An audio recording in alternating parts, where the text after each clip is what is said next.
Hey everybody, welcome to Wither and Bloom Studios. My name is Todd, your GM, and we are here to play Daggerheart. You guys ready to play? Yeah. Yes. Categorically, yes. Excited. This is session 3 of 3. This is the finale for our Clockwork Silence series, which I'm also, really excited about. I can't wait to do this to you guys tonight. It's going to be... Do this to us? Do this to us? What does that mean? Oh, That's not terrifying at all. Okay. Listen, certain things... I consent. Oh my god. Certain things have to be done. All right, so a couple of things. One, for the last month since session 0, I have been touting this module that I would be creating that would be available to you on our website, and at our break tonight, it will be available with a few catches. And there's a reel at the break to tell you about them, but I'll just go into it a little bit. So first of all, it's about 85% done, okay? But the PDF is up and available for sale. It's going to be at a discount. So that's good. What we're gonna do in the meantime is you're gonna get a preview draft of that and a special Discord role. I'm going to schedule a voice channel appearance where we all get together, those of you that bought it, we all get together, we critique it, we go over revisions. It's gonna be awesome, and then I'm gonna thank you personally in that PDF so that you get some credit for helping out, which is kind of awesome. So, of course, I will ship you the final version when it's done on August 22nd. I put a lot of art into this thing, so it's taken more time than I thought. So there's that.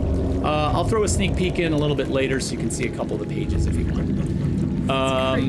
That's so cool. You're going to be able to play A Clockwork Silence. Well, that and it's in our homebrew world of Vesper, which I am working on the campaign setting book for right now. It comes with its own magic system. It comes with its own community. It comes with its own environment stat block. It comes with its own adversaries. And of course, a story that you can suit to your own needs, however you like, or follow the way we did it in this campaign. So, gonna leave that up to you guys. Now, for August, we have some other things happening, which I haven't fully discussed with you guys yet. So maybe we could do that. We're all fired. Oh! We're all fired. New table. The automatons are coming in. The automatons are on their way. There's a horde of clanks outside the door right now. Sorry, guys. They're going to strip our faces and wear them. Okay, that was a little... Well, we did decide that we were going to run a native campaign frame from the Daggerheart core rulebook, right? And we all voted, and we decided to go with Beast Feast. So we're going to be running a session around Beast Feast. Now, we will probably do that on every other week basis in August. So that will probably be August 12th and then August 26th. It'll be a 2-shot. So I think that's going to be a lot of fun. But secondly, we're going to do a Daggerheart Clockwork Silence postmortem discussion where we kind of sit around and talk about what worked, what didn't work, where could we get better. And I think next week, August 5th, we're going to come on live for a little bit so that we can include you in the chat on that. We'll, of course, have our own offline discussion as well, where we can beat each other up. But online, we'll behave each other. and get your feedback, which I think is going to be really cool. So keep an eye out for that. Let's talk about Boons and Banes for tonight. Rich, what do you got on that? Well, as you know, we have a gambling system in our Discord. No gambling monetary things. No, you don't have to pay your way in, so, it's just free stuff for you. You can bet on the outcome of our game, and these bets can be anything you can think of.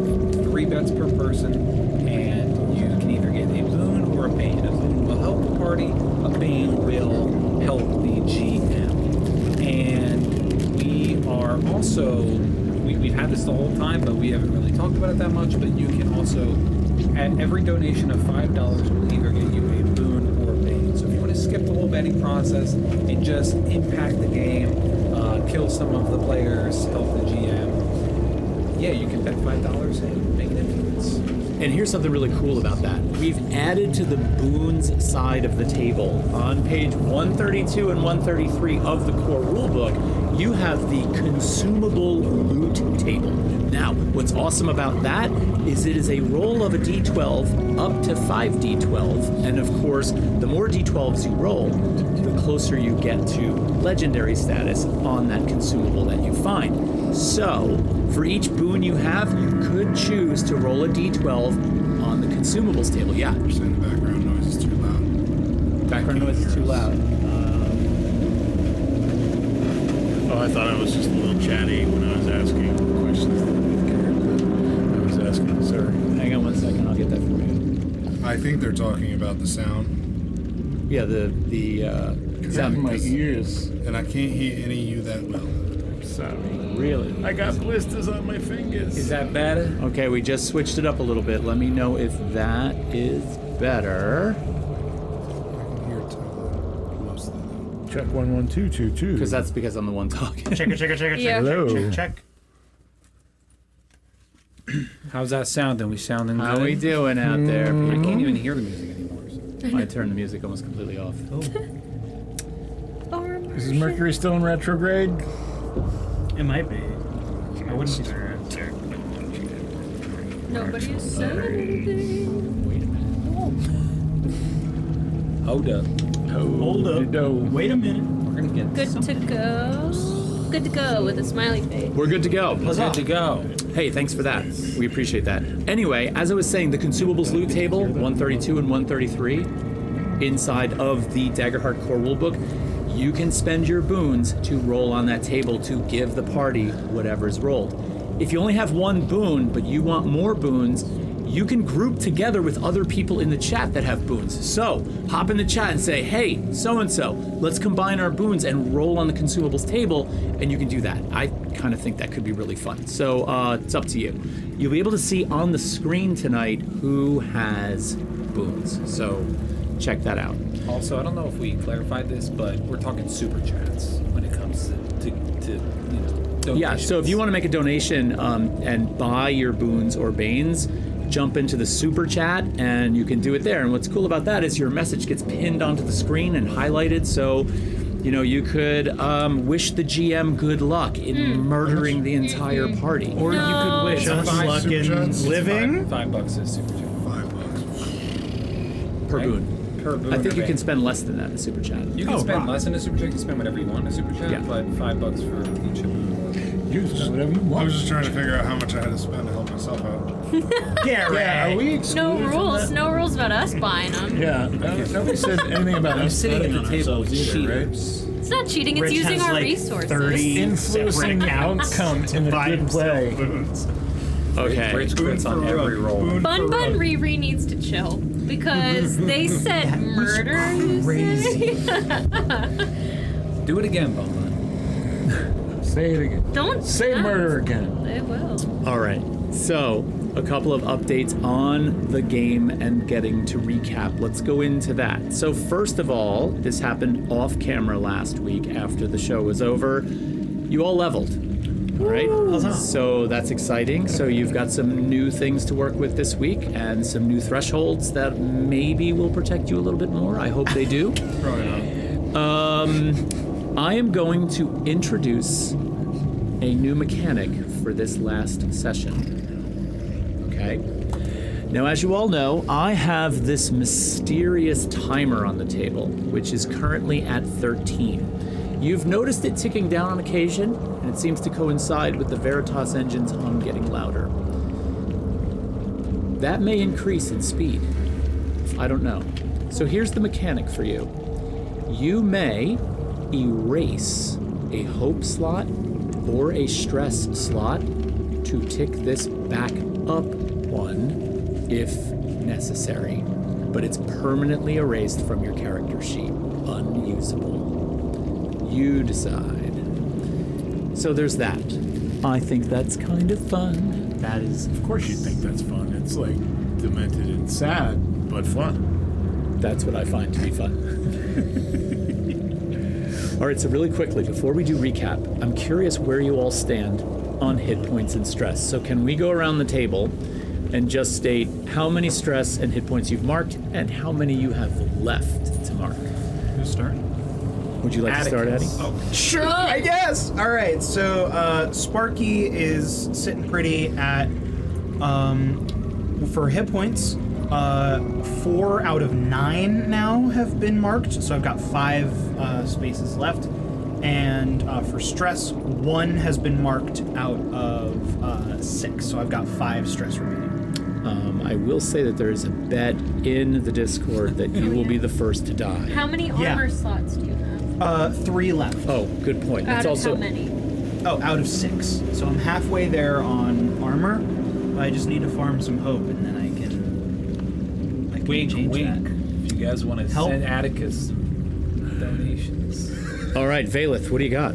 I have 3 out of 7 HP, so I have Left 4 or left. marked? Oh, 4 left. 4 left. Okay. And then I have 1 out of 7 stress marked, so I have 6 left. And then 3 out of 5 armor slots, so I have 2 armor slots left.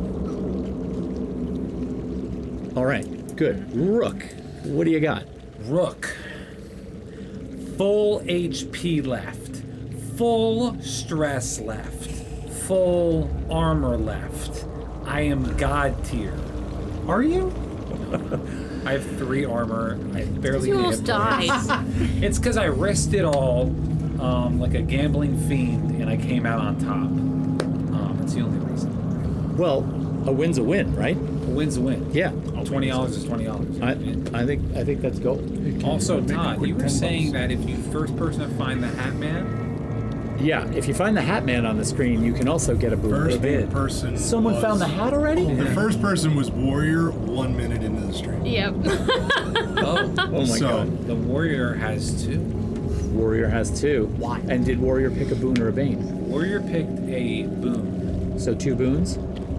It's up to them if they want another boon. I'll DM Warrior. Okay. Corin Vex, what do you have left on the stat sheet?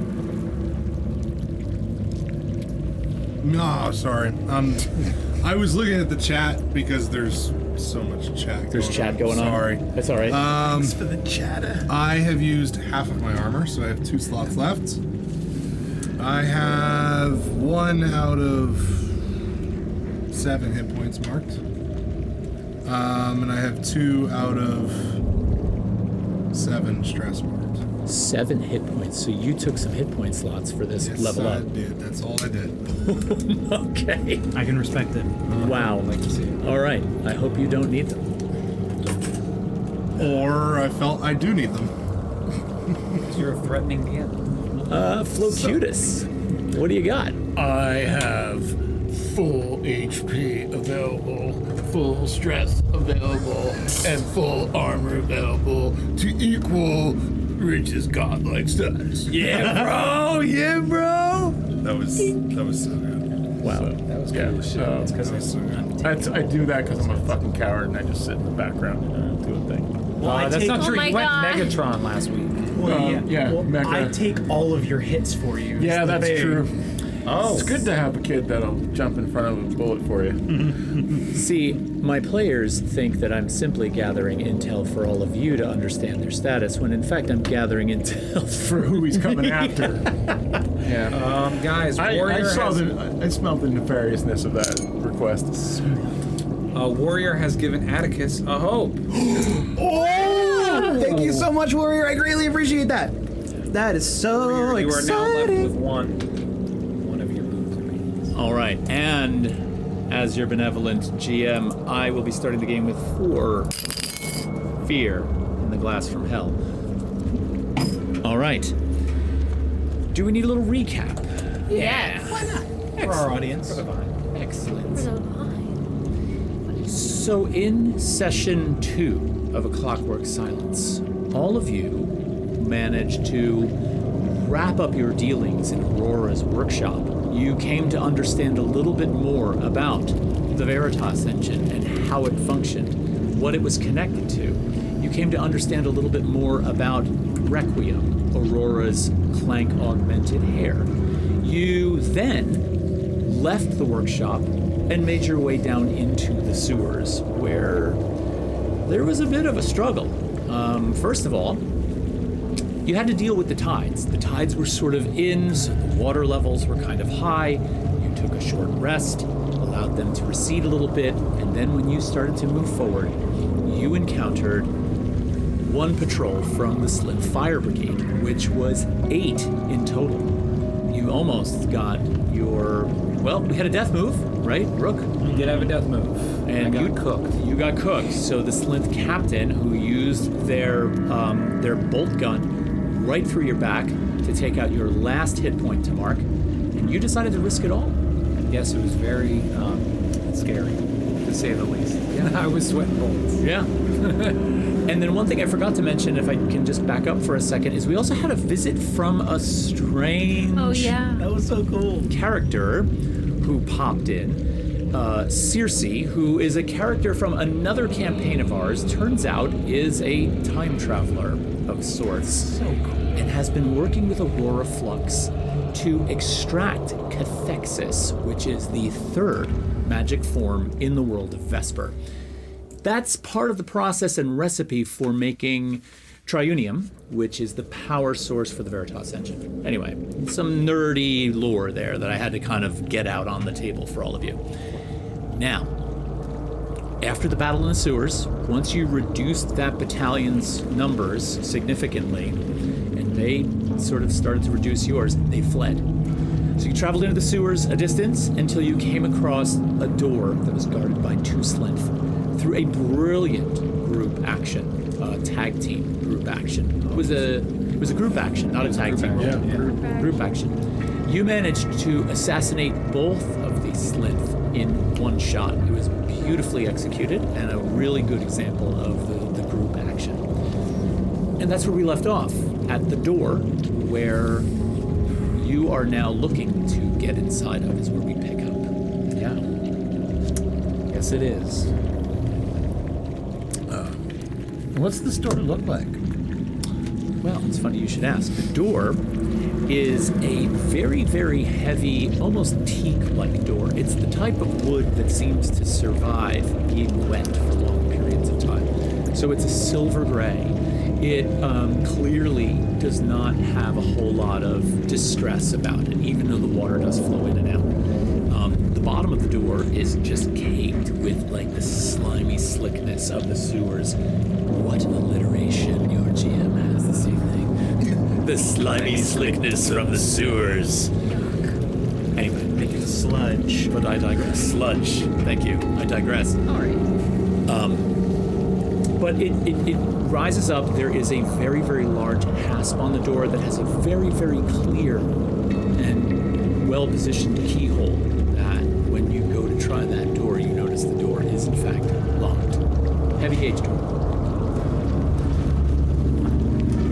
I mean, I could go into a dissertation about how to electrify the army, but you know, you guys probably just gotta like, I could with like a bone that define it with chunks. Ew. That's I might have a mistake. I'm sorry for. Maybe one of the guards we murdered had a key. That's smart. It's not that That's why we keep. There's more reasons he's so nice. I tried. Oh shit! Look at what Bun Bun just did. I'm scared. Bun Bun wants you dead so bad. Bun Bun just donated $20. Oh my god. What? It says, well, since you asked so nicely. Wait a minute. Bun Bun hates that a- us. Wait, that's a Bane. That's a Bane? That's a $20 Bane? That's a $20 Bane. Well, $20 will actually get you several Banes because it's 5 for each. That's 4 Banes God. if Bun Bun wants to use it all on Banes. Now, maybe I'll let Of you guys course work Bun that Bun out. wants to use it all on base. Why wouldn't We they? thought we were gonna play A Clockwork Silence, and then Bun Bun decided we're playing Dark Souls. God, Wow. Well, first of all, Bun Bun, my God. thank Oh my you God. for that That's awesome. generous donation. That's Literally, really thank you. awesome. So thank you for that. This wonderful ouch. donation that's gonna absolutely destroy us. Yes. So I'll have you work with Rook to decide what it is you're getting, and I'm going to keep going here. The 2 Slinth corpses, the guards that you murdered, are in fact laying in the 18 or so inches left now that the tide has gone out, covered in sludge, but they are there. Is someone searching? I'll search one. If not, I can try and pick the lock. Search the other. Okay, while they're searching, would you like to attempt to pick the lock? I can attempt. Okay, so I will allow you to make finesse or agility. Yeah, so I have an ability. I have advantage on action rolls to pick non-magical locks, traps, or steal items from a target. So, is it finesse or is it agility? It actually could be whatever you choose, and the preference here is that you build whatever you choose into your description of how you decide to do what you do. I'd like to offer the help action. Sure. You can spend a hope Yeah, and help. All right, so you can add a d6 to your roll. So yeah, I'm gonna roll. I would assume that picking a lock, just looking at finesse, tinker, control. So I'm gonna very, intricately get down there and pull some lock picks out of my bag and start messing with this lock. All right, so as you see Corin Vex down at the door starting to work the lock, go ahead and roll. I have advantage too. Yes, you can I add have a advantage, d6. yes. And then you gave me. Wait, you gave me. I gave you help. You gave me help, which is essentially another advantage. So it's the higher of the two. That's I'm Yes. 95% sure that's how. I think that checks out. So yes. Okay. So we got the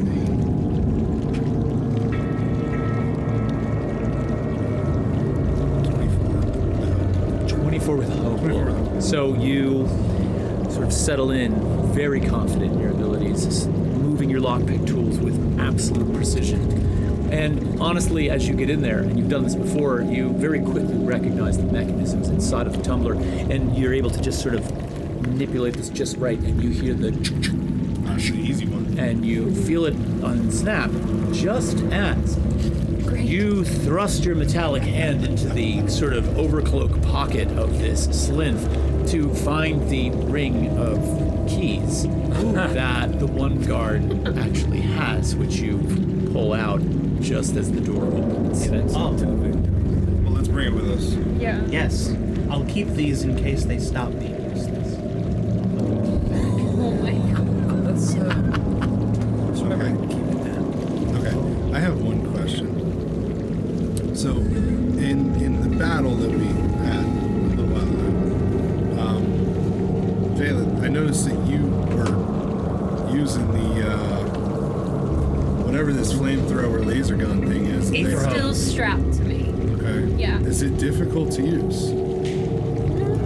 Once you get the hang of I it. mean, you can barely see, but it seems like you were using it. Oh fine. yeah. Got it. I don't think she can see it. Oh, okay. But she's got the bird.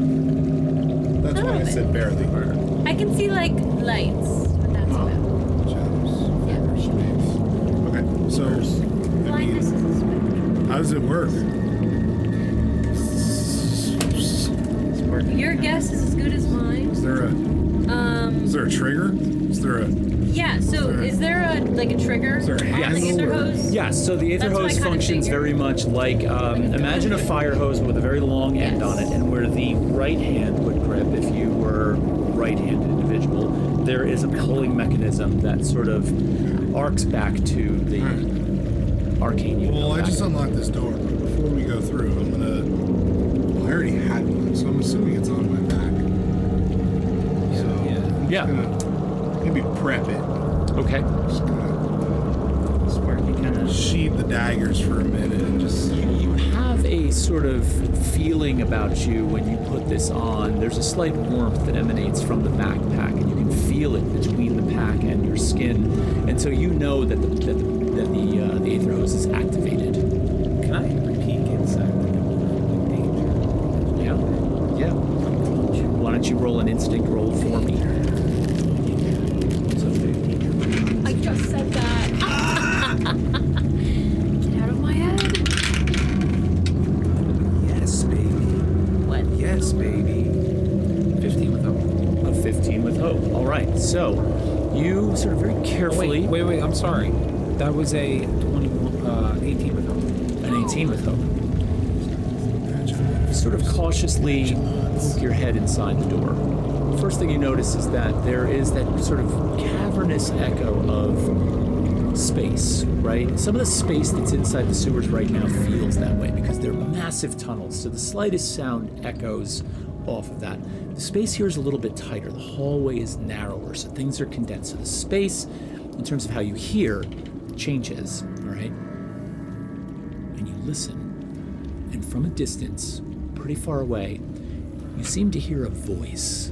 It's the voice of a man. It's muffled, and it sounds as if it's ranting or lecturing or speaking with authority, almost in kind of rhythmic beats, but not a chant. It sounds that it's probably close to maybe 100 feet away or more. Would I recognize this as Revrax? You do have a history with him, correct? On an 18, I would say there's a good possibility it's Revrax. Like, that's immediately your first suspicion. I think Revrax might be on the other side of this door, guys. The Rat Man. The Rat Man. Well, but what you do see inside the door is a hallway, right? So the hallway is dark, and it extends off into the darkness. Okay. It's a hallway. It's dark. Commanding voice on the end of it. If we find the Rat Man, do you think we'll find Aurora? I would think those two things go together. Yeah. I wonder if we'll have to fight the Rat Man. He's not a friendly guy. Yes. You want to stealthily make our way in? If I fit, then yes.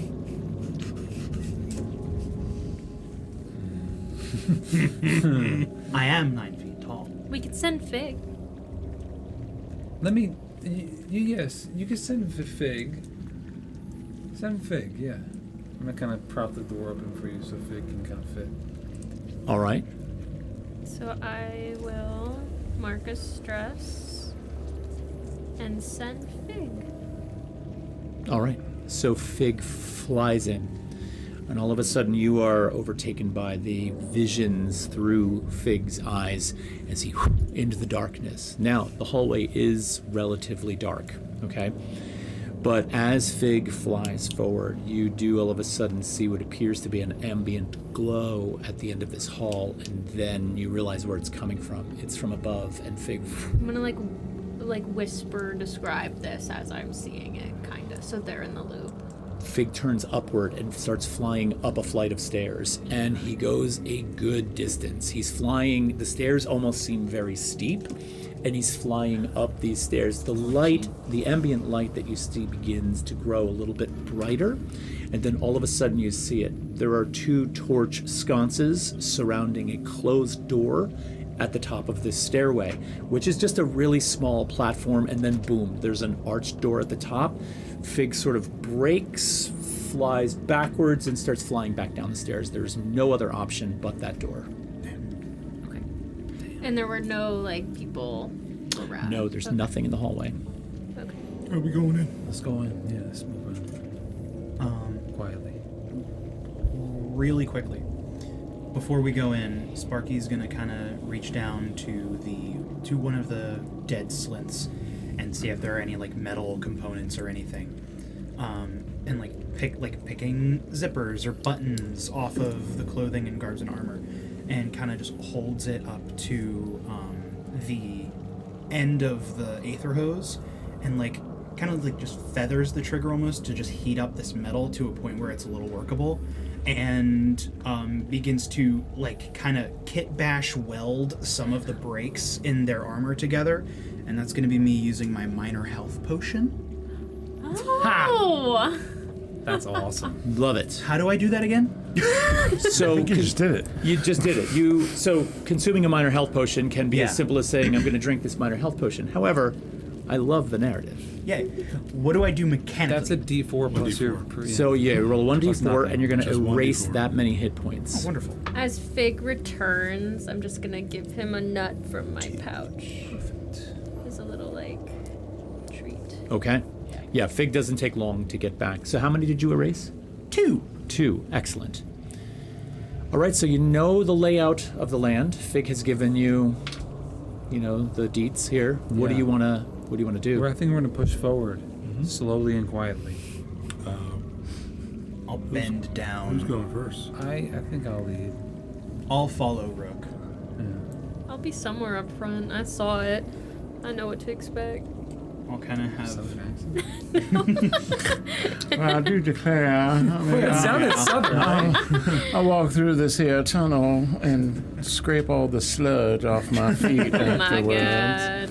god. Sparky's gonna kind of have. I'll take the marching order again. I apologize. I'm gonna go first. Rook's going first.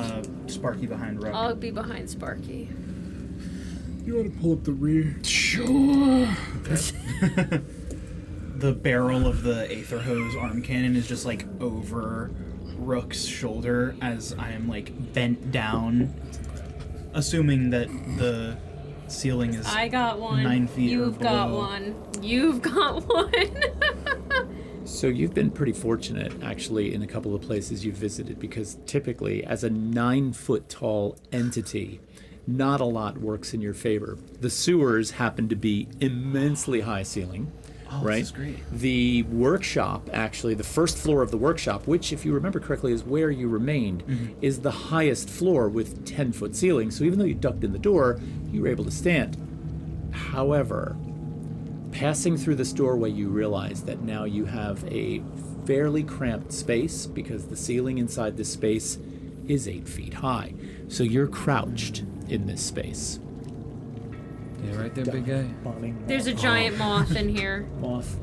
So you actually have to crouch down. If I had tendons, I would stretch after this. Oh my god. Okay. All right. So you're making your way up these stairs quietly. And you have... It doesn't take much time to get to the top of the stairs. I'm assuming that you'll go all the way to this door. As you approach, the voice, of course, gets louder. And it becomes evident that the voice is on the other side of the door. Can I see on the other side of the door? Is there like a crack in the bottom of the door? Is there a keyhole I can look through? Go ahead and make an instinct roll for me. And as you peer through the keyhole, I'll tell you if you see anything. It's not good, guys. Great, thank you. Take that fear. It's gonna be a 13 with fear. 13 with fear. There is a keyhole in the door. And as you crouch down to look, yes, there is light illuminating the inside of the keyhole. With a 13, though, you realize that the thickness of the door is substantial, and so seeing through that much space with that much width is a little difficult. What you do see, however, across the room, you peer across what appears to be an enormous space, all right? And every once in a while, you see a very large shadow pass in front of the door, as if there's a body, not the same one, but... So there are entities in this room, but you're not sure how many, and you can hear him speaking. Bear with me for a second. I'm gonna kind of reach in my jacket and pull out this kind of like orb, and I'm gonna kind of squish it real tiny and just kind of float it through the keyhole. And I'm going to cast Floating Eye, and I want to move it to a high top corner in the room and catch an entire vantage point on what's going on. Are you... Okay, so one, is the floating eye visible? Or that you can move anywhere within very far range. You could see through the orb.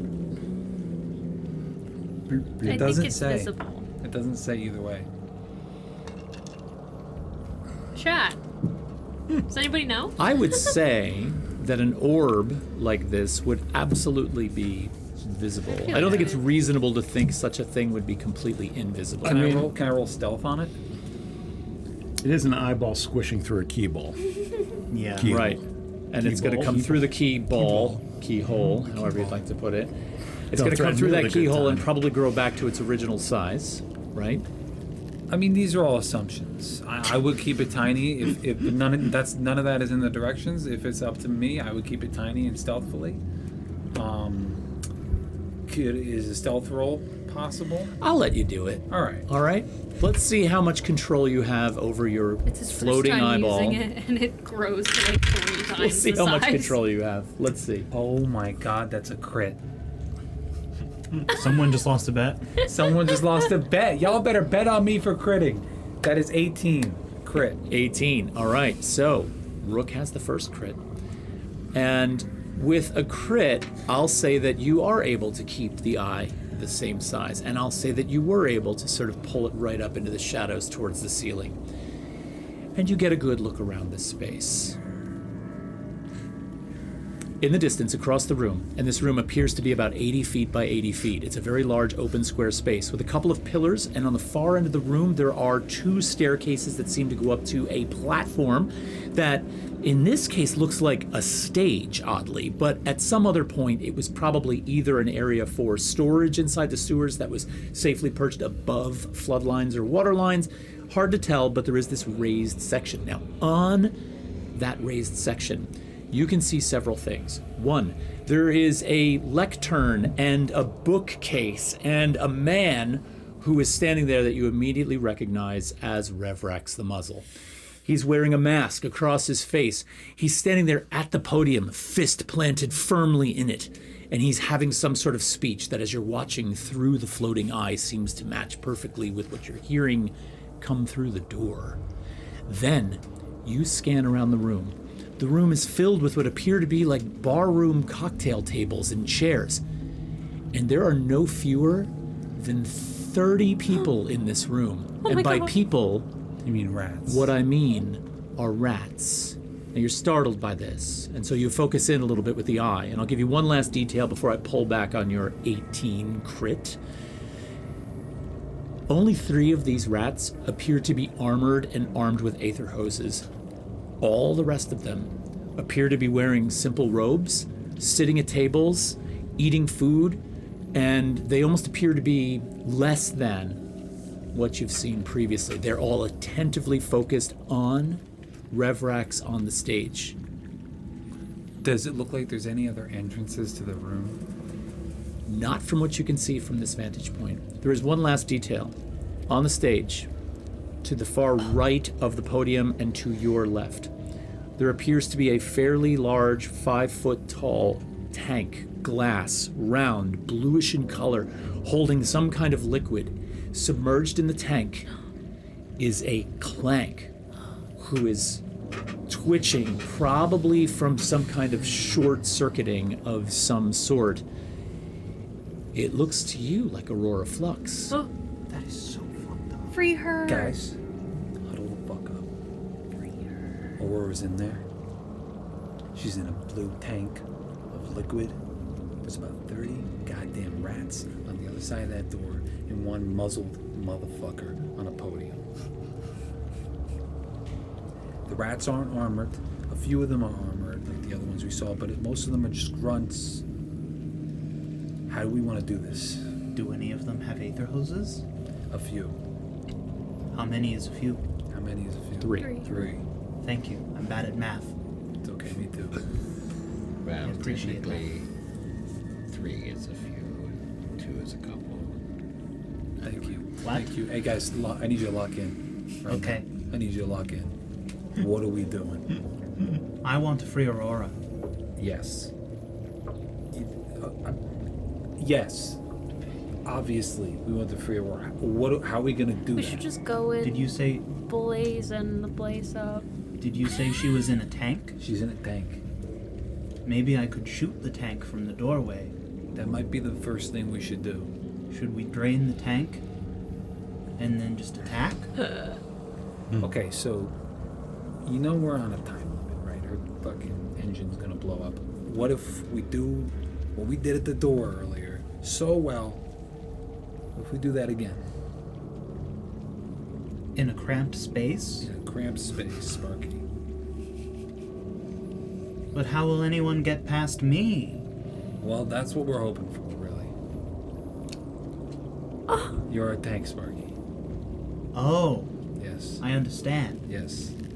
Sacrifice. Are we playing line leader? Yeah, you're gonna be first. You are the line leader. The line, So- you are all of it. Can I follow? No, I don't want it. This is not a I want Sparky to blow up moment. This is a Sparky possibly runs in there, grabs Aurora, and we leave.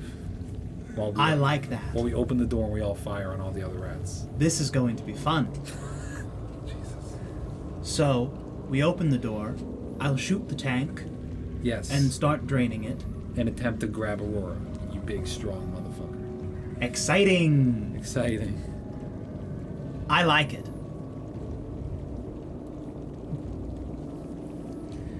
Well, we're all going to need to get into the room quickly so that we can lay down cover fire. Yes. Yes. The big ones with the aether hoses are going to be very troublesome. Yes. Kill them quickly. We will. That we will. Oh my god.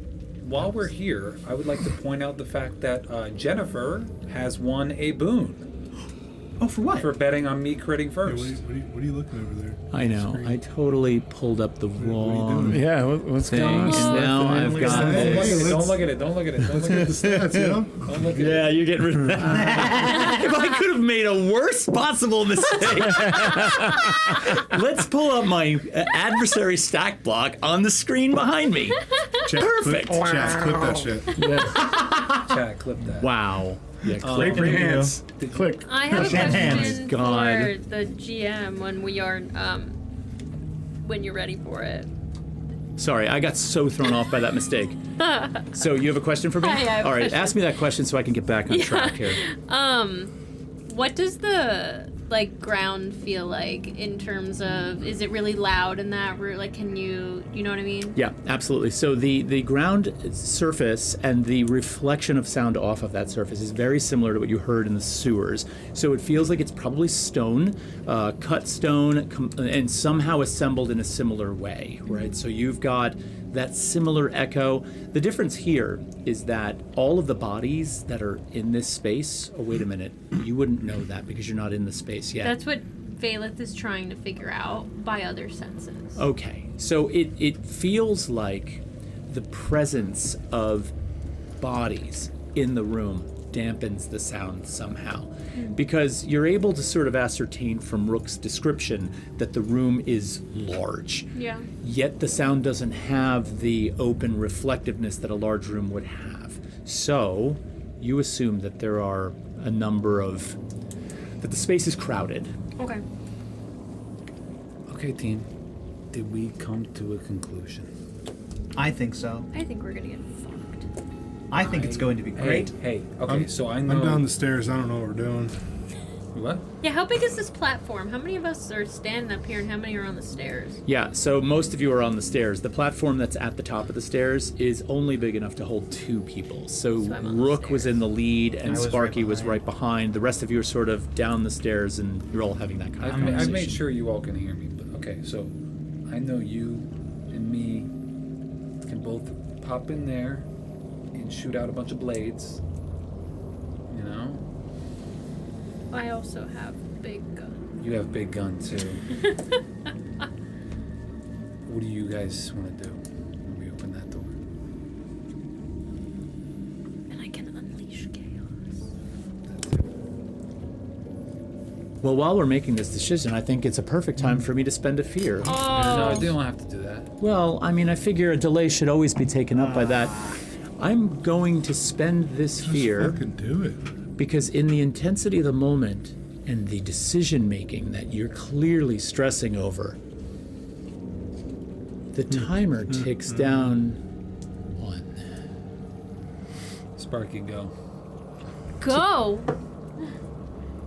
Absolutely. Can we do it like a team roll? Is that possible? What the hell? Like we did I earlier? mean, You could try a group action if you wanted to, but you'd have to describe what the intent is here. And I mean, I kind of get most of it, yeah.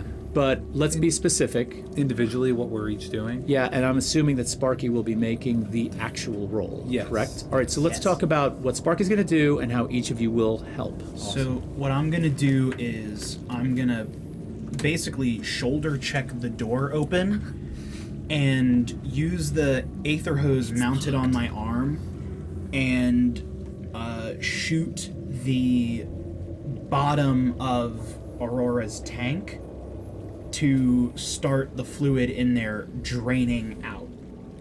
and then proceed after that shot. Proceed to sprint up the staircase on the right to try and get to Aurora as quickly as possible. It would be the staircase on the left if you were listening to Rook's. I'm not saying you weren't listening. I'm saying when Rook described it, you would know that it was the staircase on the Gotcha. left that would be doing that. I thought he said the right. That's okay. House left, stage right. Thank you. I appreciate that. Then I will use the staircase on the left to try and get up to Aurora as quickly as possible. Got it. With that being said, I am going to also charge through the door, and I want to attempt to shadow bind as many people I can. Okay, can you describe to me Shadowbind just so I know what It's that when I action- turn their shadows against them to grapple them. That's everybody within very close range, but I would have made it just close range with my Primal Origin Sorcerer ability to up the range. Okay, so for close range, you have up to 30 feet once you walk into the room. Yeah. Okay. And that's a reaction roll from me, correct? I make a spellcast roll against all adversaries. Does that make them Got it. vulnerable? That makes them vulnerable. So then me coming in third would shoot those people with the Aether Hose. The vulnerable, shadowbound rats. Okay. Burn the rat. Burn the rats. Okay. And as fourth in line, I would like to cast Flight as I burst through the door. You were fifth. I was? You Oh, I were. thought I'm sorry. you said you pulled up the rear. I forgot that. Sorry. Bursting your bubble. Thank you for correcting me. Sorry. What you finna do? So what do you got, Corn? I was gonna say I don't think this glass casing's gonna break with just one hit, so I was gonna focus on that with my Aether Hose. Nice. Okay. So you're going to fire the Aether Hose on the glass. Yeah, I gotta Cool, get sir. into the room, Right. so it's gonna take me a second. Okay. And what do you got? Bringing up the rear, ever so eloquently, I'm going to burst through the door and cast Flight as I do, and attempt to close the distance between me and the muzzle, and use my dual staff to occupy them while Sparky is going for. Oh my god. Oh, hell yeah. Let's go. All right, now, a little GM input here. This is beautiful, and I love the organization behind all of this. A couple of factors that are going to impact the DC on this, okay? Number one. It's impossible. Yeah, exactly. Number one, you have a single doorway, and 5 of you are moving through a single doorway, which by the time Flocutus gets through that door, it's obviously on, okay? So just from the standpoint of numbers in space, it's going to be tricky. We have Sparky trying to move across 80 feet of space that may or may not be filled with individuals. You're not entirely sure yet, right? You do see there's 30 plus people in this room. That's quite a bit. That's going to also be difficult, especially if you're all charging in, okay? Okay. The Aether Hose attacks that we're talking about doing here are possible because it'll be quick, you'll be in the room, and they do fire the distance you need them to fire. So that is Ours are potentially... the most plausible actions. I think that's pretty plausible. Tell me what your action was. Jumping in the center of the room and activating Shadowbind. Right, to try to Shadowbind. And you're the restrain first one through the door. Yeah. All right, so I also think that since it's the quickest movement, so here's how I think we're going to play this. We're putting the roll on you, correct? Yeah, I think so. All right. Because I'm taking the first shot at the tank. I think the DC on this has got to be up around 17. This is a really, really with that. difficult. This is a beautiful move, but it's a very difficult move, okay? Yeah. Now, that being said, I will let you all choose the trait that you want to use to make the roll against. So we can start wherever we want. You'll be making your roll last. Okay, cool. All right? So who wants to go first? I'll go first should because go first. we'll go in order maybe. And Yeah, roll that the sounds good. two What trait? traits. But- Also, hope or fear does not matter in this, but what trait are you I'm gonna use using? instinct. That's my Instinct? That's what spellcast. I'm using. Oh. Great. Oh, it does. Hope and fear doesn't Hope and fear matter. doesn't matter. I got a 10 fear and a 1 hope, plus 3, which is 14. So it's a failure. That's Okay, so that's a horrific. -1. Who's rolling next? Should I roll last, or should we just go in the order? No, that- you're rolling last because you're going to use their Okay. modifiers as the modifier to your I'll roll. go. Wonderful. Well, you were next, weren't you? Yeah, I guess. I'm scared. Okay.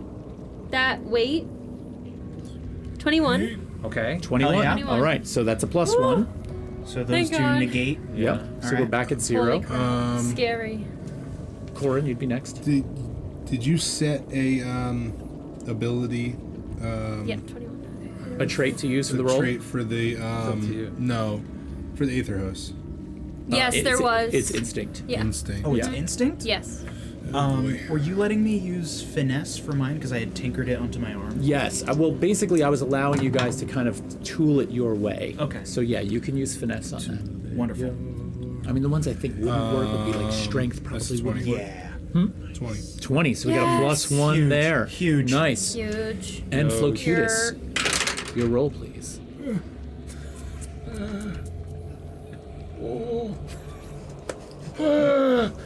That's a 20! Huge! Huge. Huge. Fuck that's a you. plus Now, 2? Sparky, you get plus 2 to the roll. Plus 2. This is scary. Is that it, or can I add anything else? Well, so you're going to decide the trait that you're going to use to make this move, number 1. Oh my God, and number I can't 2, if you watch. wanted to burn a hope to add your experience, if it's applicable. I think I'm going to use finesse because that was the trait that I'm using for Aether Hose attacks. And due to the nature of my Aether Hose kind of being tinkered onto my arm haphazardly as like a Megatron cannon, would you allow me to burn a hope to use self-tinkered on this? 100%, yes. Wonderful. And the other thing I think finesse is appropriate for is you are trying to move through a Yeah, crowd it's of people. very, very finesse-ish. So that's going to give you the This is experience so of plus scary. 2. It's a plus 3 because of my clank thing. So experience is plus 3.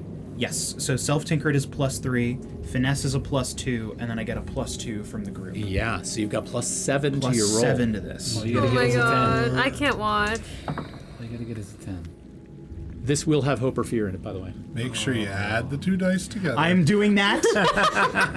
I haven't been doing that for the last 2 weeks, and I'm embarrassed about it. What's the roll, Atticus? I'm scared. 25 with fear. No! Alright, all right. I will take that fear. But it is a 25. Guys, we got another $20 all donation. boom. All boom! Oh, let's go Warriors! Warriors! Warriors and Bun Bun are at They're fighting enemies. each other. I Thank you love so this. much, Warriors. Warriors, thank you for that. That's Warriors amazing. said, I feel like we need to even the score. All Thank you. Boons. We need it. Warrior, does that mean you want to use all boons, or you just like having them stored for when you need them? I just So wanna clarify. remember, Warriors, remember, you could use this in a number of ways. You've got 4 individual boons to use. You could use them to roll 4d12 on the consumables loot chart and get them the thing that they could use. You could use it 4 individual ways. Also, if you look on Discord, I put the costs down for boons, so you could get an auto crit. You could get, there's all kinds of things you could get with that, so yeah, consult check the Todd's Discord list rules. in the boons and banes. And It's stored right now. He's storing them. perfect. Okay. Woo, perfect. Sweet. Now let's get back to the action for a minute. Thank you. Thank you for that. Let's get back to the action. All right. So you have succeeded with fear. Yes. I want you to describe to me the first moves you make as the door blasts open and you move into the room. Okay.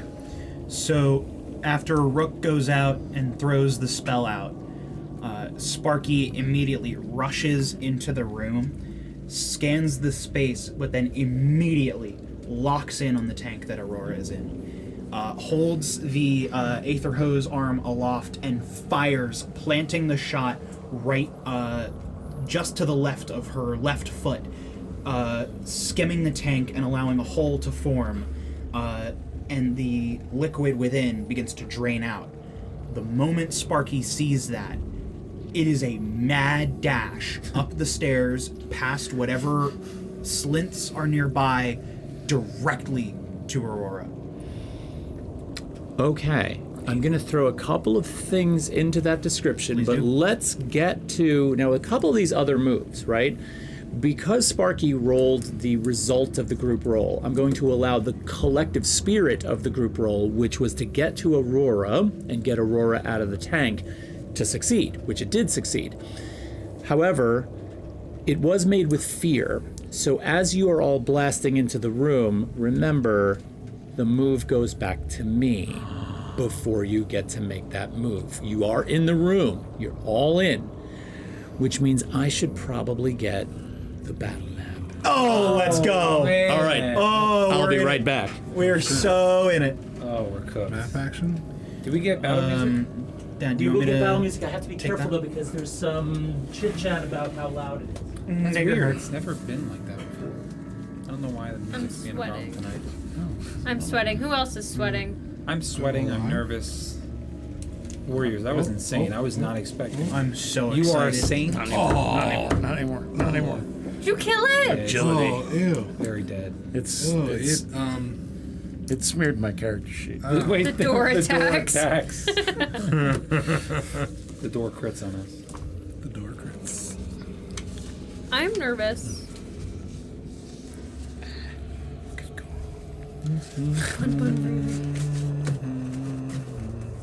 So,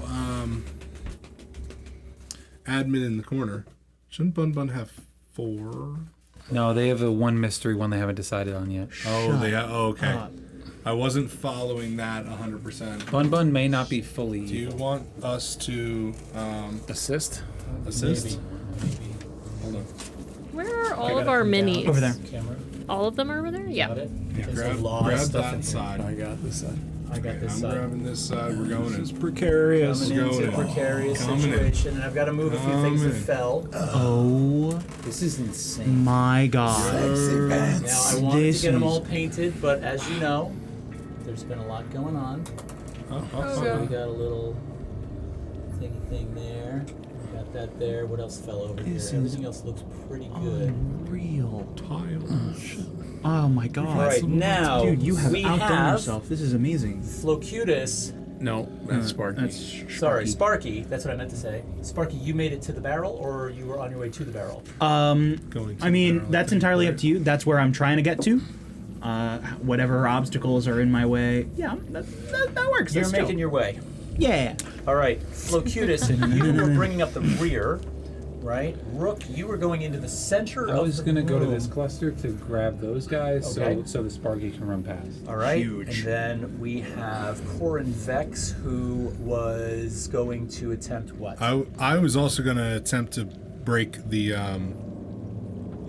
glass that Aurora's in. Okay, so So, you were I was going coming to come in the room and do. and try to volley a I didn't shot. think one shot would be Yeah. enough to break open this casing. Right. So Right. My goal was just to get the fluid to start flowing out of it. You were also trying to break Make open the more. case. No, I was firing at the people that Rook had shadowbound because they were vulnerable. Okay, so they're going to be over in here because Rook is heading that way. So I probably would have come in and Like yeah, here? yeah. All right, so about center that. of the room about there. help clearing the path for Yeah. the. Locutus, you were going to try and fly in. Now, so I'm going to put you here Okay. because that's about where you would have gotten to All right. when the fear was rolled.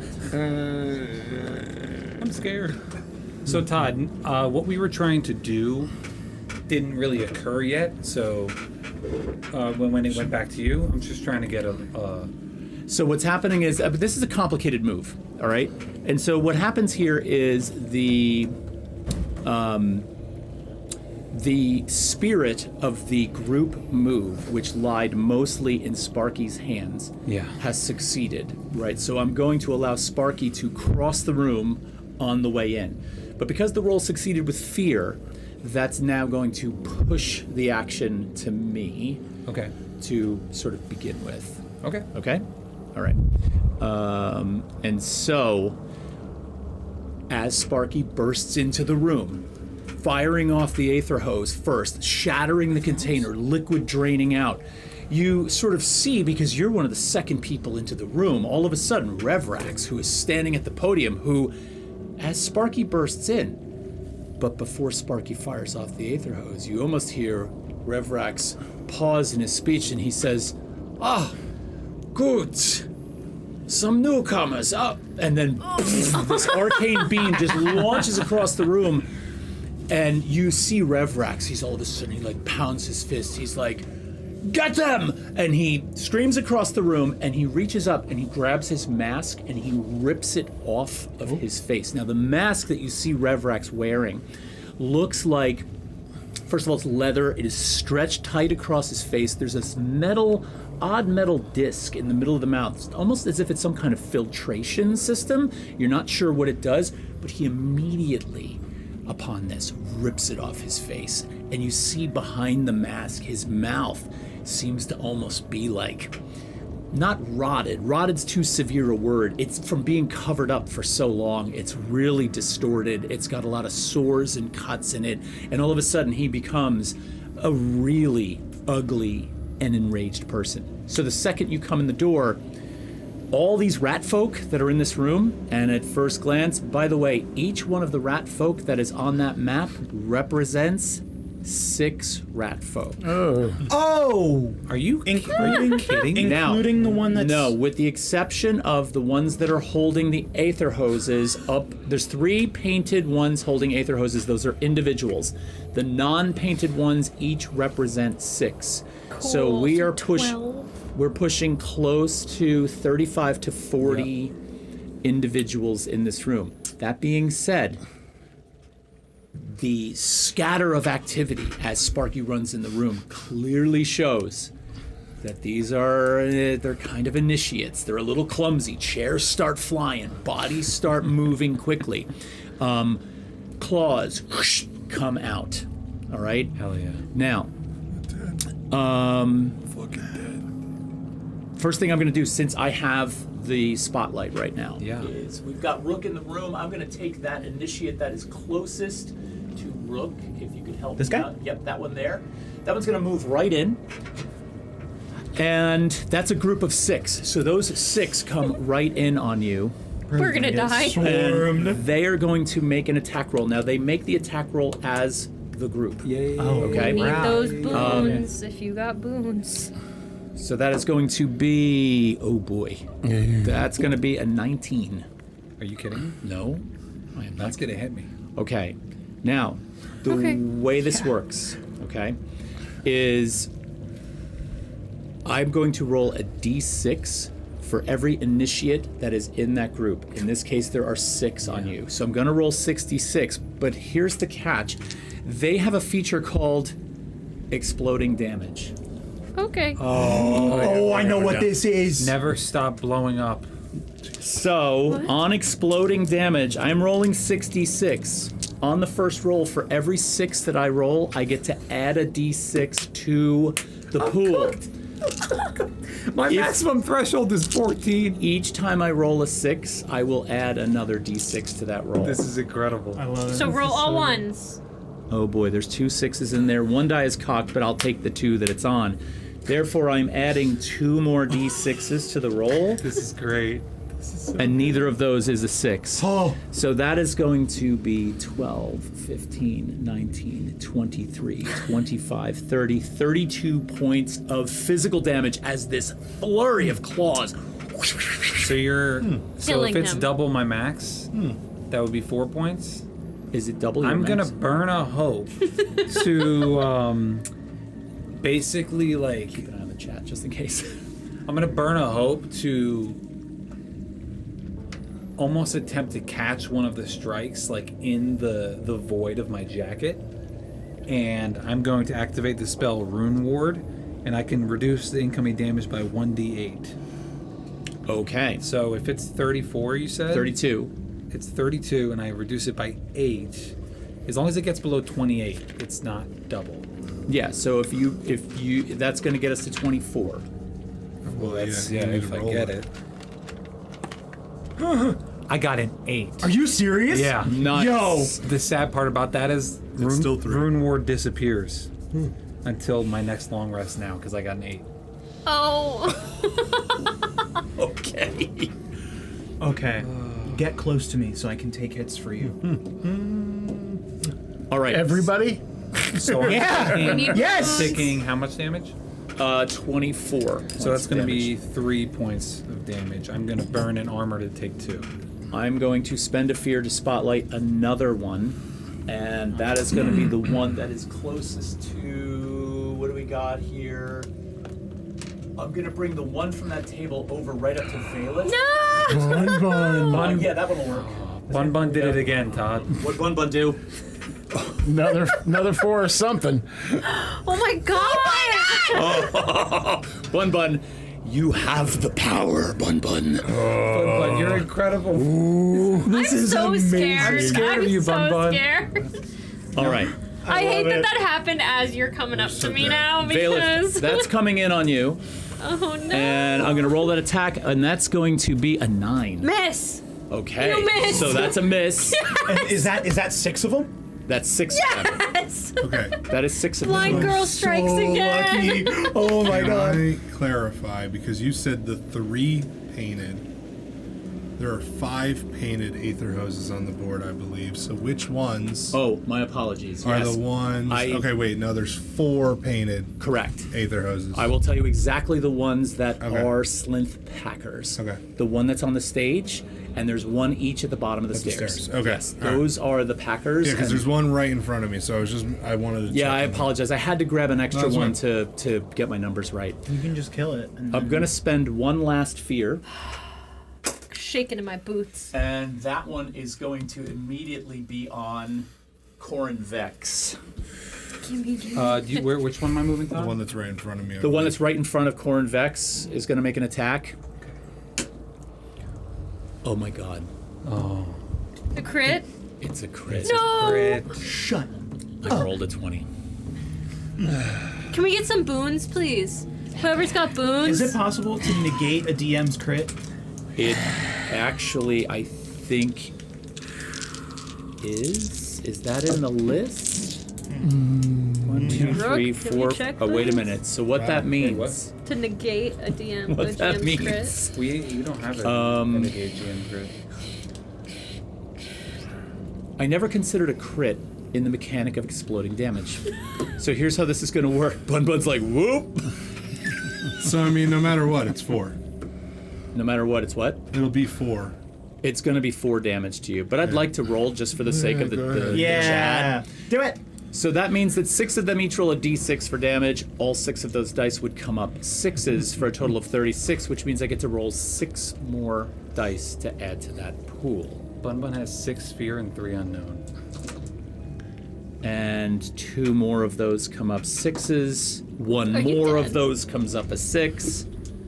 And oh my god. I feel like this is very OP for a crit on explode. Like, Well, what you have to remember is imagine for a minute what's actually happening, because this is actually a really important point, right?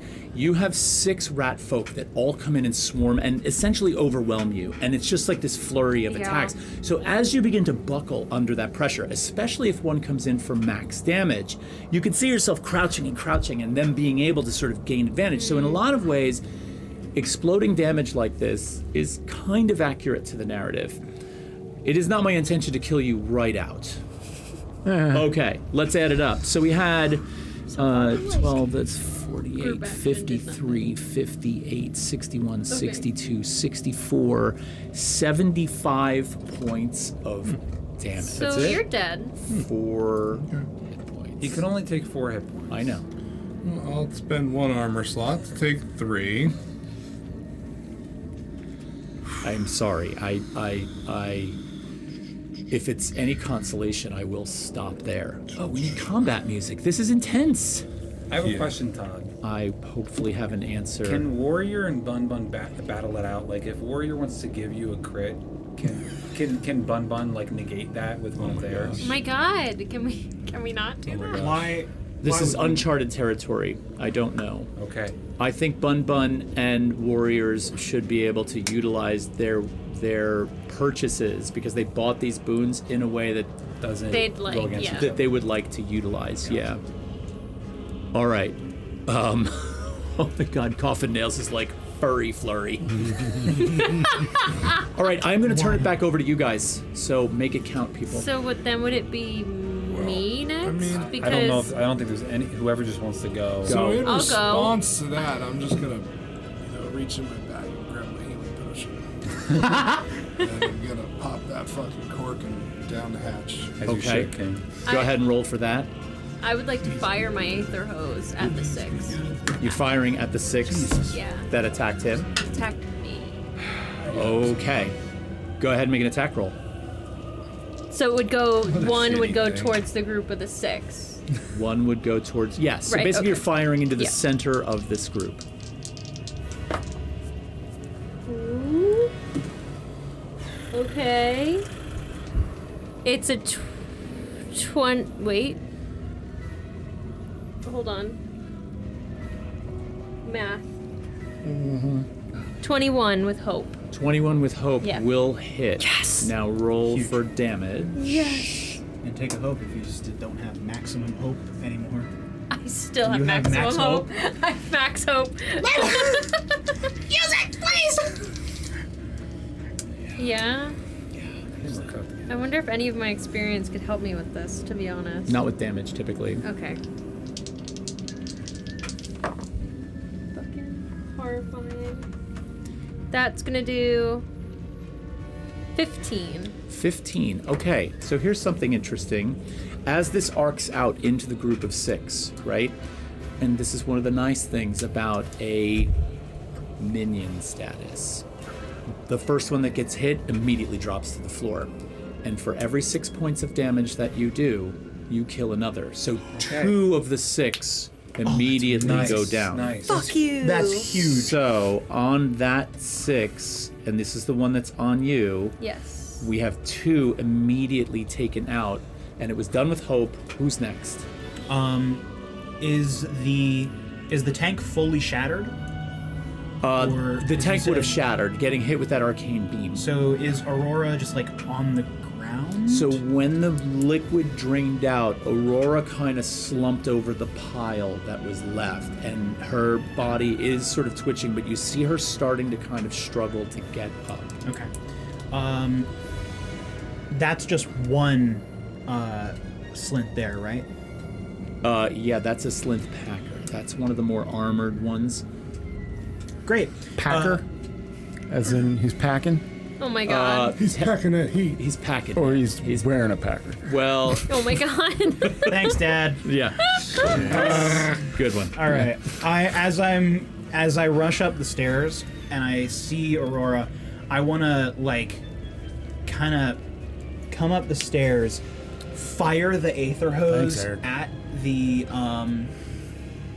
at that Slint Packer, and then like kind of as I'm moving up the stairs, then once I get to Aurora, I'm gonna just fully pick her up and sling her over my shoulder, and I'm gonna start trying to make my way back down the stairs. All right, so one shot Which of is a Slint lot. Packer. Yeah, it is a lot.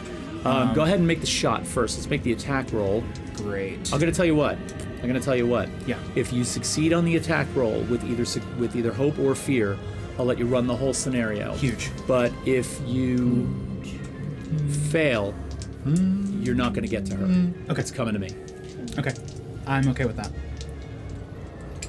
All right.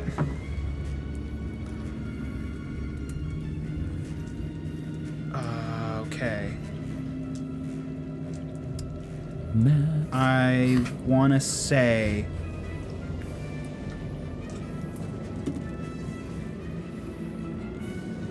This math that is break going to brought be to you by- 14 fear.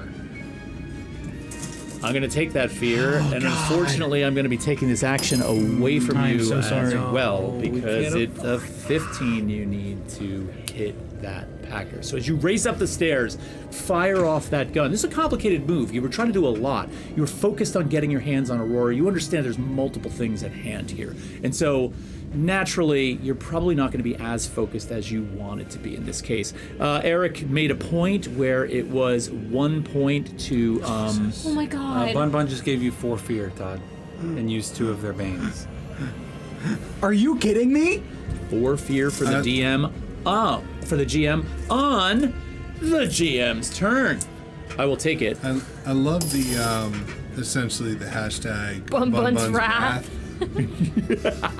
It's terrifying. Dude, Terrifying. Hashtag Bun Bun's Wrath. Back to Eric Leisure really Yeah. quickly. 1 gets hit and taken out for the first point of damage, and then 2 more for the rest of that damage. So 3 of those were taken out, not 2 earlier. Thank you for that.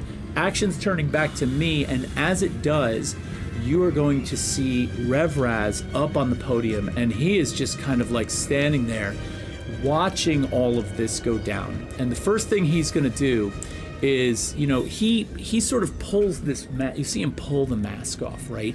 And he becomes totally enraged. But then, in a weird kind of turn of that rage, he's watching these initiates, these Slinth initiates, kind of like attacking, and he stops for a minute. He's just like, yes, unleash on them.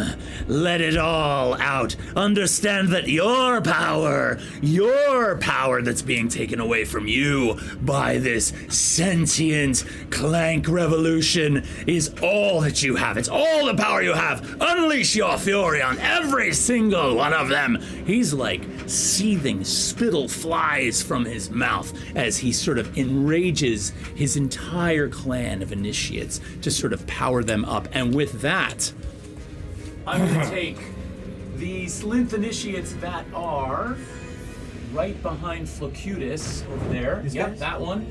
Bring that up To flow. to flow. Thank you very much. And we're going to make an attack roll there. Oh, I've never felt bad. Oh my god, I just rolled another nat 20. Are you serious, Todd? I did. You don't even need Can I Bun get a Bun. confirmation on that? Yep, that's confirmation. Can you? Yeah. Dude, I beg of you. Can we get a boon? Can we get some boons? Help! Please? Help! Please? Help! You know what's hysterical? Is the This ads crit are gonna is kill us. sponsored by Bun Bun Riri, the wrath of Not Bun Bun. even the boss. Just the ads are gonna kill us. We suck. It's not that we suck, it's that There's a there lot are of enemies. Hey, they missed many. me. They missed me. Who's on ad clear? 50, 54, I'm 58, trying. 60. I'm going to try. That's going to do 63 points of physical Are you damage in this serious? flurry of claws. All of a sudden, you're overrun with these Slinth initiates that are just like squealing and squirming on you. As these things are all beating the shit out of Flacutus, Flo kind of reaches into their midriff and pulls out this little bit of a bolt-looking chunk of cylindrical metal and uses Rune Ward. Okay, is this a reaction? This is a reaction. All right, let's see Hell it. yeah, Rune Ward. No, it's not going to do a fucking thing, but I gotta try. What are you trying to get it down to? You can't. I can't do anything, right? Yeah, if you can't get it below double, is it at double? Oh, it's way over double. That's more Well, than triple. If you can't get it below, you're not doing anything. Waste, don't waste All right, it. fine. Because if you roll an 8, it's gone, like mine. All right, fine. So I'll take the hit. Okay, so what? Nothing happened with yeah. that? Burn it, Nothing yeah, use happened armor, with that. use armor, I'll use armor. burn an armor. That's what, like 4 HP? You take 3 if you burn the armor. All right. Yeah. Dude, that's insane. All right, so you're taking that. How many hit? You marked 4 hit points for that? 3 because I 3 burned because you an used the armor. Got it.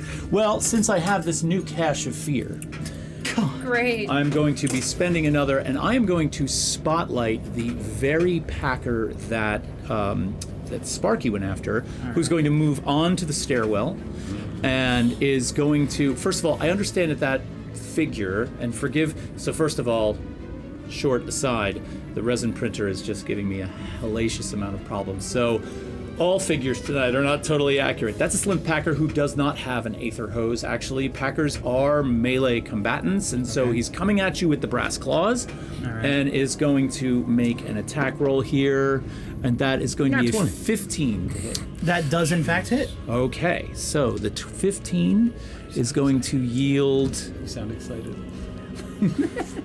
17 points of 20, physical so- damage for you. Okie dokie. So that would be major. I'm going to expend 1 armor and reduce that to a minor. Now, You should- as Revrax sort of announces this massive sort of call to action on the part of all of these. Great. 2, 3, 4. What?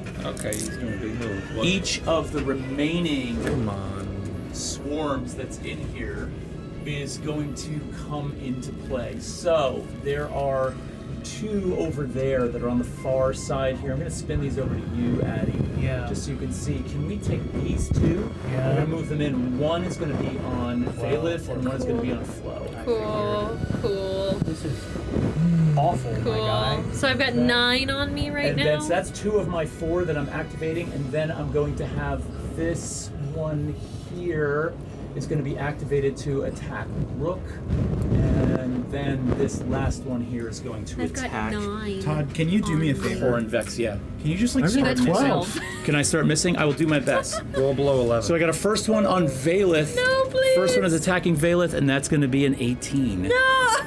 Guys, this is going so bad. Can I get a boon? Please. So that's going to do...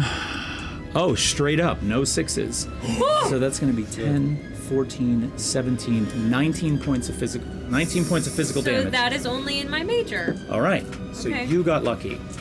The next one is on Rook. Hello. Rook, you got 6 attacking you. That's going to be a 13. You piece of shit. 13 I hits. still have a health point. Now I just have to mark those down. Let me get rid of these fear first that are in my hand. I hate Here comes fear. the roll. Oh my god. Okay, that's 3 6s out of 6 dice. So I'm gonna add 3 more dice to that. Guys, I'm not lying. Another 6. It might happen. Are you serious? And Again? a I have 4 4. hit points left.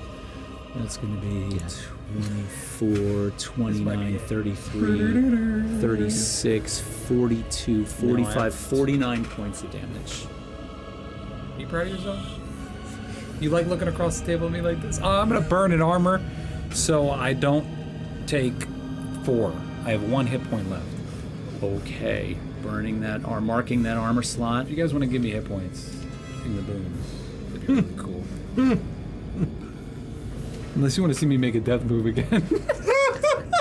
Within the same long rest. This is so. Corin Vex, you are overwhelmed by a swarm of these rat folk. Rolls a 6. Misses. That's gonna miss. Are you kidding me? Locutus. Yeah, What's bring Turn it. in the highest evasion in a the group? 7. What is your evasion? That misses. Oh. We made All it so 12 bad. of those assholes missed me. I love that. Wait, no, the 12 didn't attack. Oh, so just they 6. just 6. The, Okay. the previous group had already used up this turn. Got it. Oh my god. Okay, I'm gonna turn it back to you guys. Really quick, Yeah. on getting hit that time, Valith is gonna rummage around in her bag real quick and take her minor health potion that she has. Okay, So I'm gonna roll for that. You better Go roll for it. 4. Where's my D4? Oh, there it is. Stand by. Who's got some AoE So- damage? And it's just the flat roll. Oh my god, I got a 4! We are so back. I got a 4! She gets a 4, I got a 1. Oh, all right. So you got a Anyway. 4. Also, Valith has 2 groups on her. 1 group of 2, 1 group of 6. Rook, group of 6. Is it our turn? Let's fucking It is your go. turn. I've moved it over to Can I you. move? I would like to do something. Yeah, I would also like to do something. Can I go? Because I'm at 1 hit point. Go for Yes. it. Okay. Yes. Don't roll with fear. Oh my god. I will use my boon for Rook to have a hope. Thank you. Who? Who? That was DBL. I believe that's Jennifer. Oh, okay. Yeah. Nice. Thank you, Jennifer. I love you. You may save my life here. All right. Awesome. So I am going to. I'm gonna do something here for a second. That's what I'm gonna do.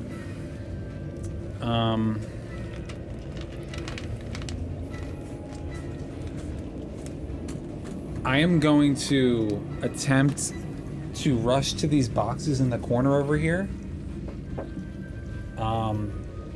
I want to like jump behind the boxes, take the hide action. Okay. Is that possible? And then from my hide action, I would like to shadow bind both of those rats within the one in front of Sparky and then the one right at the bottom of the steps. I want to stealthily shadow bind them in hopes to help Sparky mainly hit the one that he's fighting. Okay. So, should I roll the stealth roll first? Yeah. Roll the stealth roll first. Okay, I'm going to burn a hope to use survival of the fittest because I'm scared for my life.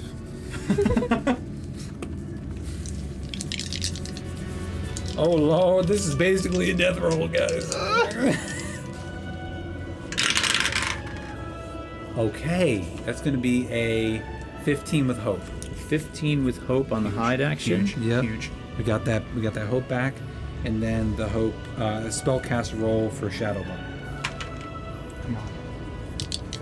I'm going to burn a hope again to use friends on the other side for Shadowbind, my experience. Oh god. Rich. Oh god. What did you do? Oh god. That's either really good or really bad. Oh, it's really bad. All right, so right now it's a 9 right now. What does it have to get to pass the spellcast roll? It's a 10. My spellcast roll is that hits your evasion. My spellcast roll. So you're currently trying to use this on 2 Slint Packers. So this is the difficulty of those 2 Slint Packers to see if you succeed. Yeah. So what does it have to pass? 15. That's Is that how that works, or is it what the card says? no. There's I'm so confused. there's on no. some of the- Sometimes Well, it depends. On a says- spellcast roll, Sometimes on a spellcast roll it says you have to make a 10, but if there is no number after it, it's the adversary. You have to. correct, So because then it's do like you an have to attack make a roll. 10 to lock them down? No, if there's no number here. Oh, there's no number. So it is there. Oh, okay. I so thought you said 10. I fail on that one. And did you fail with hope or fear? Are you kidding? I'm gonna mark.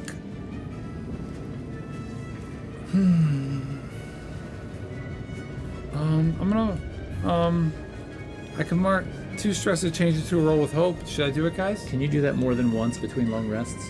Yeah. Yes. Okay. It's part of the Do you have the stress to spend? sorcerer. Yeah. I'll do it. I'll do that. I'm gonna do that. So you're gonna mark that.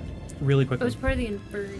Full hope. Because I have this. As I saw that you just failed the shadow bind, I mean, I was hidden. I don't know if you'd see that.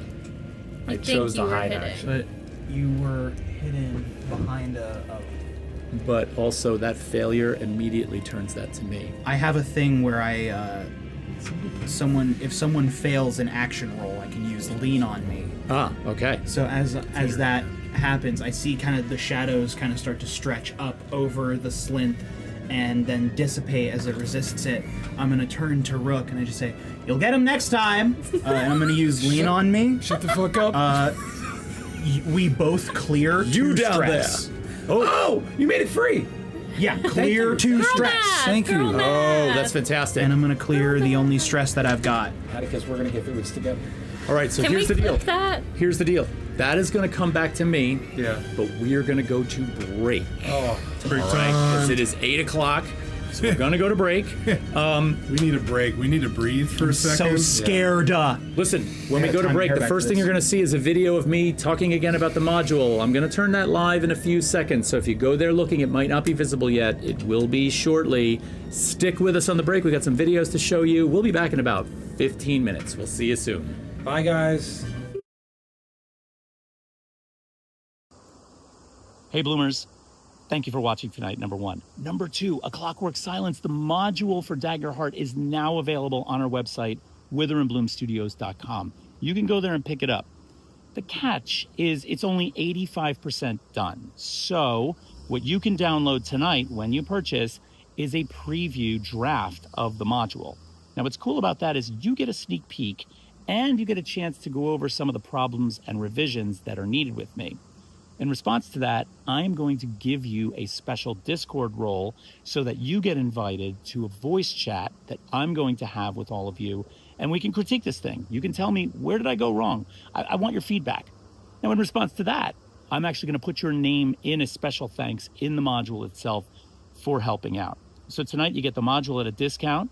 You're going to get your name in the module for helping me out in terms of reviewing it. And we all get to hang out in a Discord voice channel where we can talk about this stuff, which I think is really cool. So pick it up. Get in on this. When the final comes out on August 22nd, I will, of course, email that to every single one of you. So you will get the final one in the end. I've been working my butt off on this. I've been drawing every day. I've been writing every day. So I'm really excited for you to see it. I'm really excited to get your feedback on it. And most of all, I would love to hear what would happen if you played it. So check it out. As you've already seen, I've gone over some sneak peeks during the live stream. So hopefully you're excited about it. I certainly am. All right, I'm gonna go, and we will see you back in Three Ducks Tavern.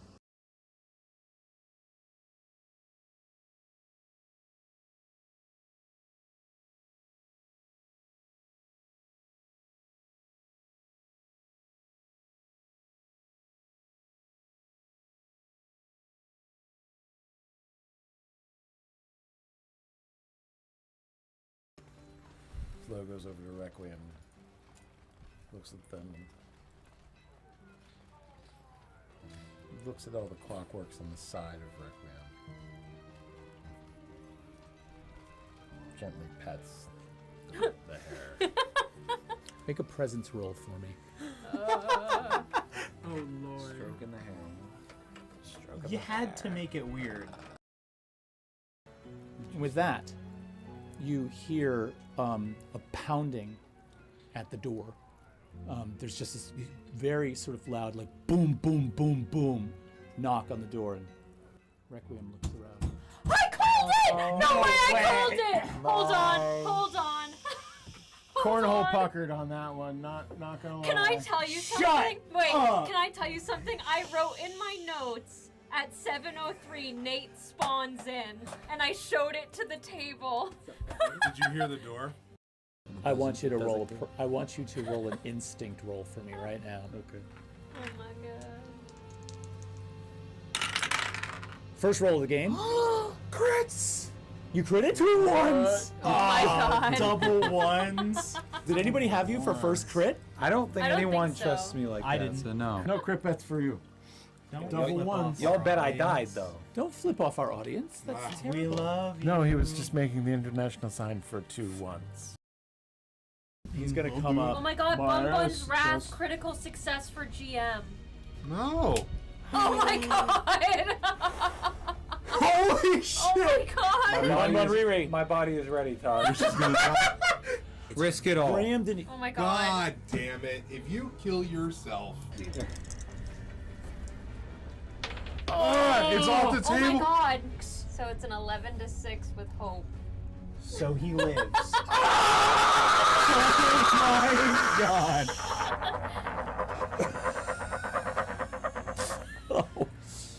You bun. I'm going to. All right. I like so, that in the chat. I'm still gonna. It's a 1. Gaining hope, you gain 1 by yourself. If you choose to prepare with someone else, you gain 2 each. Oh, do you want to do it? Because I Yeah. can take 2 hope. Yeah. Okay, let's do that. prepared. All right, so we kind of wade out into the water's just in front of us, and we find some like That's right, soot coffin nails. and That's like sweet, gathered sweet beer. like materials, and we kind of rub it to create cover on ourselves. Did you just rub Ew. shit all over yourself? It's not No, shit. no, you definitely No, rubbed it's- shit all over it's yourself. shit. You rub chunks And on you. I did not. What did But you I do? helped you rub rubbed shit on me? Yeah. Survival of the fittest. I don't know. I worry. I didn't know I could do that. What was your name again? Rook. I'm going to ask you again, but I want you to tell me something different. What was your name again? Jerry. I think the name Jerry suits you. Well, I have a name, but thank you. It would have been very humorous. If I had lungs, I would laugh. Maybe she was going to conduct what the organics call a social experiment. Perhaps. Yes, that could be. What would one like yourself, Sparky, call me, since I am sort of half and half? I'm neither organic or clank, but I'm just curious. Rabbit.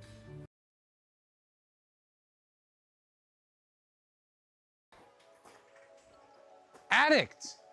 Addict! I spot an addict! Daggerheart, you're addicted. You can't stop releasing content. You can't stop making me go outside in 90-degree weather to make videos about the new content you're releasing. But who am I to complain, right? We're all happy to get some more Daggerheart stuff to play with, right? And this time we're talking about transformations. Last month, we covered all the other ancestries and classes and spells and all that stuff that they were releasing, but this time, strictly transformations. So it'll probably be a shorter video. Now, transformations are cool. We're talking about everyone's favorite things to play. Werewolves, vampires, ghosts, demigods, all of that fun stuff. So we're gonna go over that, and we're gonna talk about the cards. We're gonna read through them, how they work, what I like, what I don't like about it. But Rich, shut up and get to the cards. Aye, aye. All right, so first off, we're talking vampires, everyone's favorite bloodsuckers. Vampires are the undead, fanged creatures that drink the blood of the living. Let's get into it. Dimension Door. The vampires have two features. Fangs. Make a strength roll to bite a target within melee range, dealing D8 physical damage using your proficiency. And the second one being Feed. On a successful Fangs attack against a living creature, you can mark a stress to feed. Place a number of tokens on this card equal to the number of hit points your target marks. You can hold up to 5 tokens at a time. Spend a token before an action roll to make your fear die a d20 instead. When you take a long rest, remove a token. If there are no tokens on this card, all your action and reaction rolls are made with disadvantage. Okay, so this sounds interesting. It sounds like playing as a vampire, right, is going to change the way your entire character works, in a sense. Because if you don't play by the rules, the downside makes you roll a disadvantage. So you almost have to suck the blood of living beings to be a optimized character, pretty much. But I also really enjoy the flavor of making your vampire powerful, right? But make them also contribute to a fear kind of economy. Because yes, you are getting this power, right? You are making your rolls stronger with adding a d20 to it. But in turn, you are going to be rolling with fear more, giving your GM more fear tokens. And there are so many flavor implications you can use this for, you know? The vampire seems pretty juicy, but let's move on to the werewolf. All right, I'm not gonna sit here and pretend like you don't know what a werewolf is. A werewolf is a creature who turns into a supernatural wolf. Cue Dimension Door. The first werewolf feature is wolf form. When you mark 1 or more hit points, you can also mark a stress to enter your wolf form. While in this form, gain a d10 wolf die that you add to all attack and damage rolls. When you would gain a hope while in wolf form, you mark a stress instead. And the second feature is Frenzy. When you mark your last stress while in wolf form, you go into a frenzy. Roll a number of d20s equal to your tier and automatically deal that much physical damage to all creatures within very close range. Then drop out of wolf form. Okay, that's awesome. Werewolf so far is my favorite. I love the way it's a choice. The vampire seemed like you almost had to play with its features, but the werewolf seems like a choice. If things are going bad in combat and you get hit, you can choose to go into werewolf form and do more damage. But in turn, your friends better know to stay a little bit further away from you so you don't do damage to them when you come out of werewolf form. It adds flavor. I love werewolves. I was almost a werewolf in my Strahd campaign, and then a player cured me. But this is simple, effective, and thematic, and I enjoy it. Moving on. All right, the next topic of conversation is the reanimated. Reanimated are creatures who have been brought back to life. Cue Dimension Door. The first reanimated feature is Stitch Up. During a rest, you can only clear hit points if you have access to remains from a recently deceased creature. Describe how using this material affects your appearance. You cannot clear hit points by any means except a downtime move or the risk it all death move. And the second feature is Corpse. When you risk it all on a death move, if you fail, you can permanently mark a hit point to succeed instead. When you do, you still use the hope die's value to clear hit points and stress. Wow. Okay, I did not expect this one to be that smart. It really doesn't affect your playstyle outside of flavor when you clear hit points and whatnot. That's fun, doesn't really make a difference. But the fact that risk it all becomes not so risky for you is genius, because that affects the entire way you will play. You will be a little bit riskier knowing, yeah, I can come back to life and just be a little bit weaker this time around. You're a cat with 9 lives. It's phenomenal. Like I said, it's thematic, it's simple, but it's effective. I like this one a lot. Moving on. The next one is shapeshifters. Obviously, shapeshifters are creatures that can change their physical form. Oh yeah, cue the door thing. Shapeshifters' first feature is change shape. Crazy. During a long rest, you can spend a downtime move to swap your current ancestry with another. When you do, describe how your appearance changes. And their second feature is only skin deep.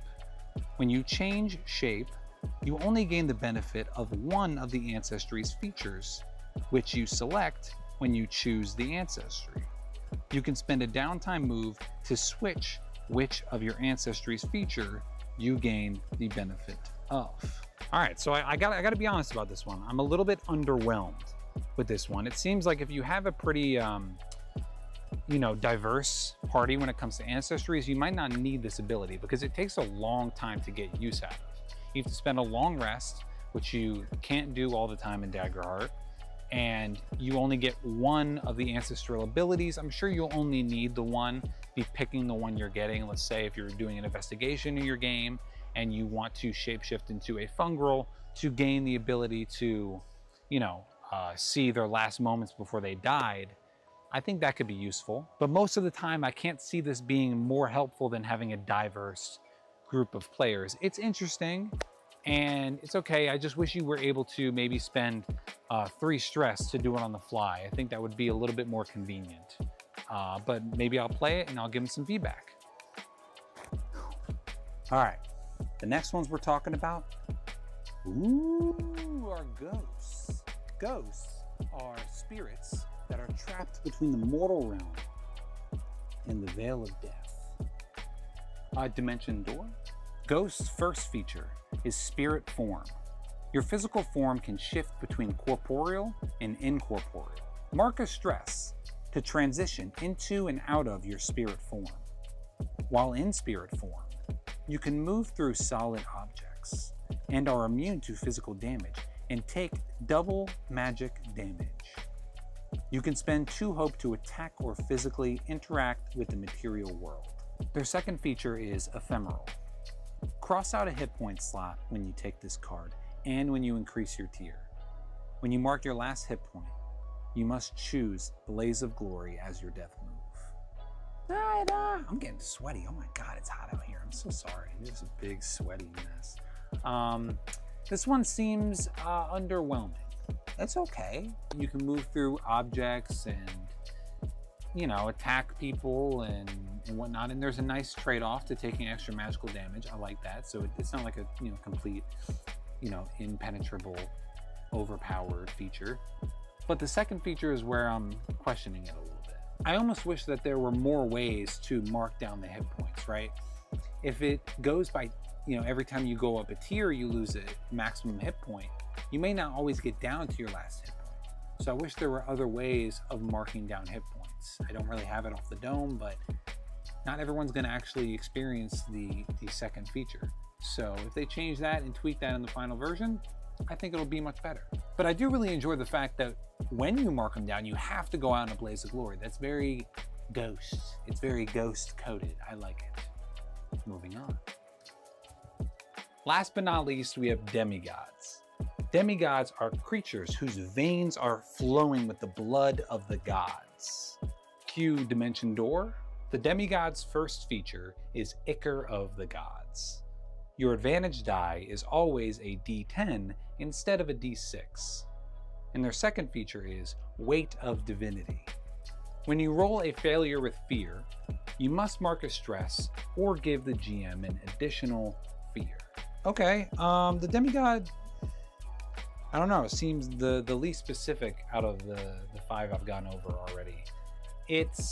It just seems like a way to be like a little bit luckier, maybe blessed by the gods, and your one die is a D10 instead of a D6. And you also, I don't know, I feel like the takeaway, the detractor from the demigod is bigger than the bonus you get from it. So a little underwhelming, but overall, if we're talking about all 6 of these transformations, I love the fact that there is, you know, one bonus you get from it and one detractor you get from it. I think that's very intuitive. And obviously some seem a little bit more powerful than others, but that's the whole point of, you know, having a play test, right? People are supposed to play it, give feedback, and then they change it in the final release. And I hope when the final release comes out, I don't know, these come out all together in like a big book. I would like that. It'd be organized with all of these new things coming out in the void. I don't know how long it's going to be before, you know, they officially release this stuff, but we're going to find out. So overall, these transformations are a fun addition to the game, and I can't wait to play them with my party. I don't know, give some feedback on them. So check back soon. Hopefully Daggerheart releases more content. It seems like every month they're putting out something new, but subscribe, like the video, and check back for all the Daggerheart updates you can find. Okay, welcome back, everybody. Thanks for sticking around on the break, and thank you guys for picking up the module on the break. Special thanks to all of you. That's awesome. I'm gonna get you hooked up with that Discord role after this stream tonight, and then I'll give you details on the August 15th, 9 p.m. Eastern Time Discord voice channel chat that we're all gonna get together and have. So I'm super excited about that, so thank you. I believe it's my move. Is that correct? Yeah. Thanks, Rich. Okay. And real quick in the chat, if I could just get a weigh-in from you, how is the ambient sound? I've got some combat music going. I don't know if you can hear it. Normally we're better than this. I'm not sure what happened tonight with that. It'll be fixed for the next stream. But just let me know, do you hear the music? And if so, is it okay? I can't even hear it. I can't hear it. I know we can't hear it because I'm afraid to, I can give you a little bit. That's all. Yeah, that might be all I can give you because I don't want to blow out the. Let us know how it stream. sounds. I like it, Picasso. All right. How do your ears feel? So, also, we're getting followers tonight. Thanks for subscribing to the channel. Yeah, welcome to the party. Welcome to the party. It is my move. Prepare to die. Great, thanks. That's Please awesome. no. All right. So, first of all, the move got turned over to me in Rook's failure for your Shadowbind move, correct? All right. So I am going to spotlight. Where am I spotlighting? I am spotlighting the Slint Packer that is on Sparky one more time. Okay. Is going to make a claw attack on Yeah, you. sure, come on. Digging those brass claws into your chest. The attack roll is a dirty 20. Yeah, that hits. A 20 that's had some work done. A 20 that isn't all real. Okay, and that is going to do, Sounds all good. ooh, 14 points of physical damage to you. All right, I'll take that. That's only 1 hit point. I am running a little bit low on fear, but I am going to spend one more to activate one of the Slint Packers that's at the bottom of the stairs. That is not shadowbound. That one? That one or the one over there? I think it's going to be... Oh, that. Well, the shadow. Attack of Jay, Todd, you have a free crit to use at your whims. From Jay, I hate you! I have a free crit? Yeah. A free crit? Huh, I just How said I was is going a free to... crit Now, worth 1? to be fair, I did say I was going to activate one of the Slint Packers. You did say right? that. Yeah. So let's be equitable here. I'm going to do it by chance. Oh The my one at the God. bottom right of the stairs is going to be 1 through 3. The one at the bottom left of the stairs will be 4 through 6. And that's a 5. So it's the one at the bottom left of the stairs, which is naturally closest to Valeth. Valeth? Jay! What the heck? Can somebody move that Slint Packer at the bottom of the stairs over adjacent to Valeth? Valeth, you have a number That's a of good rat adversaries sound. I like on that. you. Rats. I know. I'm getting. Just Also, a 20 that's had work done. You're getting gangbanged. Okay, you need to not. Brass Claw attack comes in hard. That's going to be a 14 points of physical damage. Damn, I it thought it was a crit. meets. So that's major. My major. Yes. Oh, What? I thought it was Oh, a crit. wait a minute. it's a crit. That's a crit. Oh, wait a minute. No. You can use it whenever you want, Yeah, you don't crit have now. to use it now. but up to you. I'll tell you what, it would be unfair of me to use it now since I didn't declare I was using it before it Good. started. So I Okay. will hold on to my crit. 14 points of physical damage to fucking you, lame. which is going to be 2. Wait till it gets to you, Gary. But hang on. Since I have the crit, I shall spend one more fear. Attack of the J. Are you using the crit on this one? I will use the crit on this one. Oh, this is going to be wrong. This is going to be so wrong. Because you're gonna die. You're gonna die hit it. again. You're hidden, which only means that attacks against you get disadvantage. Really? Yes. Is that what that means? Yes. But I have an auto crit. Wait, what? I thought it means they don't see me. Shall I remind you of the conditions, sir? Sure. He said that like an evil oil tycoon. I did. Shall I remind you of your conditions, sir? The hidden condition. Wait a minute. Can I get some boons? No, I've been asking for Boons since this started. I'm gonna die again. Wait. Maybe that's a sign. Todd, I have a question for you. Todd. All right, hold on. Addie's Yes. got a The dark side. question. Yes. Hold on. Yes, Since Rook is right there and is super close to me, I would love if I could mark a stress and use I am your shield. I will tank the crit for Rook. Oh, yeah! That is your ability. I would love to do that. So you are able to do that. I got you, buddy.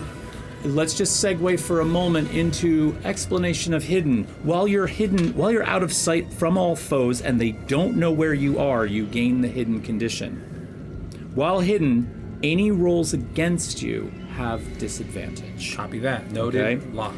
If an adversary moves to where they would see you, you move into an adversary's line of sight, or you make an attack, you are no longer hidden. Copy. So that means that I would be able to make a move against you, I would just have disadvantage in that move. Now, since Atticus Sparky gonna is tank going the to crit. jump in front and create the shield, that's going to be a crit from a Slint Packer coming in with the claw attack.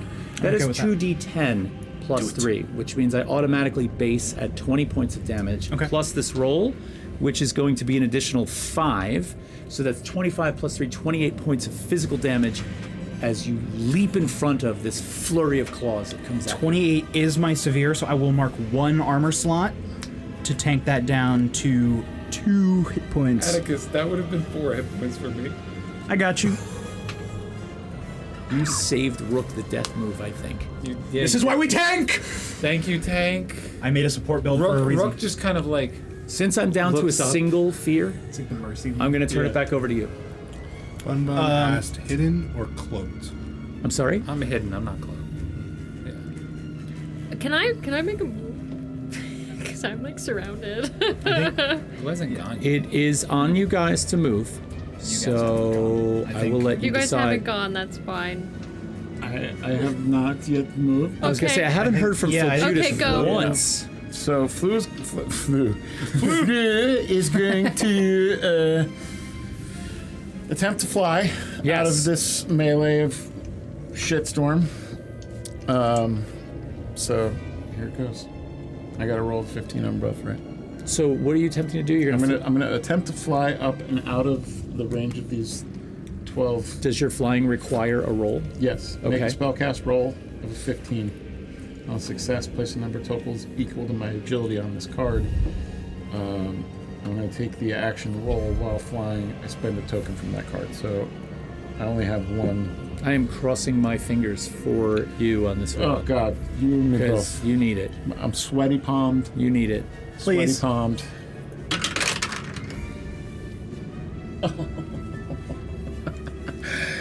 Well, I did it.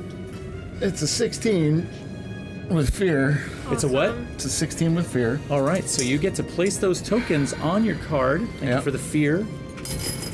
All right. So I'm flying. All right. I'm up. As you fly up out of the group, the fear moving the action to me, there is one quick attack. A flurry of claws from one of the groups comes in on you. Well, he's midair? He's not midair yet. The fear is as he leaps up into the flight position.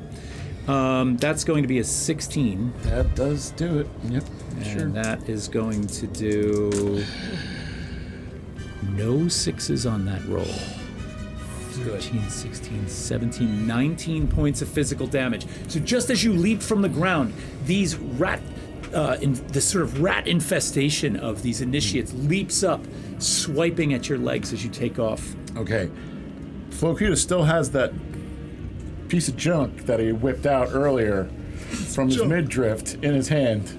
This is so weird. Yeah. I know. Pulling out your junk is an action. It's an action? No. Well, that was a chat. We established that in the chat a while ago. So I'm now going to use my room ward. This is a reaction. Yeah. To being hit. To being hit. Please do. So I'm going to roll that on D8. Come on, friends. What does that mean? What's that comment? That was a 16 that you had? I rolled a 16, yes.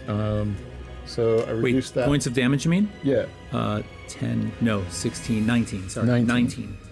Okay, so, shit, that was fucking annoying. But I didn't lose it because it wasn't an 8. Okay. So I only took 4 off of that, so it's still severe damage for me. So I'm going to mark an armor and take... When you leveled, did you up your damage thresholds? Yes, I did. Okay. Yeah, thanks. I'm squishy. Just fucking rub it in. Our party is squishy pretty much. I know. Except for me. I know. All right. With 3 sorcerers here. Yeah, it's all except So, giant C3PO. over here. yeah. Giant C3PO. Stay close to him, guys. Okay. More of a Protect you. K2SO. All right, so you performed your reaction, correct? Yes. All right, so you're flying up into the air. I made my attack. I am actually going to pass it back to you guys momentarily, so go for it. Okay. I'm going to, it was a while ago that these guys have tried to attack me. But I'm gonna drop this Aether hose for a second because I don't really know how I feel about it. And I'm gonna pull the daggers out. Okay. Old reliable. Oh boy. Old reliable. And there's a pack of these, rats or whatever the hell these minions are around me. And I'm going to try and slice and dice these fuckers. And I'm gonna do a whirlwind attack and just spin around 2 daggers, slicing and dicing.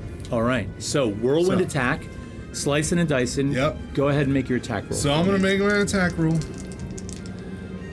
I think for the fuck of it, we're gonna spend a hope. You're To I'll use the I'm gonna use my ability Quick Hands. Ooh. So I'm gonna throw that in there, because I think this just fits.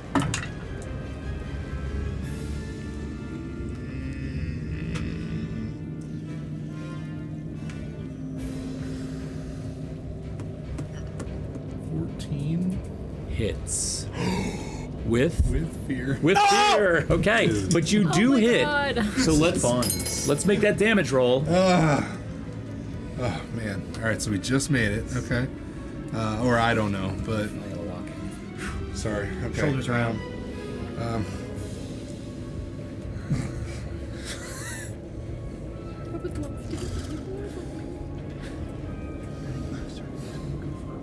So if I also use my ambush ability, because I'm still, I know I was asked earlier in the chat if I upgraded to the new rules or not. I'm keeping the old ones just to finish this section out. Okay.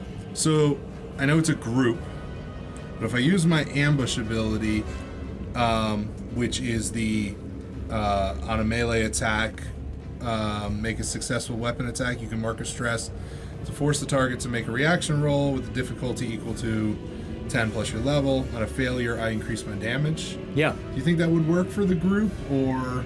Why not? Okay. Yeah, I mean, it's the same thing. The group functions as one. Okay. So So yeah. can you make a reaction roll of 13? I just made a reaction roll of 10. You failed. So let's go. Drop them. Okay, now let's grab some dice. We got that. And I think that fits the narrative because as initiates, their reactions are not going to be well coordinated at all. Perfect. So this is going to fit this. nicely. I love this. We need this win. Save us, Gary. So +3.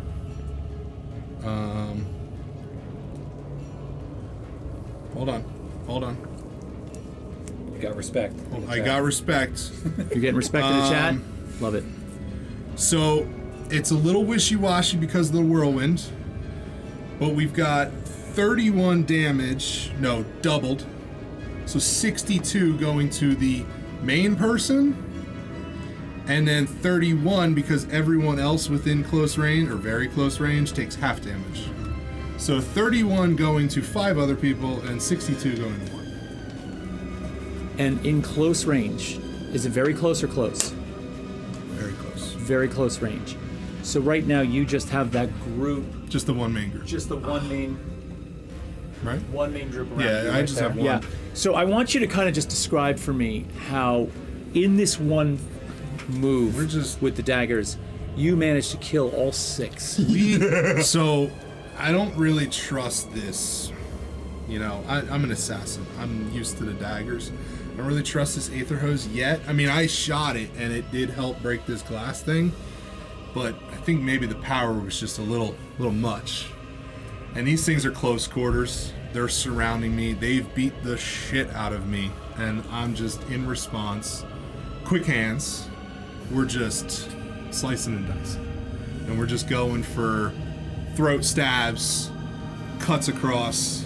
We're just going in there. You have opened up and gored all 6 of these almost simultaneous so fast that anyone who happened to be watching you make this move would have had a jaw-dropping moment at the speed and efficiency that one individual could kill 6 others so quickly.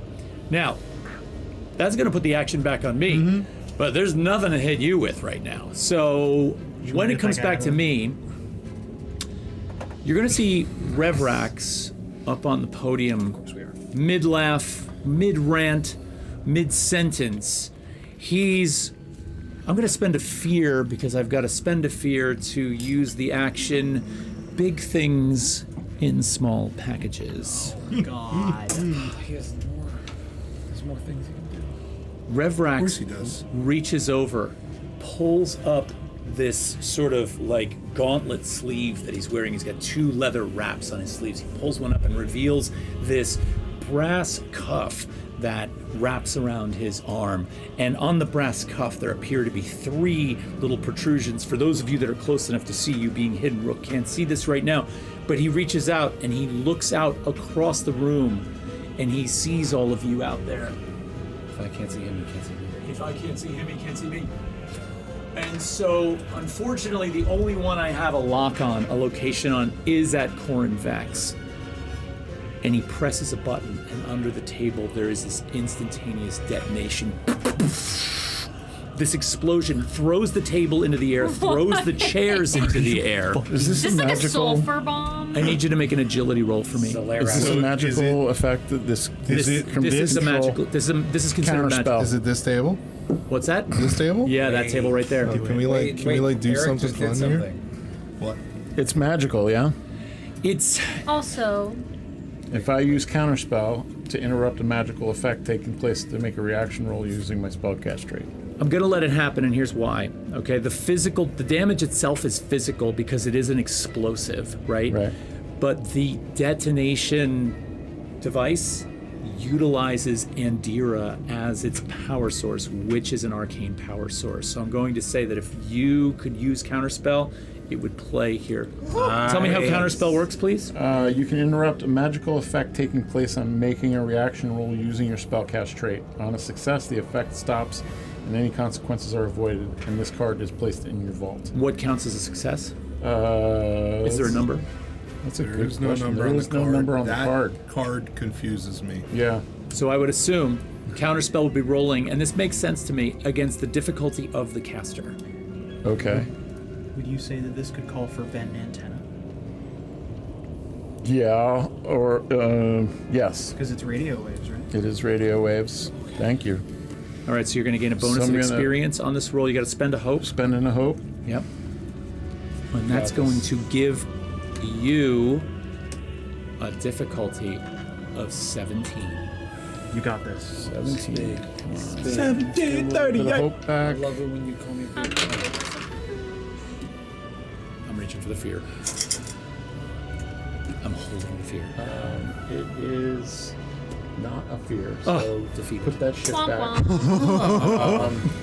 Devin's 1988 said, sending y'all hope roll vibes. So Thank you, that Devin. worked for you. Yeah, thanks. What did you say was it? 17. 17. So 14, 16, 17. Beats. It beats. You got it. All right. No boom boom. Flocutus, you no sooner see him pull the gauntlet sleeve up and reach for that button that you instinctively fire off a counter spell, and there is this momentary interrupt. I take back my narrative moment of the detonation and the tables flying all over the place. It never happened. However, it will expend the charge because he has a limited number of charges. All right. Huge. You ate Nice one, Eric. that's going to take the action off of me and put it back on you. What do you want to do, Liv? You're surrounded. Can I do something really quick? Go for it. Because I got a lot of people on me. Just want to get a roll. Okay, I'm going to spend a hope to make a spellcast roll. And I want to conjure Rain of Blades, so it strikes out all targets within very close range. Oh, that's great. Which are a lot, if it succeeds. Which is what, 8, 9 targets? There's 2 plus... 2 It's 8. plus 6. 6, 8, And then there's one other one that walked in there. Yeah, there's another one. Oh, yeah, on that's me. right. You've got the Packer in there, too. So you have 9 I have a targets lot. in there. Yeah. It's a plus 3. Don't miss. I'm gonna try my best. It's a crit. A crit with 5s. Oh, we may be so back. We're so back. Crit is a crit. That's like I think the second time I've rolled a crit this entire 3 weeks. Perfect. Okay, hold on. I need to collect myself You were here. due. You were due for that I was crit. due for a crit. I think Devin's on all these. Can I have? Do you need? I need another 8, please. I have So, eight. gain a hope, clear a stress. Do that first. So that was free then, and I can clear stress because I spent a hope. There you go. Cleared that. Cool. Gotta get my calculator out because I'm an art major. Well, I was an art major. Dirty Bomb Vesper style from Coffin Nails. I love that. Oh man. I think we're going to rename So that the Dirty max. So it's 2d8 plus 2, so then that would be 18 out the gate. Were any of them vulnerable? No, right? Bomb. Nobody was vulnerable. And then I roll. Now, this is that amount of damage to everyone in that radius, correct? Yes. Okay. Everybody, all targets within very close range. Oh no. Bun 32 would points. have won a bet if it was with the weapon. 32 what? 32 points. 32 points. Bun Okay. said what crit So first things first. This flurry of blades. Yeah, it called? Rain of Blades. Rain of Blades comes down from seemingly out of nowhere, individually striking all of the Slinth initiates. And because this is dealing damage to every single individual, this does not count as like a single attack on one that extends out to the group. So you, in fact, are going to take out 8 Slinth initiates with this. Let's go. So Let's go. that is massive. Now, before we talk about that, Then unpainted. Yeah, that's what let's not forget that we also have a Slinth Packer there who's impacted by this. How many points of damage was that? 32. So that's going to be major, and that's going to mark 3 hit point slots. You mess with the Wait, blind Todd, I have a bitch. question. You get the You said blades. each of those initiates are 6, right? Each of those initiates are 6 rats? Yes, The correct. the one pack was beat up really bad. Yeah, I Oh, already yeah, I it already was already killed. It's been getting hit multiple times. I've been keeping track of how many are around each person. Okay. Let's go. That was catastrophic Fuck yeah. level damage. Let's and go. was that done with hope or fear? Well, it was crit. It was double Oh, fives. crit. Yeah. Rest. So did you mark your hope? It was and clear free. stress? Yeah. I Okay. cleared the stress. Hope is because I had to spend a hope to. Fantastic. Let's keep it going. Who's next? I seeing the group of successes in a row, Sparky feels inspired. I am just sprinting past this slint. I'm gonna grab Aurora, sling her over my shoulder, and run down the stairs. Okay, so I'm gonna have you make a roll based on either agility or strength. I'm gonna use strength. Okay. And let's see. All right, hold on a minute. Let me sort of set you up. Bun. Let me set you up for this roll. Uh-oh, what's Bun Bun doing? Shall I Please. spice things up? No. Are we doing too well, Bun? Oh my God! Can I do what I need to do? I thought we were spicy. I'm gonna let you. You've already initiated your action, so I'm gonna let you do it. Here's the deal. You're basically just sprinting past one person. You've been in this spot for a long time. You've had time to study this, so there's not going to be incredibly difficult to see here because she's right in front of you. Yeah. And you've become sort of aware of the situation. Okay, good. So let's set this difficulty at 14, which I think is reasonable given the action that's going on in the room. Now, if you succeed, I will let you grab her. And what's your plan after you grab her? Running down the stairs, and I'm gonna try and make my way for the door. Okay, so a success, anything over 15 is going to allow you to do that. If you fail, I'm going to have you, let's put it this way. If you fail with hope, you're going to be able to pick her up and start down the stairs, but you're going to fall and drop her. That's going to potentially damage her.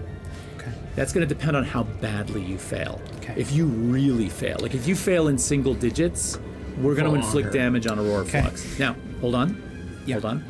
If you fail with hope, I'm going to let you get her up into the air and start to make your move, but you will keep her on you. So you'll now not have to pick her up again. Okay. All right. And that's if I fail with fear? If you fail with hope, you're going to actually get her in your arms, but you're not going to be able to get anywhere.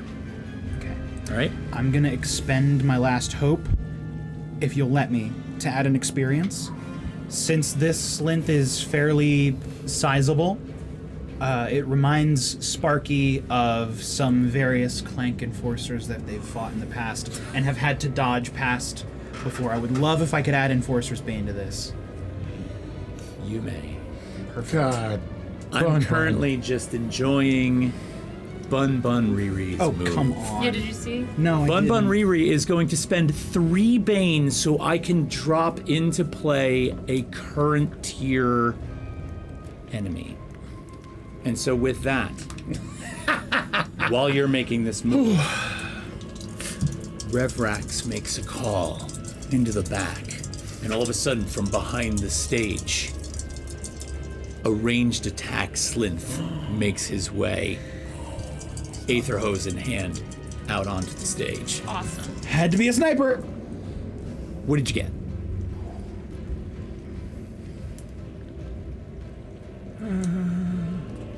Okay. No. Okay. It's math time. That is... Here, wait. Math rose. Today's math break is sponsored by Bun Riri, who injects spice into every combat encounter. I want him up on, coming out behind Revrax on the stage and moving towards. Nope. Behind Revrax. Yeah, there you go. Perfect. Bun, you are spicy, man. Here he comes. Cold ass shit. It's an 18 with hope. Based on your reaction, I didn't think it was going to go that well for you. Because I thought it was a 3, but then I looked at my die. It was an 8. Okay. So, describe to me what happens. You're able to succeed with hope. You've Take got that this. hope back. Sparky kind of sees this Slint kind of standing there, claws out, and then feints right and then goes left, shoulder checking the Slint out of the way, reaches down, grabs Aurora, and princess carrying her, leaps, Damn. step onto the ground, and I'm gonna start trying to rush for the door. And as I do that, I scream out, "Get out of here!" Take Aurora with you, Yeah, please. take her with you. Get her out of the container. Miniature. All right, so you have her. I would say that you're able to get a little further than that, given Okay. the roll that you made. Should I get So I'd go about like half. here? Yeah, right about there is good. So you're making your way to the door. It was made with hope, so you guys are still alive here. Wonderful, wonderful, wonderful. I'm gonna make my way to the door as well, attempting to like possibly like hide under, you know, pass through tables. I don't know how far I can get, so I'd like to land in hiding. I would say make an agility roll to accomplish this, and if you succeed, then you can go ahead and make the hide. If you fail, you're out in the open. Cool. That's disgusting. But I can mark 2 stress to change it to a hope. Okay, So, but what's the roll? it's agility, you said? Yeah. Can it be instinct? Can it be instinct? Yeah, I'm instinctually checking the battlefield for like safe ways to. I think that sounds fair. 21 with hope. Oh, then you totally make this. All right, so go ahead and roll your hide action. Okay. Yeah. And where do I go? Well, you're going to be so where did you intend to go? What are you making for? The door? The door as far as possible. I would say with a 21, you're probably able to make it 2/3 of the way, and given that there's some overturned tables, I'd like to hide under this table if possible. go for it. I think that's fair. We are in so While you're doing that, Flocutus, what do you got? So Flo is pretty much floating, flying right about here. Yeah. Yep. I'm gonna unleash chaos. I love it. I can also unleash chaos. I'm gonna unleash chaos and try to channel electrical energy directly at the muzzle. Okay. Can I? And sure. I need to, so I have an experience that I have not yet used that's called Touch Grass. And I think that it could be useful here.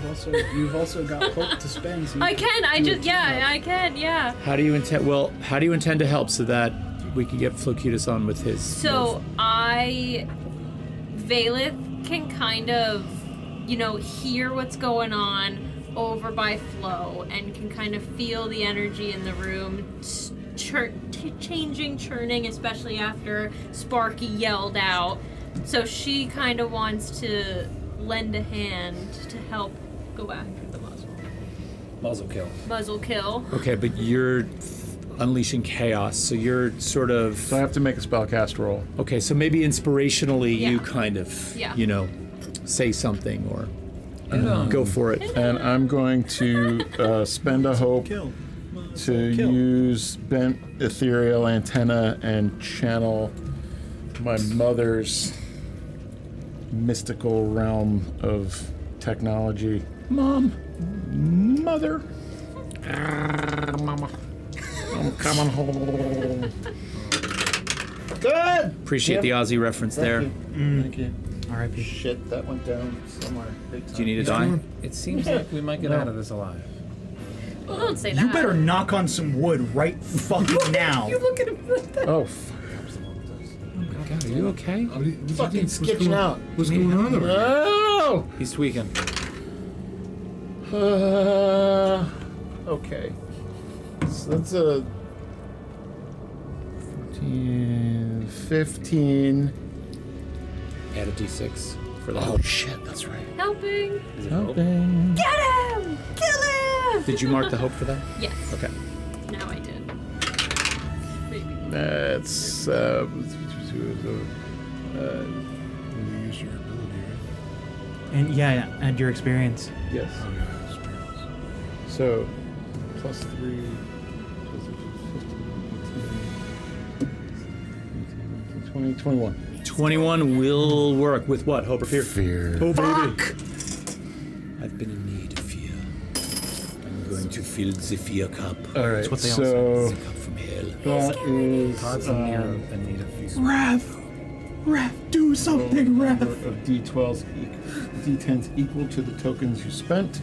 So I did that with all 3 of my Unleash Chaos D10s. And I also lose my flight ability with this, so I'm going to drop down and duck out the fucking door after I've done this. Question. Okay. Because I basically, as I cast this, I lose the flight ability. Okay, so you're going to So drop. I'm going to drop and I'm going to back out the door. So this electrical power hits Revrax all the way across the room. You're here, the Revrax or the ones in front of you? I'm going after Revrax. Oh, shit. Yeah. That is.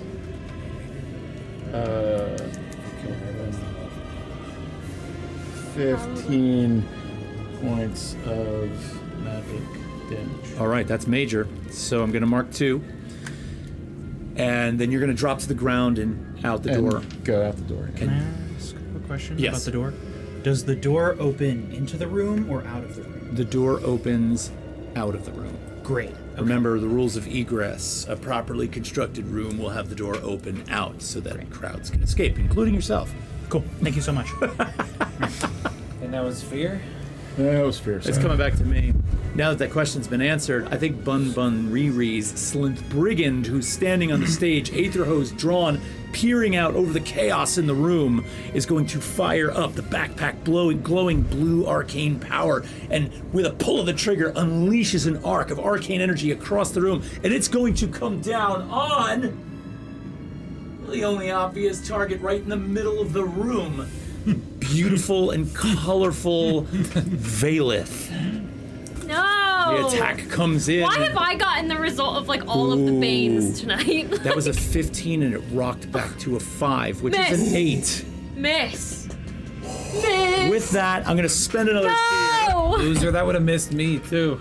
Now, he does not have Relentless, so I can't spotlight him again. However, the one that's on top of the stairs that was first challenging Sparky is also going to unleash a bolt of arcane energy. I thought that was a one packer. is a packer. Oh, shoot! Get Ben! All right. He's the one at the bottom of the stairs. A hoser. Will you No, stop? there's only one hoser. Wait. So, that's all right. I've already spent the Take fear. off, eh? What's the one Well, does hoser? Revrav has The one that up top. ability? He didn't. I've already spent the fear. Yeah. But all So I am going to... What you doing, Ben? all 3 of the ones that were shoot. packers. Don't. You're the only person Please who's tried to don't make attack him Revrax so far, correct? Yeah. Okay. And that was a success. Yeah. Okay. Oh, he's gonna cook you. I'm done. That's why I was trying to get the fuck out the door. Yeah. 'Cause you got the Hit little. and run, dude. Yeah. Revrax is going to actually, with the activation of that fear, I'm going to spotlight Revrax. He is going to run down off the platform, down the left-hand side of stairs, and he's going to, and he's going to make his way over towards the crowd. He's not going to be able to get terribly... Is he stopping at me? I think he's moving towards Valeth, because Valeth is closest. Are you kidding me? Valeth is closest, right? Valeth is right there. Valeth ran in the middle of the room. Valeth drops dead because of freaking. Oh my god. All right, so that being said, he's going to stop there. I don't think I'm going to make that unfair. I think that would be the limit that he'd be able to go in this turn. I am going to spend one more fear, however, and I'm going to allow the initiates that are closest to Sparky and Aurora Flux to move in and attack. See them right behind you? Yeah, I see all. That one's coming in. That was the one that was on Rook before, so all 6 are present. Now, here's what I'm going to do. What is your evasion? 8. 8. All right. So Aurora Flux's evasion is actually 12. Good for her. So Finn. So Bun Bun gets 2 more Bane. Why? They had 2 undecided, and they decided Bane. Bun Bun, you and me. The like day this. that Bun Bun. Bun Bun, you We're and like me. this. It's on The site. day that Bun Bun gives us a boon, I'm convinced that we're in the wrong timeline. Here's the deal. Okay. If I roll between an 8 and a 12, it's going to hit you. Okay. Over a 12, it's going to hit Aurora. Okay, I'm okay with that. And that's a 10. Okay, I'm cool So with that is going to be 66 onto What's you. 12 like? And I rolled 1 6, so I'm going to add a 6 to the roll. And that is going to be, there's a lot of 1s in here. Oh, no, there's not. 6, 8, 9, 10, 11. Wait, 6, 10, 12, 13, 14, 15, 16, 20, 23 points of physical damage as the flurry of claws. I'm gonna mark my last armor to reduce that to a minor damage. Okay. I am so glad that when I leveled up, I took an extra hit point slot. I'm going to turn it back over to all of you. I'm running run. for the door. Okay. You haven't gone in a while. I was gonna say in response to that, to try and maybe clear the path a little bit for Aurora and Sparky, can I shoot the hose at that pack? Yes. And where are you shooting the hose? At the pack that just attacked. Of course. Sparky. Go for it. But of course. Make an attack roll. Roll well. Roll well. I'm begging you, roll well. Garrett, That please. laughter worries Garrett, me. please. It's an instinct roll for that stupid hose. It is. See, I don't like this. I don't like this hose. Garrett, please. That's a 12. Unfortunately, a 12 is going to miss. Was it a 12 with Fear? fear? Warrior just activated Warrior's Grace to crit on the next roll with 2 boons. Oh. Who do you want to crit, Warrior? Can you please give that to Garrett? I feel like it was to Garrett because we lag a little bit. Yeah, just confirm what you wanted with that one, Warrior. Well, we have a good 7 or 8 seconds of lag, right? That's what I mean. Let's see. I'm holding my fear, waiting. So that's what they're calling it these days? Wow. Do that in public? That's what they're calling it. Oh, Garrett. Warrior says it's a Garrett. All right. All right, I'm going to allow it this time. Yes. I'm going to allow it this time. Garrett, you will crit on that roll. All right, so I don't know what the Aether Hose does. So the Aether Hose does, I can tell you 2d12, right? right now, I believe it's 2d12. Please hold for confirmation on the Aether Hose. It is 2d12 plus 3 magic damage. All right, let's whip this hose out there, right? So that would be 24, 30, 38, plus, would you say 3? Plus 2? Plus 3. So 41. 41 points of magic Massive. damage. So the first point of damage will eliminate the first one, leaving 5. 6 times 5 is 30. You take out all 6. So this beam arcs down into the center of this group, spreads out, and just basically vaporizes 6 Slynth initiates. We're cooking them, guys. Nicely done. As I lay there with a table on my I'm just gonna back up a little bit towards the door with that. Go ahead and mark yourself a hope and erase a Can I run? stress. You know, Can I move? with seeing an acquaintance like Corn, do something as heroic as that. I'm inspired to emerge from my table and jump out and hit him with a rain of blades. Okay. Who are you hitting with this? So Did you mean me? no, not you. If I jump out and I go like right here next to Flo, can I hit these 2? Yeah, the Rain of Blades would have that kind of space. Okay, I'm gonna do such. Blade barrage. Did I make it out the door, or was I like towards the door? You're basically at the door. Okay. Because the door... Was it you who was talking about egress? No, it was. All right, I spend a hope was the to tall do one. that, and I'm also going to spend a hope to activate Survival of the Fittest. Okay. Get a little bonus. So you're going to get a +3 to that roll. Is that +3? Is it +3 now that I'm leveled up? No, it's +2, but you gained an extra experience. His experience is worth what? +3 or +2? +2 unless he bumped it at some point. I didn't. So Okay, it's +2. +2. So +2, and then the original roll.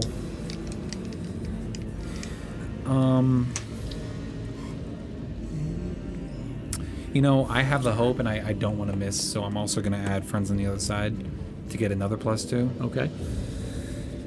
Yeah, burn And that hope, baby. I'm probably going to die jumping out of this table, but I want to help. So I'm going to try to take them out. That's a +4 to this roll.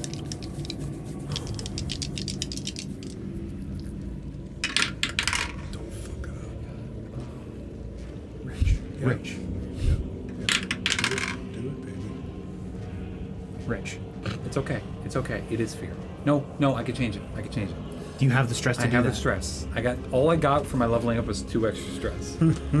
So it's a 9 plus 4 is 13, and I can use my Primal Origin Sorcerer to mark 1 stress to add +2 to the roll to make it 15. That hits. Okay, so I'm marking a stress to do that. I'm gonna mark 2 stress to flip it. 2 stress to flip it. Oh my god. And are you vulnerable now? No, I still have 3 stress. Whoa, okay. Jesus, dude. So I want you to roll damage on the Rain of Blades because you just hit. You basically hit Let's 12 go. Slint initiatives. I love in Rain of that Blades. shot. Rain of Blades is On, so on a fun. minion character, that's going to be massive.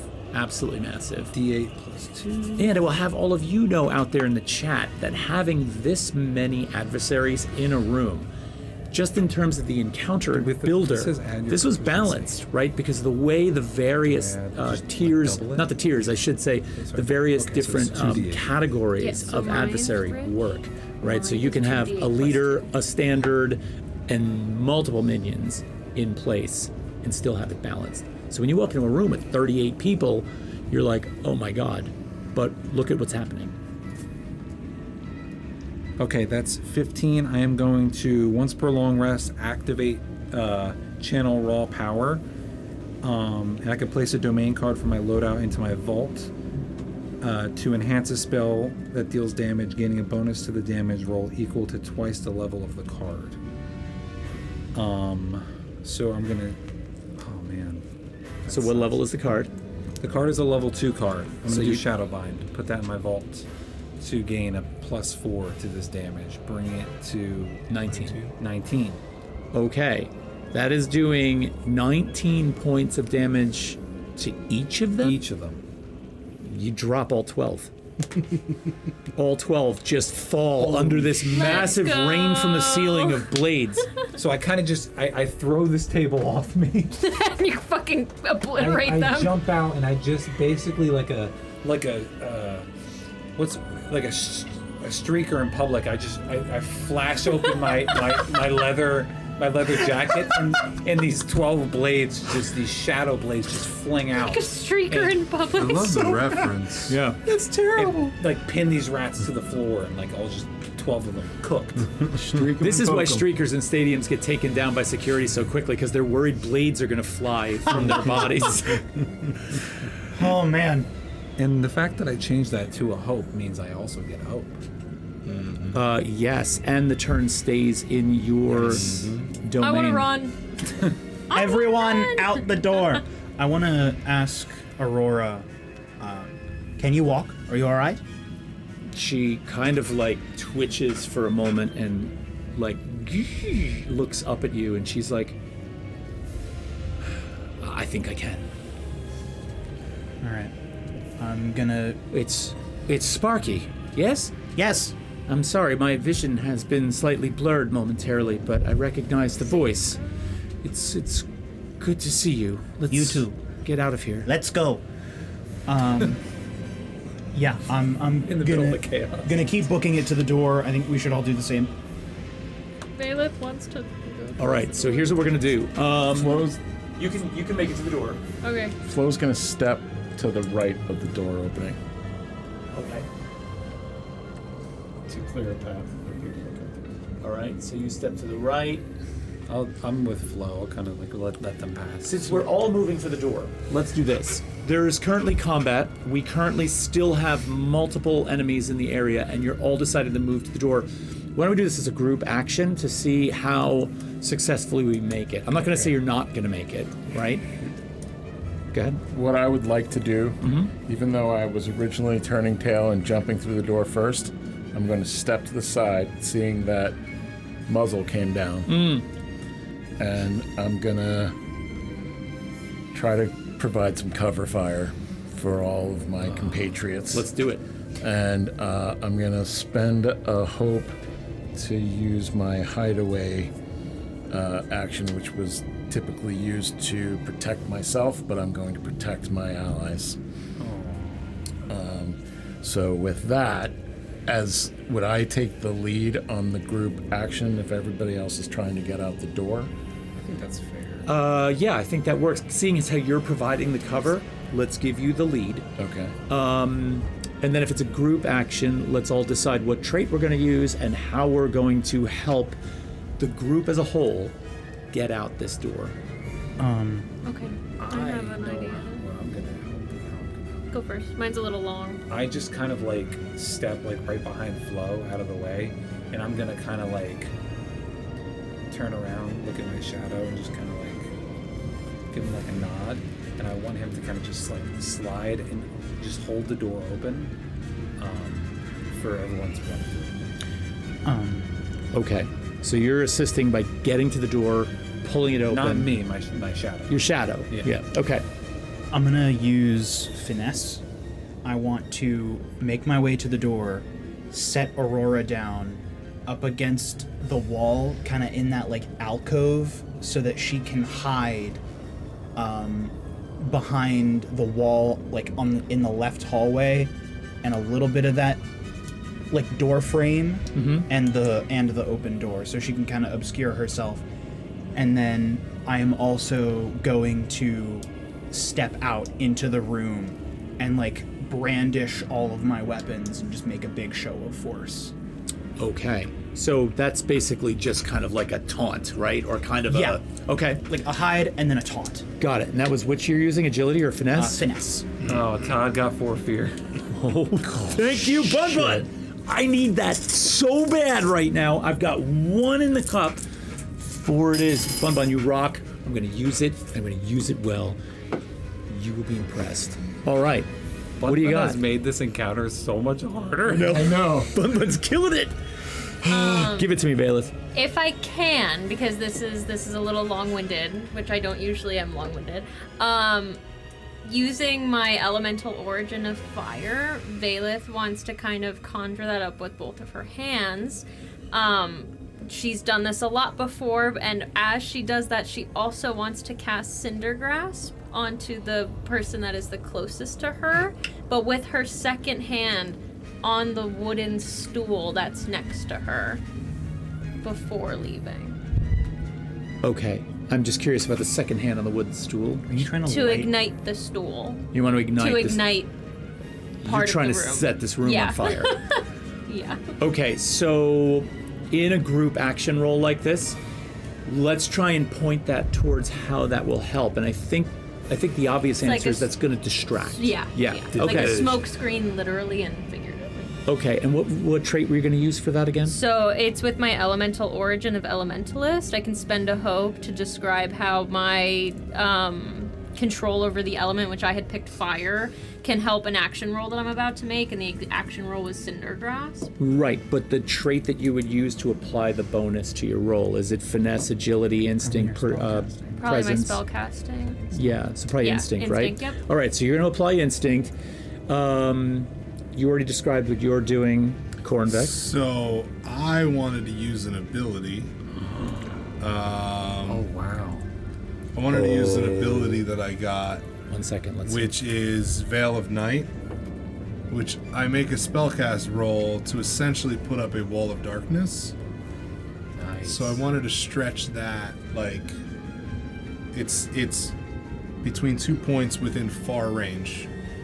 So I wanted to try and block off as much as the room blocking the door as possible. I see. So you're So blocking if you their let me- ability to see the yes. door. Okay. So that's So if going you to let me be. do that. Is that instinct? It's a spellcast roll. So it's probably instinct. Yeah, it's difficult because like my ability is finesse, but my class doesn't really talk about spellcast, so probably instinct. Okay. Now, warriors just used #Warriors Grace to use 1 boon to give Atticus a random item with a 1d12 from the consumables list. That's height. That's amazing. All right, so we have everything charged here, but since that came in, I'm going to have Sparky roll a 1d12, and I just happen to have the consumables table right here. I'm gonna use my hope die. 7, my lucky number. A 7. You just gained a minor health potion. Oh, that's huge. Wow, that was awesome. That's Sparky needs that so bad. That's awesome. huge. Okay, so we have this. Thank you, That was warriors. incredible. My goat. Now, I feel like the group action roll that's just been described, and given the recent obliteration of most of the enemies in the room, there are still some formidable enemies, but they're not super close. I would say that we do have one Slint Packer right on Valith, so that's going to make things a little tricky. We do have, our Slinth Brigand up on the top. We've got other ones. But I don't think the difficulty here is going to be too intense, because you're really just trying to get to a door, right? Of which you're all in close proximity to. So, hear me out here. All right. Can I attempt to make my spellcast roll? Maybe before this group action goes off? If it's successful and I can get the wall up, will that lower the difficulty? Is that how I can benefit this roll? I would say that if you're going to make the spellcast roll, what's the number you would need to make this work? The card says 13. 13. So I'll say this. If you succeed and you get the wall up, that would be a +1, just like it would to whatever Flocutus has to roll. Okay, so yeah, we'll make that part of it. So why don't you roll first?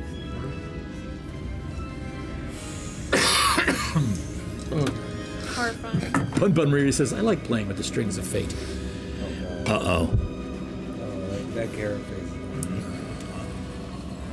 Because it's instinct, it's 12. No! Well, with what? Oh. There wasn't anything you could add it doesn't to matter on this one. Oh. Typically that would matter, but since this is an assist to a group action, I'm going to say it doesn't. So that's going to be a -1. I'm going to say this. The overall difficulty for getting to this door, let's match that spellcast roll. It's a 13. All right, so go ahead and make your roll. That's fine. It's like, well, you went full Nero tonight, Coffee Nail says. Oh, wait, I passed. What'd you get? We're all rolling that? Or is it just... I got a 15 with hope. Hope and fear don't matter. Okay. You're a +1. All right. Oh, we're all. Roll hope and fear die, but hope and fear don't matter. Just give me the total. Well, that was a 10, and that was a 3 and 13. Well, you're rolling your instinct, so do you get any bonus from your 16. instinct? 16, so that's a +1. Nice. Sparky? Womp womp. With what? With instinct? Instinct? No, you said earlier you rolled. Finesse. That's still only a 7. All right, so that's a -1. You're rolling it straight. You get no bonus. We got 2 -1s and 2 +1s. All right, so this is with my experience of the hideaway. Yes, which you burn a hope for. Which I burned a hope for already, and it's a spell cast, so I get my instinct on this as well. Mm-hmm.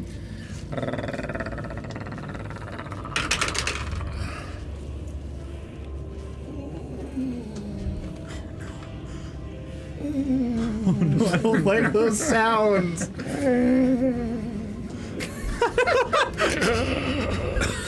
Oh my god. It sounds like you're already being put out of your misery. Yeah. It's a 22.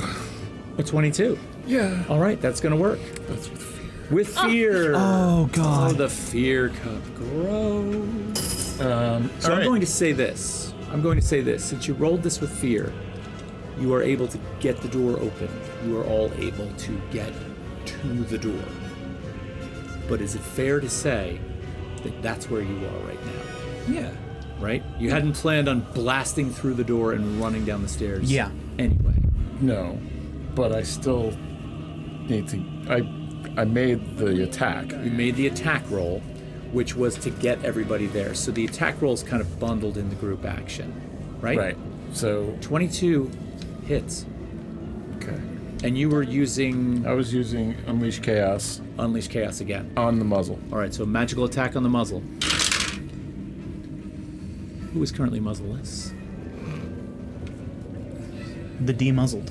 He's been demuzzled. That's another 15 damage on him. 15 damage wait, is... there's no mods to that, right? I think it's just the D10s, right? This All right. is the D10s. 15. That's going to be major, so I'm marking 2 more hit points on Revrax the muzzle. The muscle. You guys are all at the door? Yeah. Is that correct? Are we at the door or behind the door? Well, the door was thrown open because... I think me and Eric were last. Yeah. I was also... The intent was that everybody else would get through as I'm sending this blast of chaos to I only put Revrax. Aurora behind the door. I didn't go out. I didn't go through the door. Okay. So I would be out there with you two. So you're all kind of in the doorway, basically. You were out, right? Yeah, I think these two got out. You were out. But by out, we mean that just beyond the door or just inside the door? Yeah, they're just... Yeah. Okay. All right. So, Fear puts it back over to me. Yeah, let me move. Yeah. Here, and take Aurora as well. Oh my god. Just drop them all in that little cove there. Get me. Hit him with a muddler and... Oh, arm in the map. Careful, my tail and Can we whip turn have that a little bit cracked. so the camera can see Yeah. the door? Other way? No, you're good. Nope. Keep going. Keep going. Right there. Perfect. Oh my god, you're all piled up in the doorway. I love it. Fear puts this move back to me. And so with that, we have a Slinth Brigand on the stage who is firing up the arcane energy force in that backpack again.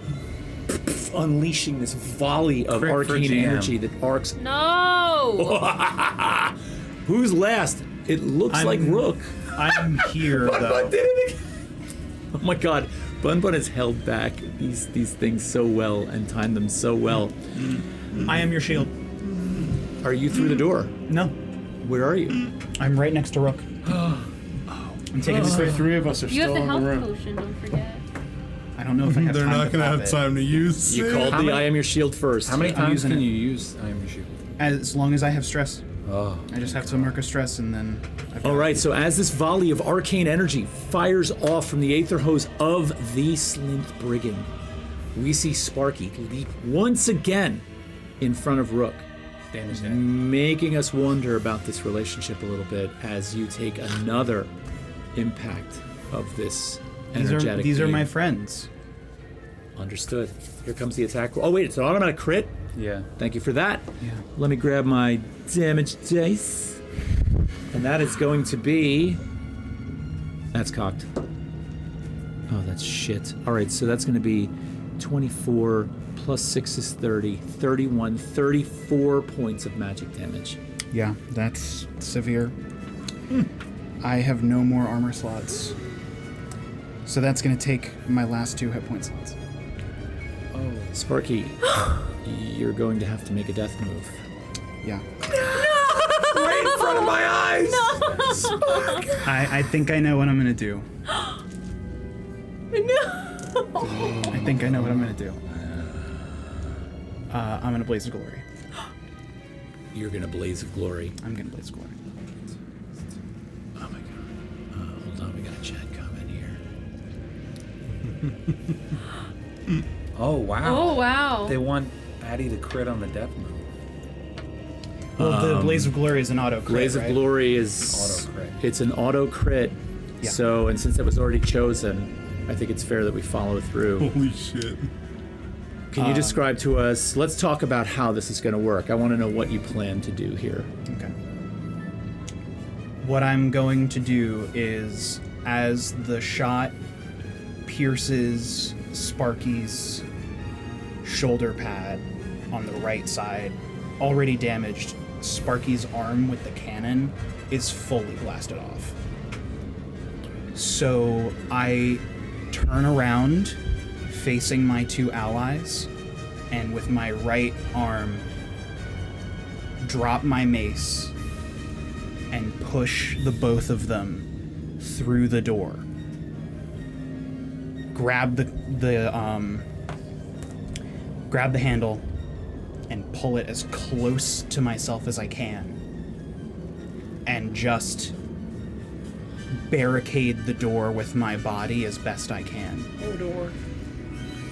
At the very last moment, Rook goes through first, Flo second, and Sparky, as the lights of Sparky's eyes begin to fritz, you feel something soft be put in your hand as the dilapidated, half undone plush muskrat is pushed into your hands as you are pushed through the door.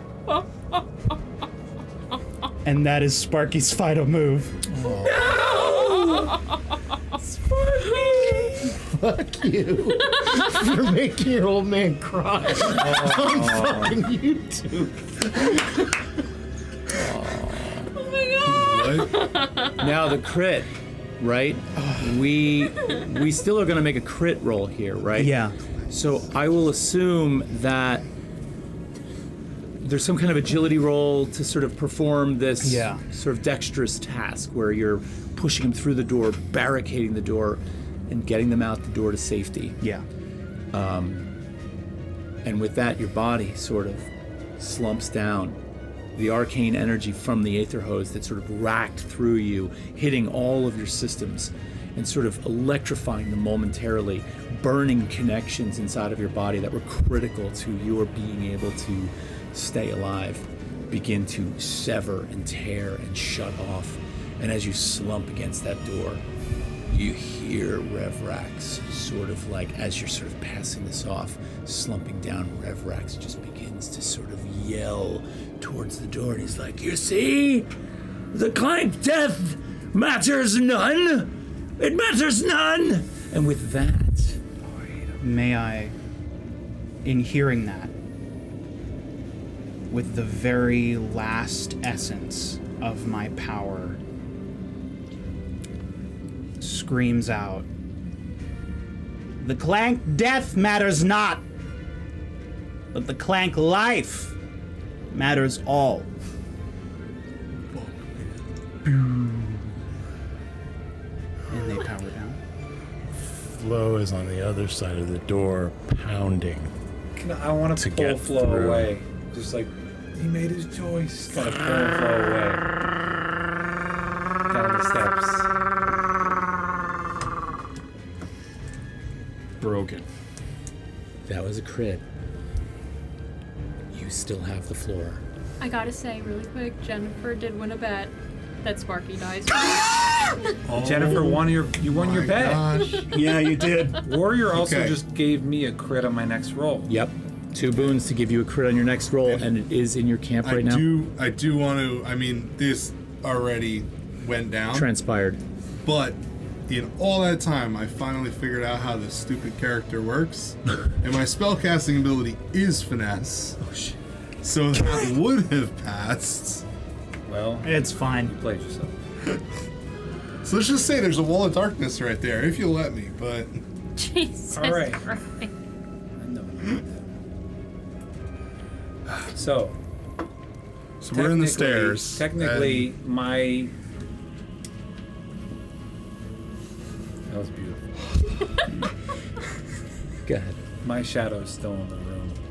So I'm going to use my crit. My shadow kind of just like comes out from like under a random table, and just like his arm just turns into like a blade pretty much. I want him to just run full force at Revraz's neck and just jam it right in his neck. Okay, Revenant. With a crit.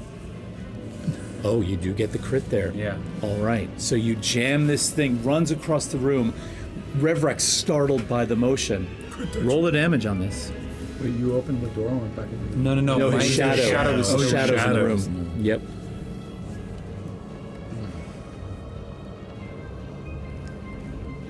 Okay, so it's immediately 3d6s, so that's 18. Thank you, warriors. This is incredible. I want to take this fucker out for killing the gentle giant. Oh, Glenda. Oh, thank you. you know, there's Trost. Okay.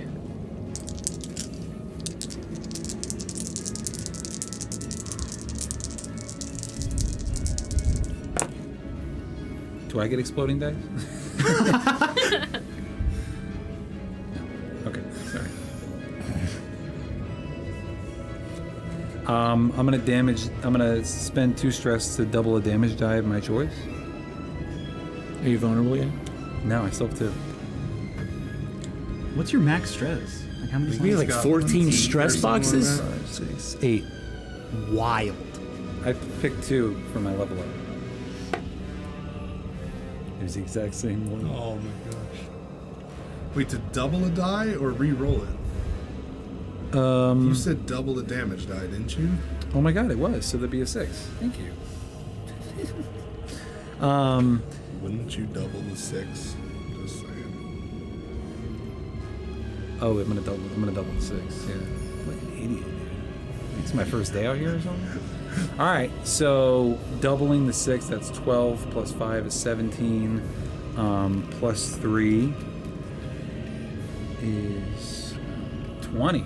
20 points of damage. Plus the 18. Oh my god. It's gotta be more than that. 20 points of damage plus the 18. 38 points of damage.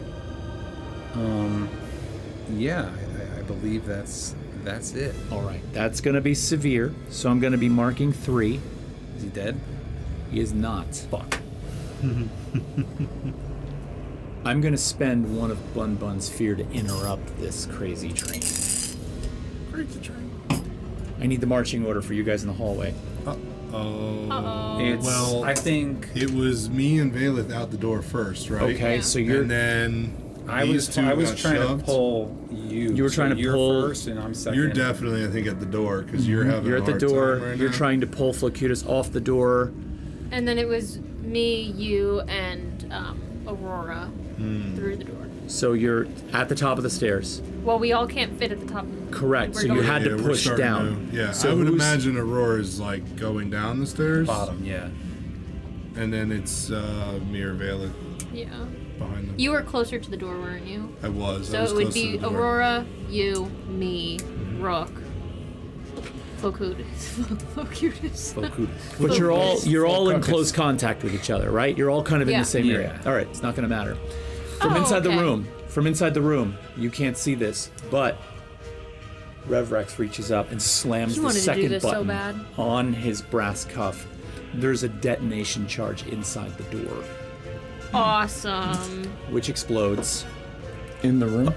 It's No, in it's it's at in the the door. door. The door all of a sudden is just like, That was lame. genius. That's it gonna explodes. That's fucking- I'm gonna need everybody to make an agility roll for me. hurt. Stand by. Well, guys, Okay. it's been real. And this is how we all die. Todd, did you have that planned? Oh yeah, that's totally That's written. genius. Dog. You think you're safe behind the door, especially with a 9-foot-tall robot blocking it. Yeah. Genius. Unreal. Numbers? 15 with hope. 15 with hope. don't- Okay, it these are doesn't these are matter, reactions. right. So 15 will succeed. 13. 13 will fail. 7. 7 will fail. 19. 19 will succeed. Dead. Dead. Oh yeah. That was I was just gonna That hold the was eye fun. contact. I was just Damn, gonna that's hold cold. the eye contact with Todd and wait for him to realize. Thank you for that. That I was appreciate brutal. it. Do it, Bun Bun, you won't. All right, so that is going to be. Oh god, that's not good for I'm me. still tempted because someone wanted a TP. That's going to be 17 points of physical damage if you failed, and it is going to be You die? 9 points of physical damage if you succeeded. There's no way, dude. 1 hit point. No armor.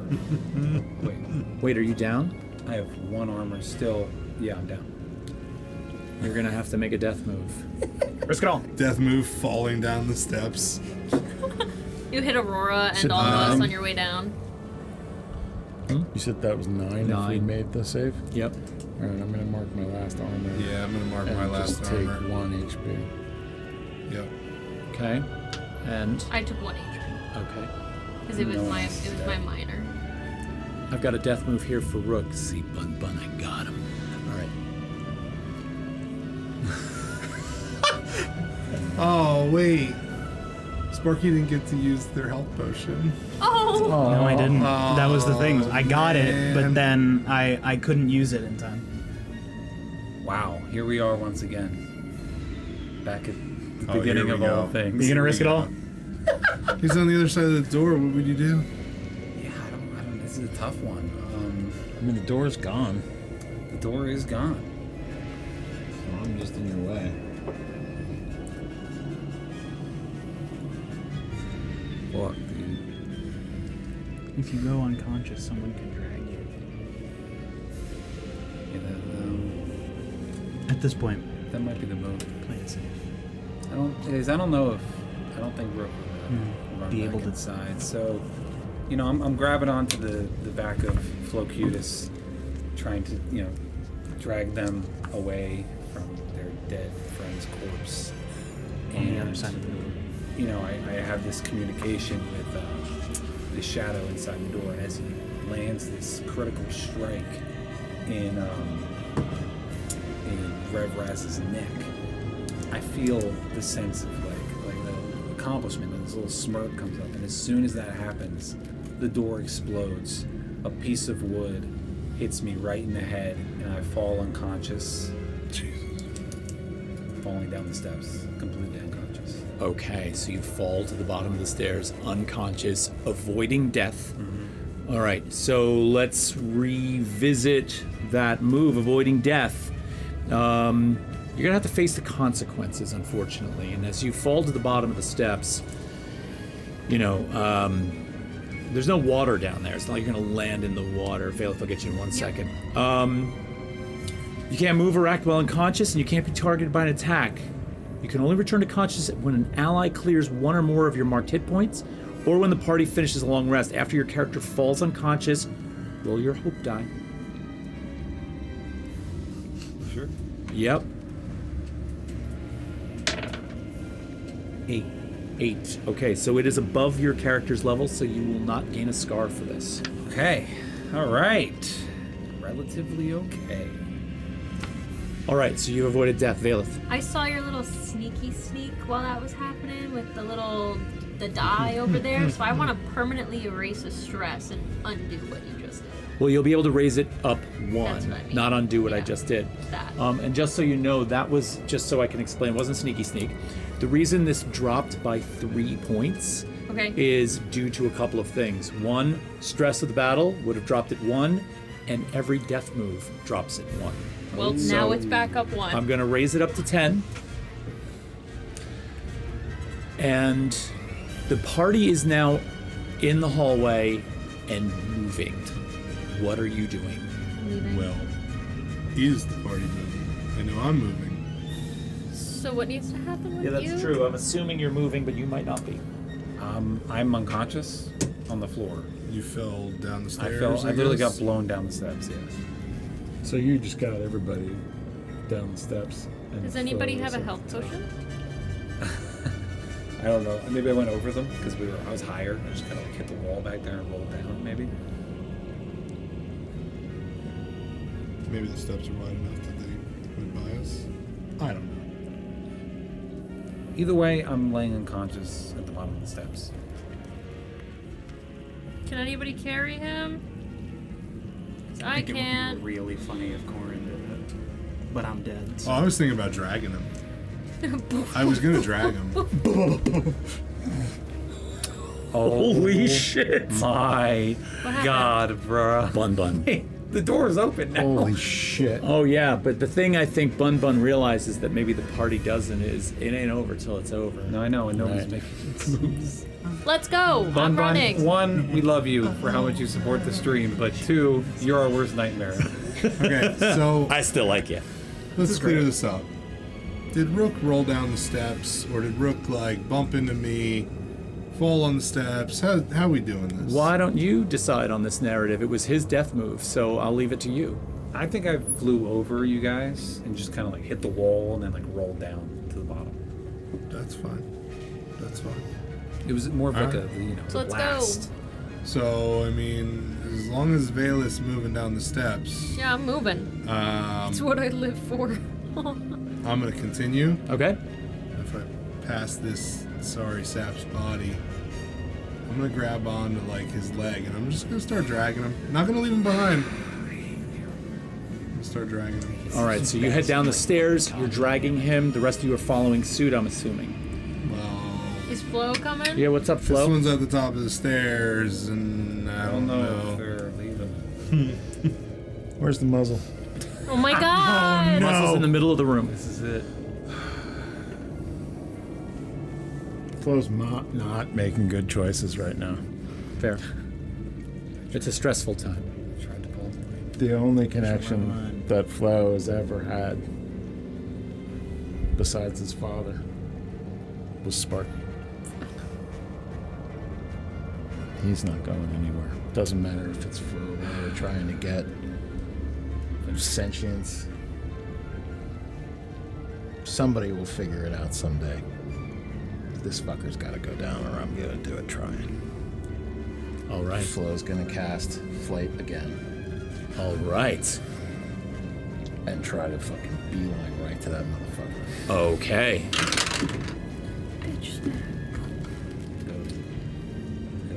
16, so I'm flying. All right.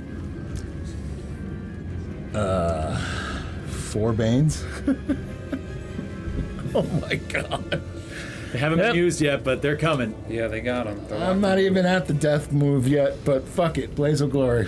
Dude, no. Yeah, you can't make a death move I know. until you marked all your Until you hit marked points. all your hit All right. points. I get it. All right. All right. So, Please live. with the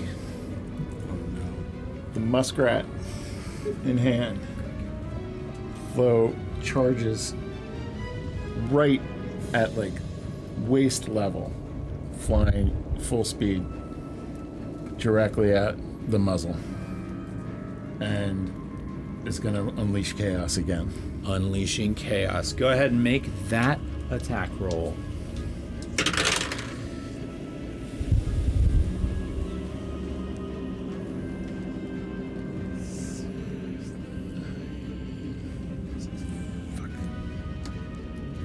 No, it doesn't work. What'd you get? I got a 7. I got a 10 with fear. A 10 with fear. So there is a feature with Revrax the muzzle called Tongue Like a Razor, and as you attempt to make this attack and miss, he turns to you and he's like, and so, all your precision. Oh, and do I recognize the infamous Flocutus? One of the top 3 on my list for potential sentience. Too bad you missed. You have to mark a stress for missing.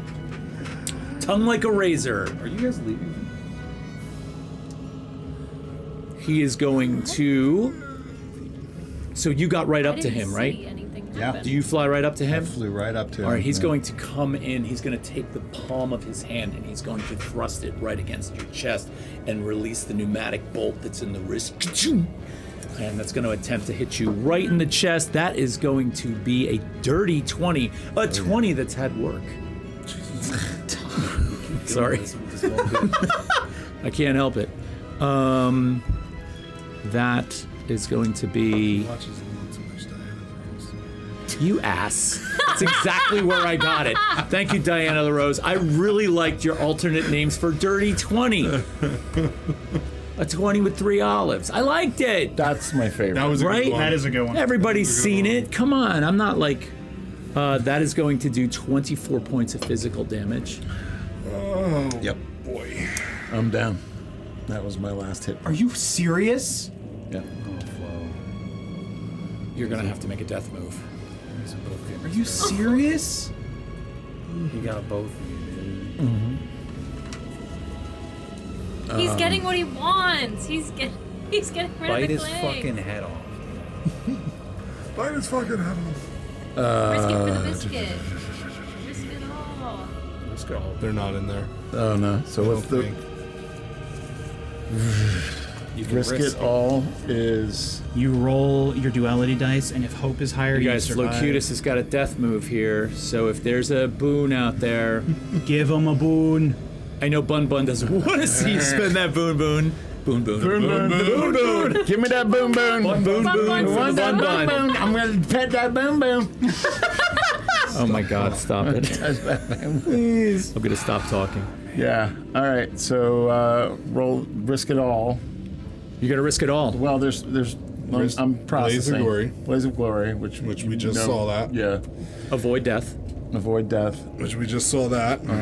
Oh, so we haven't done a risk it all. Let's do a risk it all then. Risk it all. Do we have a boon? Trifecta. Do we have a boon for Flocutus? Now, what boon can you What give boon would be? on a risk it all death move? Yeah, are there any? Double the hope die? Crit? I didn't look You at do any crit? of these. Crit would probably Can work, you right? crit? Yeah, crit What on do the you death think? move. What do you think, Todd? I think we agreed that auto crits couldn't apply to death moves. Yeah. But just because it sort of Defeats the purpose. Really overpowered. it's really overpowered. Yeah. Yeah, So- especially on the death move. Right. I don't think. I think anything can offering apply. advantage. Yeah. Be,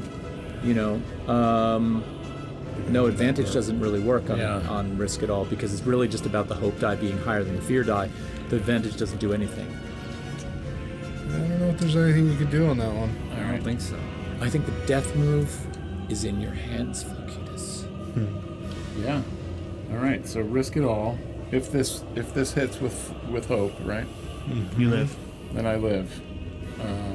If you crit, you really live. You strip away, all your hit points are erased, all your marked hit points are erased, all your stress is cleared, you're on your feet, you're a dynamo.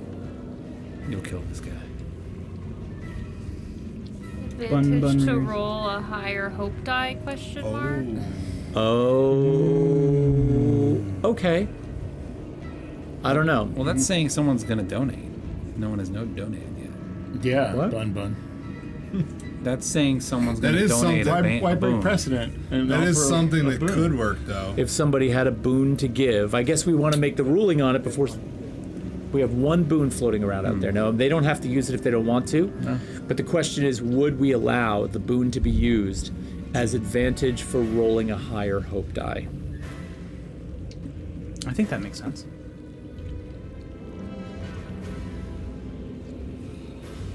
I think we should let it happen, personally. I like it. That's if somebody wants the boon. Okay, here's the deal. Here's the got the deal. boon? Here's how it would work. Okay, we're not going to force. Jennifer. Do not call people. No calling people out. Crazy. I'll tell you what, if somebody spends the boon to give you advantage to roll a higher hope die, you will roll your hope and fear die as normal, okay? And then roll the second hope die, another die, and take the higher of the two numbers. If the hope die is higher, you will come through your, risk it all. All right. Is there any other kind of attack or movement associated with this roll? Or Bun is Bun it- wants to know, did I get another Bane or boon for Rich marking all HP? We have a boon. We have a from boon. Jennifer. Oh, you got it. All right. Do it to him. Thank you. That was cool. Oh God. Yeah, Bun, you got it. Oh God. Oh God. You need that He's extra always D12. making all these Yeah, it's terrifying. Oh God. these articulations of pain. Oh God. Oh God. Oh. Oh. Oh man. What happened?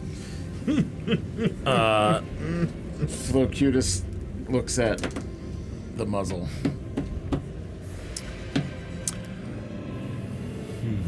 Reaches out. You see the tail swish up from behind him, trying to make a stab motion at him. And Flocutus falls at his feet. Fuck. Are you serious? Yeah. That's devastating. Let me just double check Oh, this. yeah, no. Yeah, that was fucking. What were the numbers? It was a 9 on the fear, a 2, and a 1 on the hope die. Oh, The second one. Bull. Sorry, that was everyone. fate. That was fate. Yeah, it was meant to happen. Flo could not go on without Sparky in the universe. It's messed up that the 2 clanks died. You know. It's messed up. Alright, all I gotta say, I'm never playing a clank in any of our games because every clank that has ever been played dies. Doomba. Doomba lives. Does Flo have a little bit of energy left in them, like, or they're just out? Tell me what you want to That's do. it. Just drag himself over to Sparky and Oh, Oh my god. what the fuck? land with the little muskrat in Sparky between in the two of them. pieces. Sparky's kind of in pieces. Sparky was big. So the two of you are sort That of bomb's huddled facing the together at the door, Muskrat between you. as the last sort of energy that's sort of sparking sporadically throughout your body is leaving you. It momentarily, Wet electricity. It momentarily arcs over into Sparky's body and sort of creates this momentary conduit connection. And then it goes dark.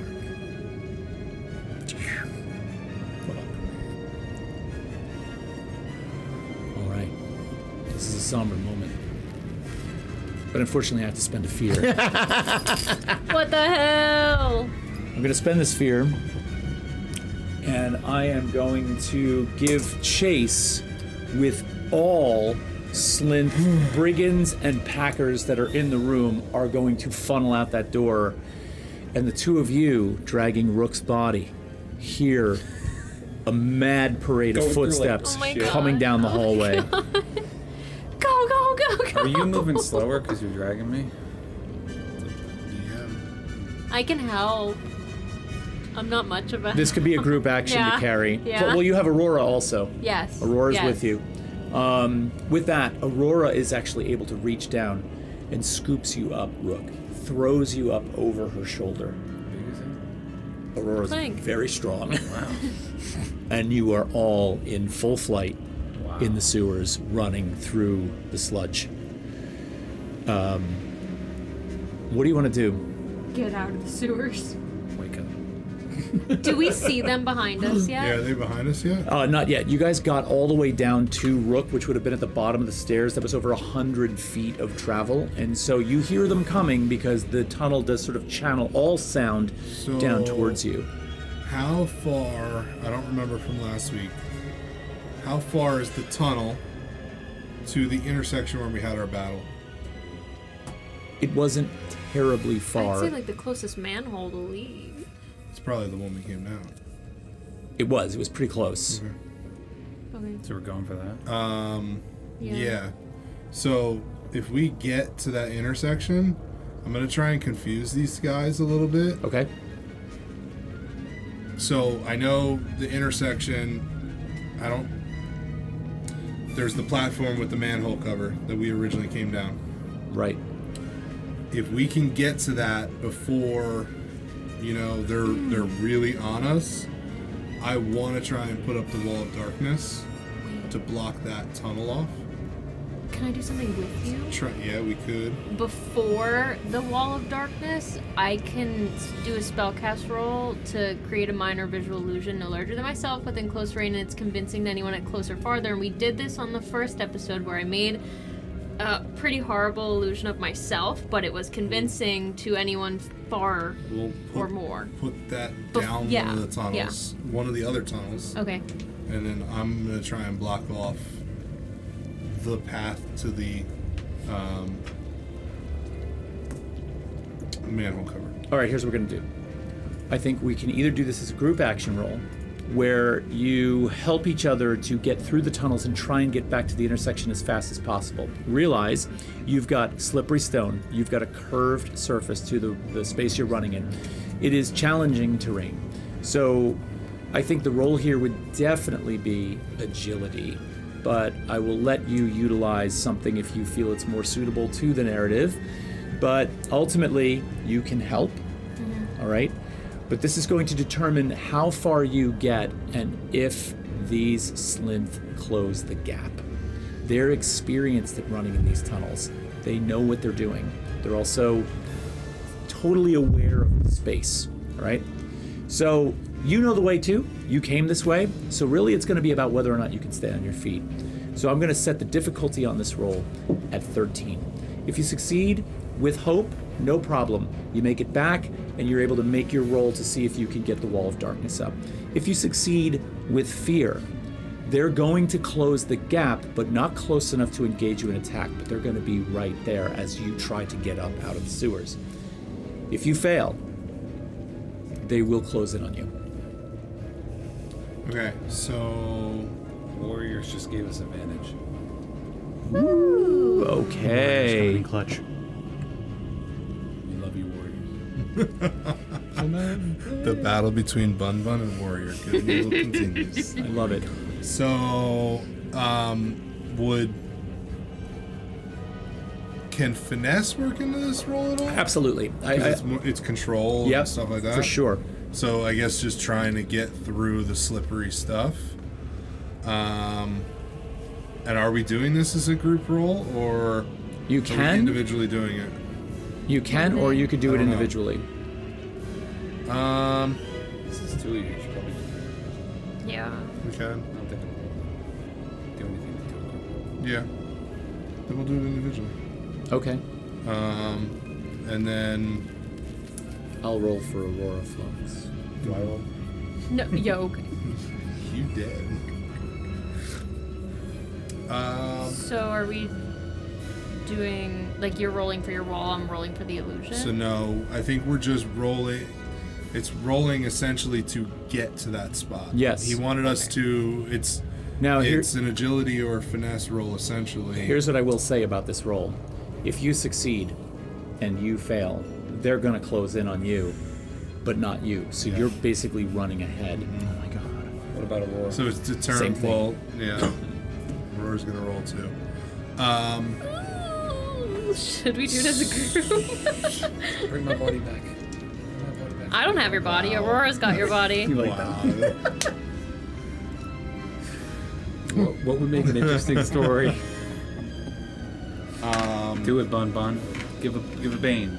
Can I spend a hope to use my assassin experience? I feel like, my group might have spent some time down in the sewers, maybe? Well, and if not, you probably have a fair bit of experience slinking through the darker places in the city, so spend the hope. Go ahead.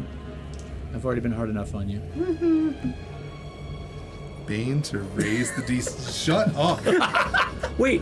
Get out of the chat over here. I'm here for the drama. I know you are. Yeah, Okay. you are. You are. I'm rolling. Oh my god. Friendly fire will not be tolerated. Richard Froman donates $20. Brother. You're alive. I've got a worked 20, whatever you want to say. Oh, thanks, Diana. Yeah, there you go. What do you got? With hope. I didn't roll yet. 20 with hope. Okay, so you're gonna make it wait, to the. now, was that that was a reaction roll, kind of, right? It's not really a reaction roll per se. You were kind of making us do that as a test, weren't you? Or is it just? I don't know. It's a roll to see if you succeed or fail on a move. I don't think this is All right, really a then we'll reaction. count it. So Fuck count it. the hope. Could I argue to spend a hope to use my experience, my blindness as no handicap? Oh, totally. Cool. Totally. So I'll get a +2. Let me mark my hope. Hold Especially now that you have Corin Vex running ahead of you, you're going to be able to tune in Yeah, to and those. here, yeah. Who said friendly fire will not be tolerated? Get out of here. I said get out of here. No, he's he's kill us. telling Rich not to. Oh!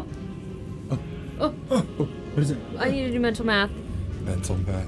Versus Hold on. physical math? Oh, that's with an abacus. Got it. Okay. 25. 25 with hope. hope. Okay.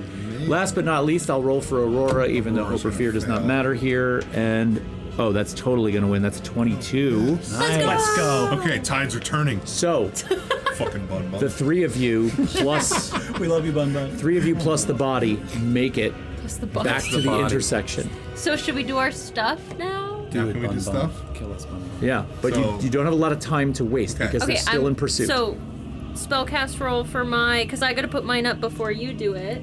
So that Yours it's is going before. down a hole, and Yeah. I'm going technically past the Past intersection, it. so it doesn't okay, matter. so then we'll do it technically at the same time.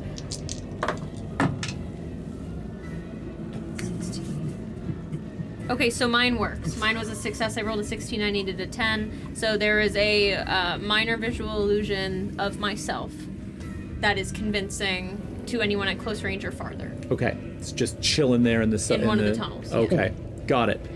You're done with that. Yeah. You Okay. were gonna roll to put this So up. when I did roll, I was terrified. But it's a crit.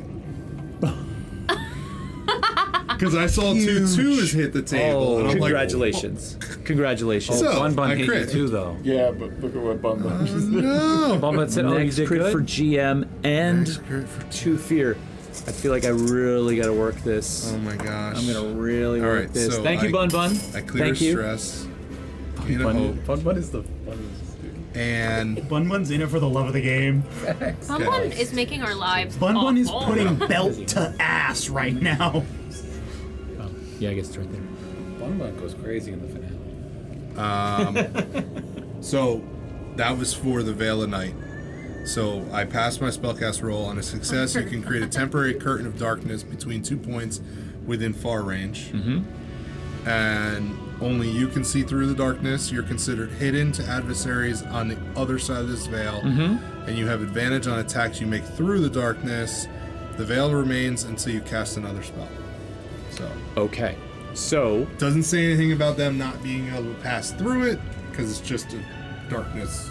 And you are now at that point in this intersection where you are trying to get out of here. Is that correct? Or Yeah, are you so- waiting?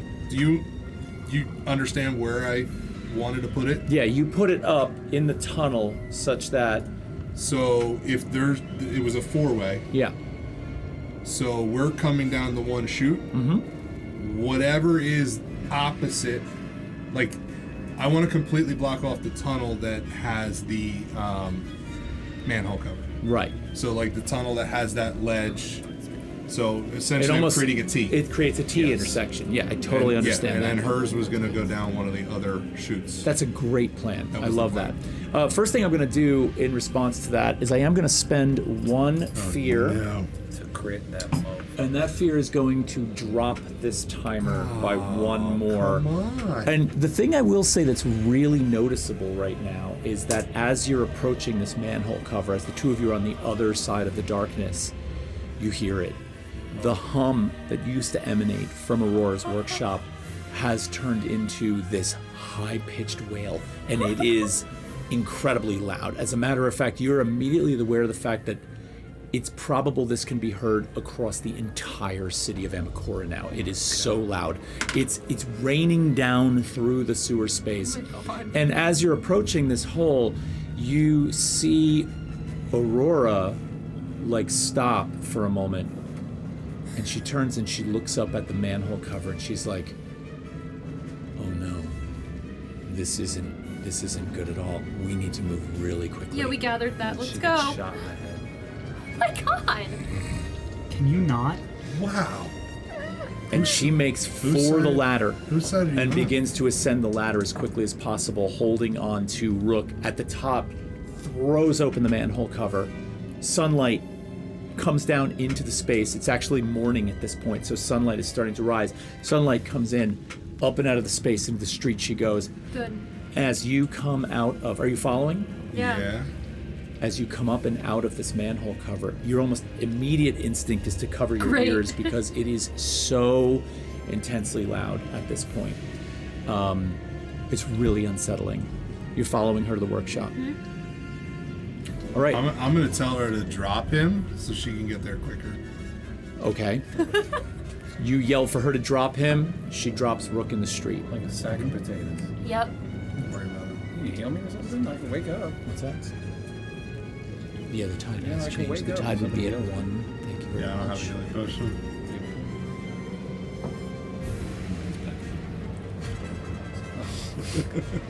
All right, moments later, you arrive at the workshop. Aurora makes it to the front door, places her hand over the same speaker that you had spoken into or tried to electrify at one point, and the door unlatches. She throws it open. This blast of sound comes out of that space, and you're greeted at the door by Requiem.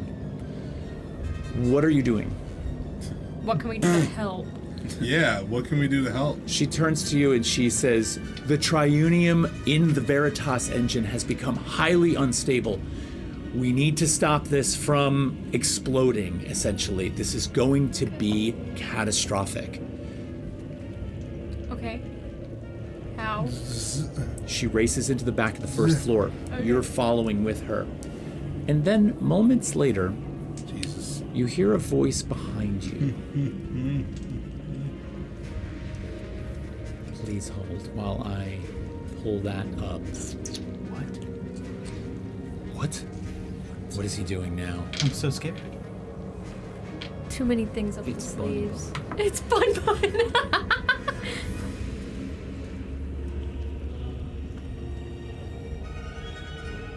All right. So, moments later, you hear this, like, nervous voice behind you, right? And this guy kind of, like, pokes his head in the door, and he's kind of got this twitch about him, and his eyes are huge and wild. You have not seen him before. You also have not seen him before.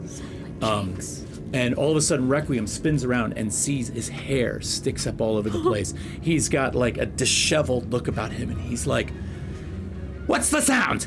Do you need help?" And Requiem turns around and he's like, "Oh, Christ, Thrixel built Vine. He's mad. He's not going to help this." He's like, and then this guy turns to Requiem and he's like, "I can help. I understand these situations. I understand. I can help you. Let me lend a hand."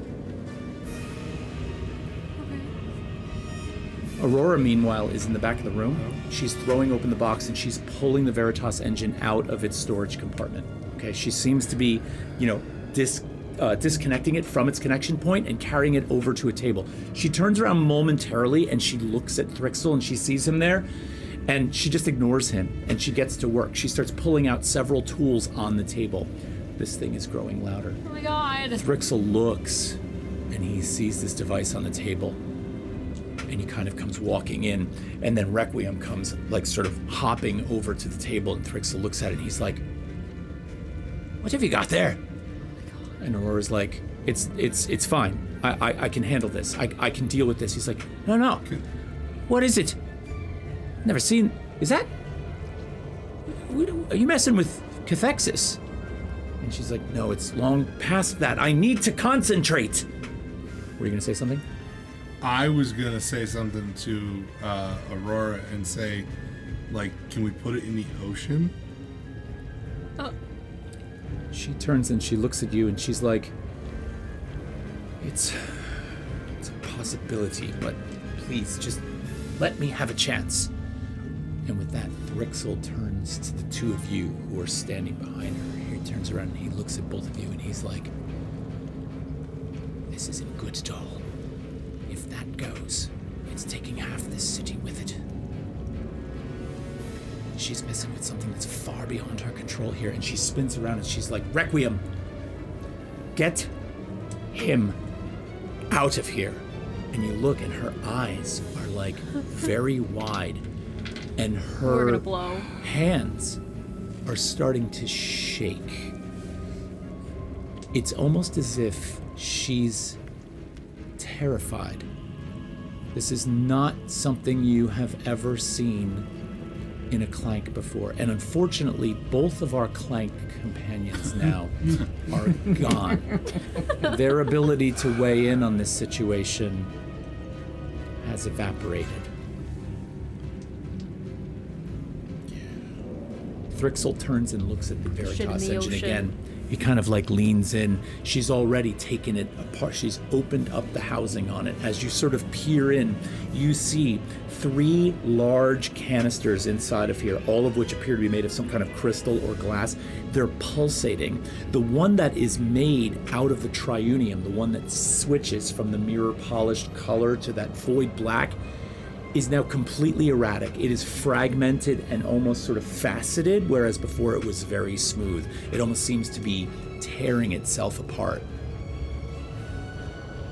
Oh my god, get this shit in the ocean. What's it at? What's what? What's The that timer. at? 7. Oh my god.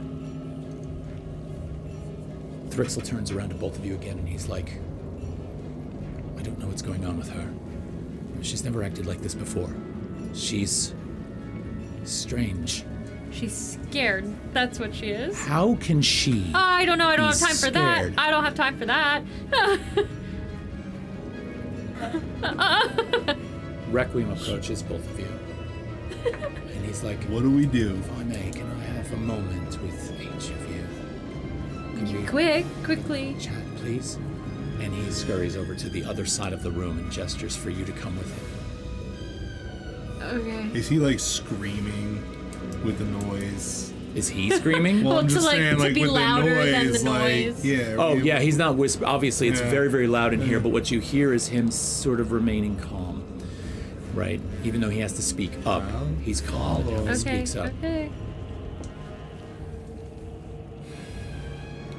We have a bit of an issue here. Clearly. Aurora's bound to the triunium that is in that Veritas engine. She wants to try and stabilize it because your idea of throwing it in the ocean is a good one. Unfortunately, it's going to strip both of us of any sense of sentience or feeling that we have. We will essentially, in essence, kill her. Well, what other choice do we have? It is possible. It is possible. I think from her research and what I've been privy to sort of accompany her with, it is possible to stabilize the material that is in there. I believe the disruption has to do with the fact that she was taken hostage. It has grown more violently loud with every encounter that she's had. It needs to be able to quiet itself. It needs to be able to sort of calm down, if such a thing is even possible. I don't know if this will work, and we don't have a lot of time. There's going to need to be a decision of some sort. Something needs to be done here, and I'm frankly a little afraid myself. Has she taken damage? Has Aurora taken damage? Yeah, she's definitely taken damage from her time in the tank. She visibly has a certain amount of circuitry that seems to be either just smoldering slightly or, you know, like has some water damage to it. So, but you're not sure how much. Do you have healing potions? Do healing potions work on clanks? I mean, in a sense, they do. If you were to play a clank as a PC, you can consume a healing potion. So, yes. Does Requiem have any in their house? So you're asking? Yeah. In the 7 floors of this workshop? We might. I'm going to have to look. It's not something we typically consume here. We're not exactly combatants. We don't normally need those things. But let me see what I can do. Uh-huh. He races up the stairs. I don't know and if she disappears. needs healing. She looks stressed. Well, I don't know how to clear her stress. Meditate really fast. I don't know.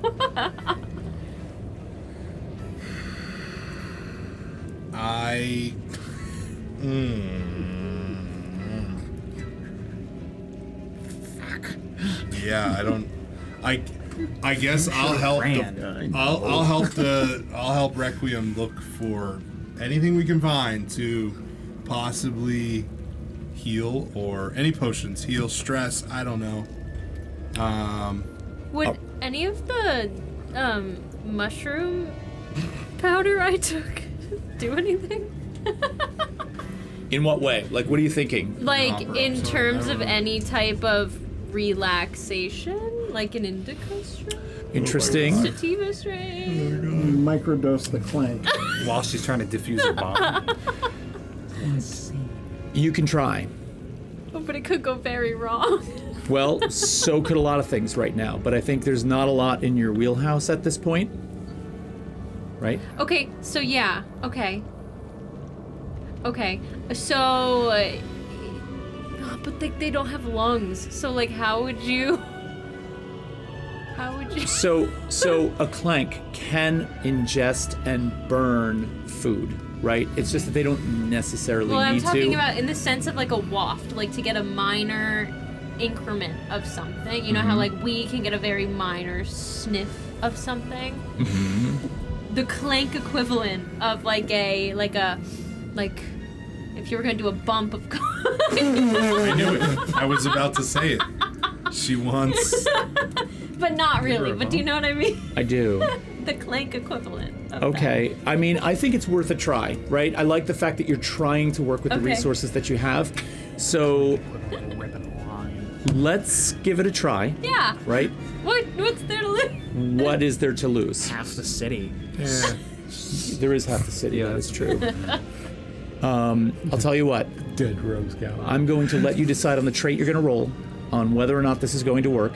It is a clank. You've already expressed to me that you think this is probably something that's improbable, right? So I'll set the DC. I'm not going to tell you what it is, but I am going to write it down so that I don't look like I am trying to change the numbers. Okay. All right? Now, if you roll above this DC, then I think it's fair to say that maybe a little bit of the stress will come off of this, okay, if you succeed. I won't tell you what's going to happen if you fail. Hell yeah. The city's gonna blow up. Explosion. That's gonna go down by like 3 points. So I get to pick what I'm rolling with? Yeah, you can choose whatever you want. And if you want to burn a hope to add an experience, or if you could find a way to put an experience in there, you're welcome to. You've got so much hope. I know I have so much hope, but I don't know if any of my experience fixes it. J-Man, is that even a joke? Was Bun Bun able to help the DM today? Okay, chill. Oh, J-Man just came into the chat. But Bun Bun's been like co-DM today, man. Yeah, Devastating. Bun Bun's been running this Does show. it matter if I roll with hope or fear with this? This is going to matter if you roll with hope or fear, right? Okay. So a success with hope is obviously, a crit is going to be your best option. A success with hope is going to work well in your favor. A success with fear, Okay. and then failure. So I'm gonna use my experience of touch grass, meaning like chill out, Oh, nice. Okay. which would add a +2. I think that's perfect. And let's see. So that's gonna be.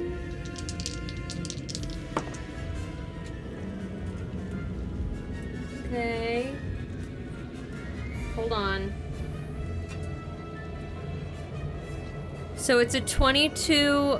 Hold on. With fear, however, I'm going to use my Inferni ability of Fearless to mark 2 stress to change it to a roll with hope instead. Huge. Oh! Nice. Okay. Okay. All right. So what does this mean? That means you succeeded with hope. What does So this go mean? ahead and mark Clanks the doing hope. bump. And you sort of, well, describe to me how you do this. What do you do? So I'm gonna reach into I'm gonna go over to her and I can feel the stress from her, which is very unusual because that's not a typical clank reaction. So I'm gonna go into my bag, I'm gonna dig around for one of these little vials because I grabbed 2. And I'm going to, which it might impact me now that I'm thinking about it, so we'll see what happens. But I'm gonna put my finger into the little vial and I'm going to put it into her, like, the creases in her, like, circuitry, if that makes sense. Mm-hmm. Yeah, Okay. that's how that's gonna go. And with that, as she's kind of furiously working on this thing, you see her sort of untightening some screws that are inside of this and making some minor adjustments to how things flow.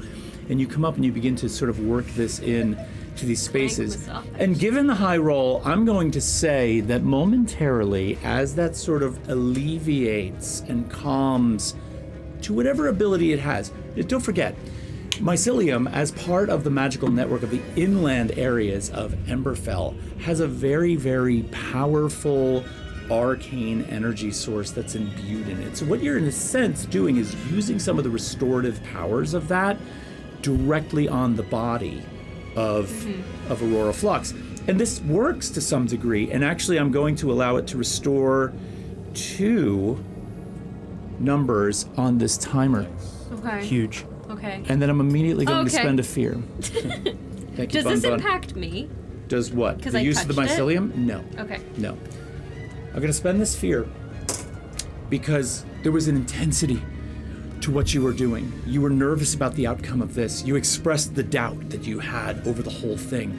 And even as you sort of worked around the different creases and folds in the metallic body of Aurora Flux, you were focused. You wanted this to work. The wail of the Veritas engine is screaming in your ears, and even as you apply it, you do hear it subside just slightly, much to your relief. But what you didn't notice while that was taking place was the fact that the door was never closed to this workshop. And standing in the doorway is a Slinth brigand who has been on your trail and has made it back and just fires this volley of arcane energy across the room. Oh. I'm blind! This is a hate crime!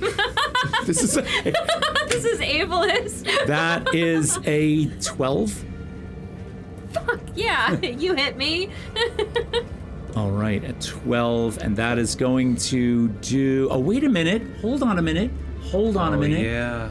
I'm pretty sure... You never used your crit. Next You didn't crit. declare a crit. He said next Oh! crit. That's my next roll. So that's gonna crit, and that is going to do... let's see, 24 and 15 is 39 plus 3. 42 points of magic damage as this beam arcs through the room and connects with your body.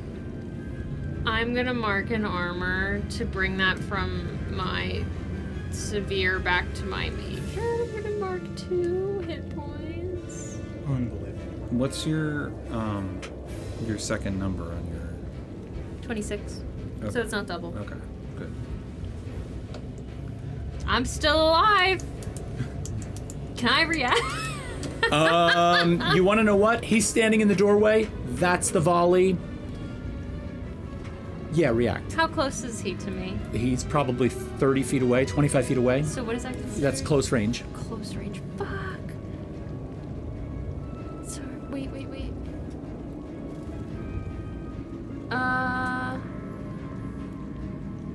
Okay, I am going to, at that, because I'm trying to help one person. This really caught me off guard. I didn't expect that, and I hate being snuck up upon. I'm gonna whip around, and I am going to unleash chaos on him with my 3 tokens, because I haven't used it at all. So that's going to do, and I have to mark a, no, we don't have to mark a stress yet. That's gonna be 3 d10s. Okay. Can I have one? No, actually, By the I have way, 3 d10s. Cor and Vex, you would have heard that attack. Okay. I think. So- It's pretty loud, but I'll let you... Oh, I have to make a spellcast roll first. Okay, make the spellcast roll. And that is against a Slinth Brigand. Where is my cursor? What are these guys' problems? 23. What is their problem? 23 will definitely hit. Come on. Oh.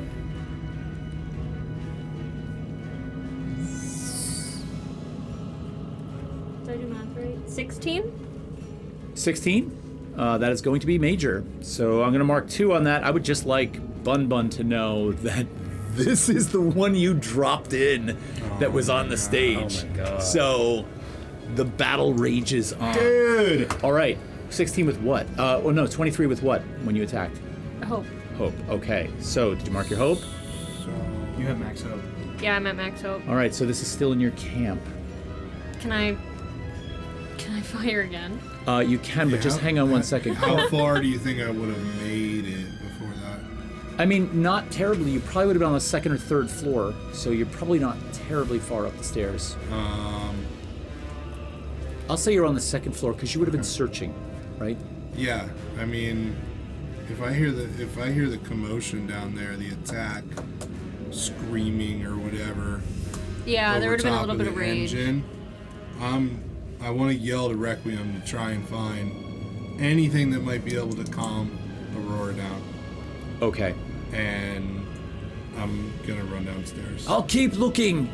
Good. All right, so you bolt down the stairs. I would like to say, though, that with that attack from the brigand that came in the door, that's going to realistically reverse the tension in the room a little bit. So I am going to drop this by 1.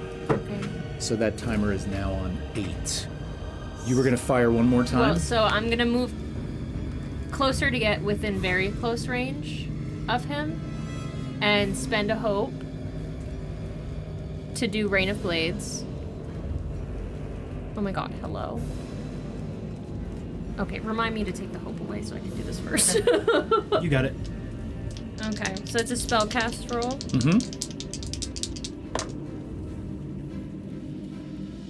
Okay, that's gonna be a 25. Yep, with that hits. fear. Yep. Unfortunately. Which is gonna Fear. do... Don't mind if I do. Don't mind if I do take fear. I borrowed D8 Why are they all stacked? That's horrifying. Because I'm dead. Rook, are you still laying in the street? Yeah. Somewhere out You in tell me, motherfucker. You Yeah. dropped me like a sack of potatoes. I didn't drop you. 15 points. 15 points? Yes. We All right, would so drug you 15 to points the is going workshop. to be major, so I'm going to didn't say mark that. 2. Can you come down here? I got one hit. What was that with? I'm that was working with fear. on Yeah, it. that was fear. All right, so It's not my turn anymore. with the fear turning back to me, Brigand is going to take another shot I'm at about you. to go down. I hope you know. Taking another shot at you, and that's going to be a 21. That hits and I go down. And that is going to be Yo, okay. 13, 16 points of magic damage. Even if I mark an armor slot, which doesn't even matter because I go down. That was my last hit point. Okay, fine. Take it easy. The fuck? What's your death move? Death move again, dude. Oh, a death move. Hold on. Take him out. We're at What 7. do you mean? Blaze up. 420. Jesus. Suck unconscious flesh. What was your character? I don't know.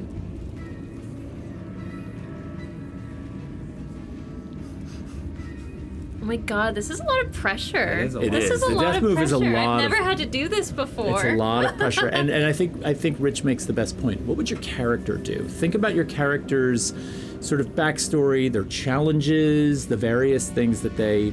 How would they behave in this situation? This is intense. I don't think she would go out without a fight. Like, I don't think she would just die.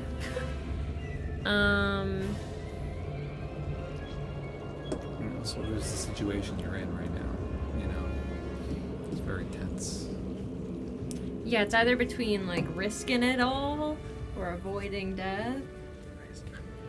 Well, Well, here's the thing. there's no Here's blades? one way to think about this. Here's one way to think about this, right? In avoiding death, you take control over whether or not you die, Yeah. right? In risking it all, you leave whether or not you die to the fates. Yeah. And then in Blaze of Glory, you take total control, right? So, I'm sorry. So, it's either you control it Or fate controls or it. fate controls it. Oh my god, I'm so scared. Ah. You can always ask chat. Oh my god, chat has not been helpful tonight. Bun Bun Riri's wearing his sunglasses because we are one away from the goal. What do you mean? The TPK? Bun Bun Riri's Goal's the goal is TPK. TPK. Brother. I think this is Goodness. so I hard. think the rat's got him. I kind of want to risk it. All right, you can risk it. That is so scary. Risk it for the biscuit, man. And that you just roll, and if your hope die is higher, So if your hope die is higher, you will stay up, and then if you crit, you're going to clear all hit points and stress, and you come up, like really alive. If your hope die is higher than your fear die, the difference between the two, you're allowed to spend that number, split it however you want, to clear hit points and stress. So you would come up.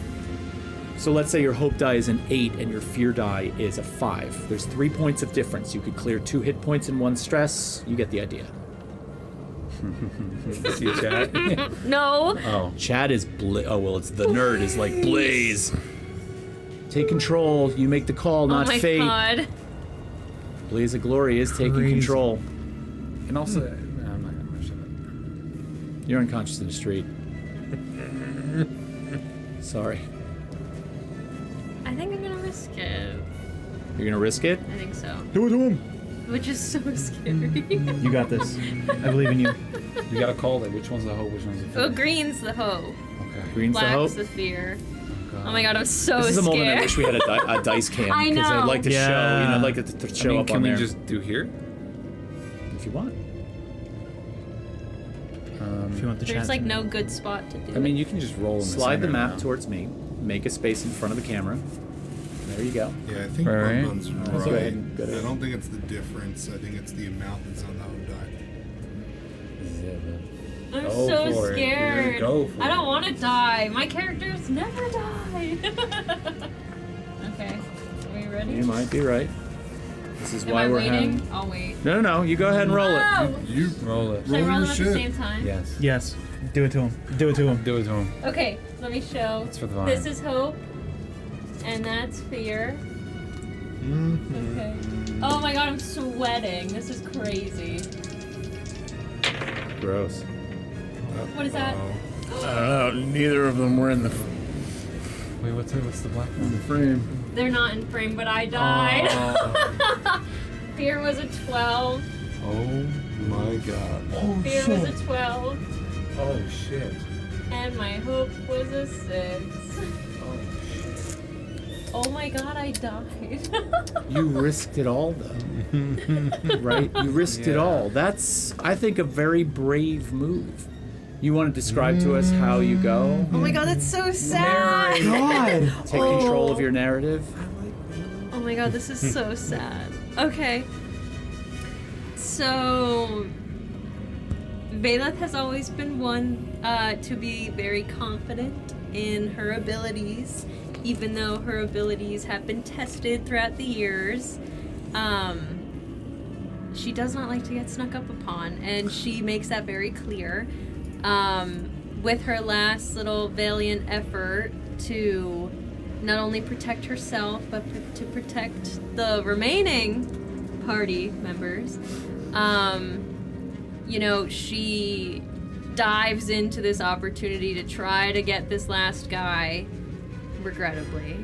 And as, you know, this final blow takes over, her body kind of goes from this light purple to white, and the contouring slowly fades from her coloring. And with that, Fig flies over. Ooh. And he can tell something's wrong. The warm landing place of her shoulder is no longer warm. This is so sad. And he kinda nestles up with her with the little sack of berries and nuts that he knows she always has. And he lets out like a little sorrowful caw. Ah! Oh my gosh. That is devastating. Okay. Yeah. All right. The nerd has been egging you on, dude. The nerd said you could have gone out glorious, but instead you The nerd says, silently play a went out. dwarf next, become dwarf piled. Drink beer. Attack elves. Oh my god! Holy shit. Corin Vex, you're coming down the stairs and you That was a good see narration. Valeth That was incredible. on the ground. What's the move? I'm guessing I see this Slinth that just took her out. Yeah. Possibly. Yep.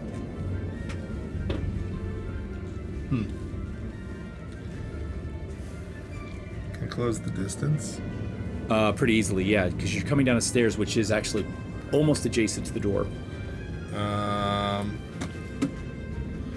So, I mean, I'm gonna just attempt to avenge pretty much the entire party now that's dead. And I'm gonna run at this guy with daggers drawn and see if I can, you know, take him out. All right. Make a difference, maybe. All right.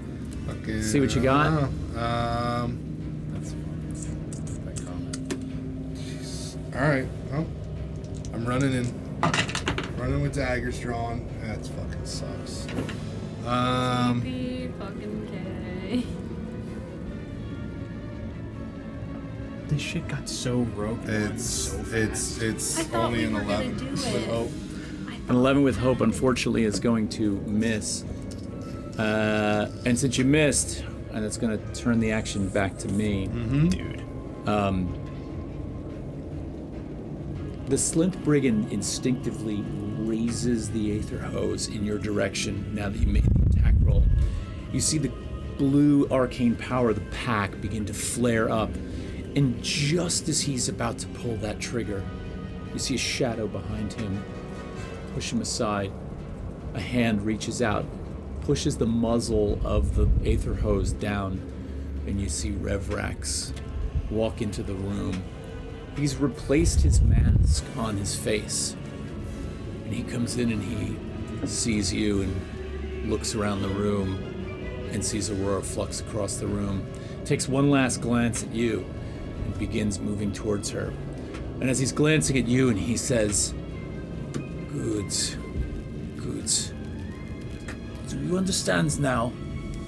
Why? We can't let this happen. Do you understand what is about to happen here? Do you see? She must be stopped at any cost. Now, of course, unfortunately, Aurora does not hear him entering. She's furiously trying to fix this. Requiem is still upstairs. So he comes in, comes up behind Aurora, and takes the palm of his hand and puts it right onto her back. And he's going to roll an attack roll on her. You're not gonna do anything? That's going to be a 19, which is going to hit. That is fucked up. I can't believe these things. And that is going to do 14 points of damage, which is in her major, marking her last 2 hit points that she has available. And as the bolt ejects from his palm of his hand into the base of her skull, her whole body racks up like this. Her hands fall away from the tools for a minute, and you see her begin to sort of short circuit wildly, and her hands flailing. The Veritas engine, mildly lifted up while she was working on it, drops to the table, open, and she begins to collapse to the floor. The pitch of the Veritas engine goes through the roof now, and this is going to drop actually by 4 points to 3. I want to grab that container. You want to grab the Veritas engine container? The container of the freaking out piece. Yeah, the Veritas. She had taken it out, right? No, it's still assembled, but she had opened it up. I thought she had taken out the vial of... No, you were able to see it. She can't remove them from the box. They're all still in the box. I'm gonna take that shit and I'm gonna say to him, this is gonna blow up. And the rabbit said that water might subside the blast. We need to get it in the ocean. He turns to you. He realizes that you didn't try to stop him. There seems to be an almost different demeanor about Revrax. You don't know whether it's because the muzzle is on his face and he's got his face covered, but his eyes almost have a kind of conflicted sadness about them. So this thing begins to amp up, and the scream now that's coming from this is almost debilitating. It's going to put you at a disadvantage on anything you try to do at this point because it is crippling. So you and Revrax are taking this thing? Yeah. You pick it up, you turn for the door, and as you're moving towards the door, Requiem comes down the stairs, and he stops. He sees Aurora on the floor. He looks at the two of you, and he almost barely even breaks stride. He comes down the remainder of the stairs, and he kind of sits down, and he hangs his head. Now, it's really loud in this space, but you almost think you see him speaking to himself. His lips begin to move a little bit.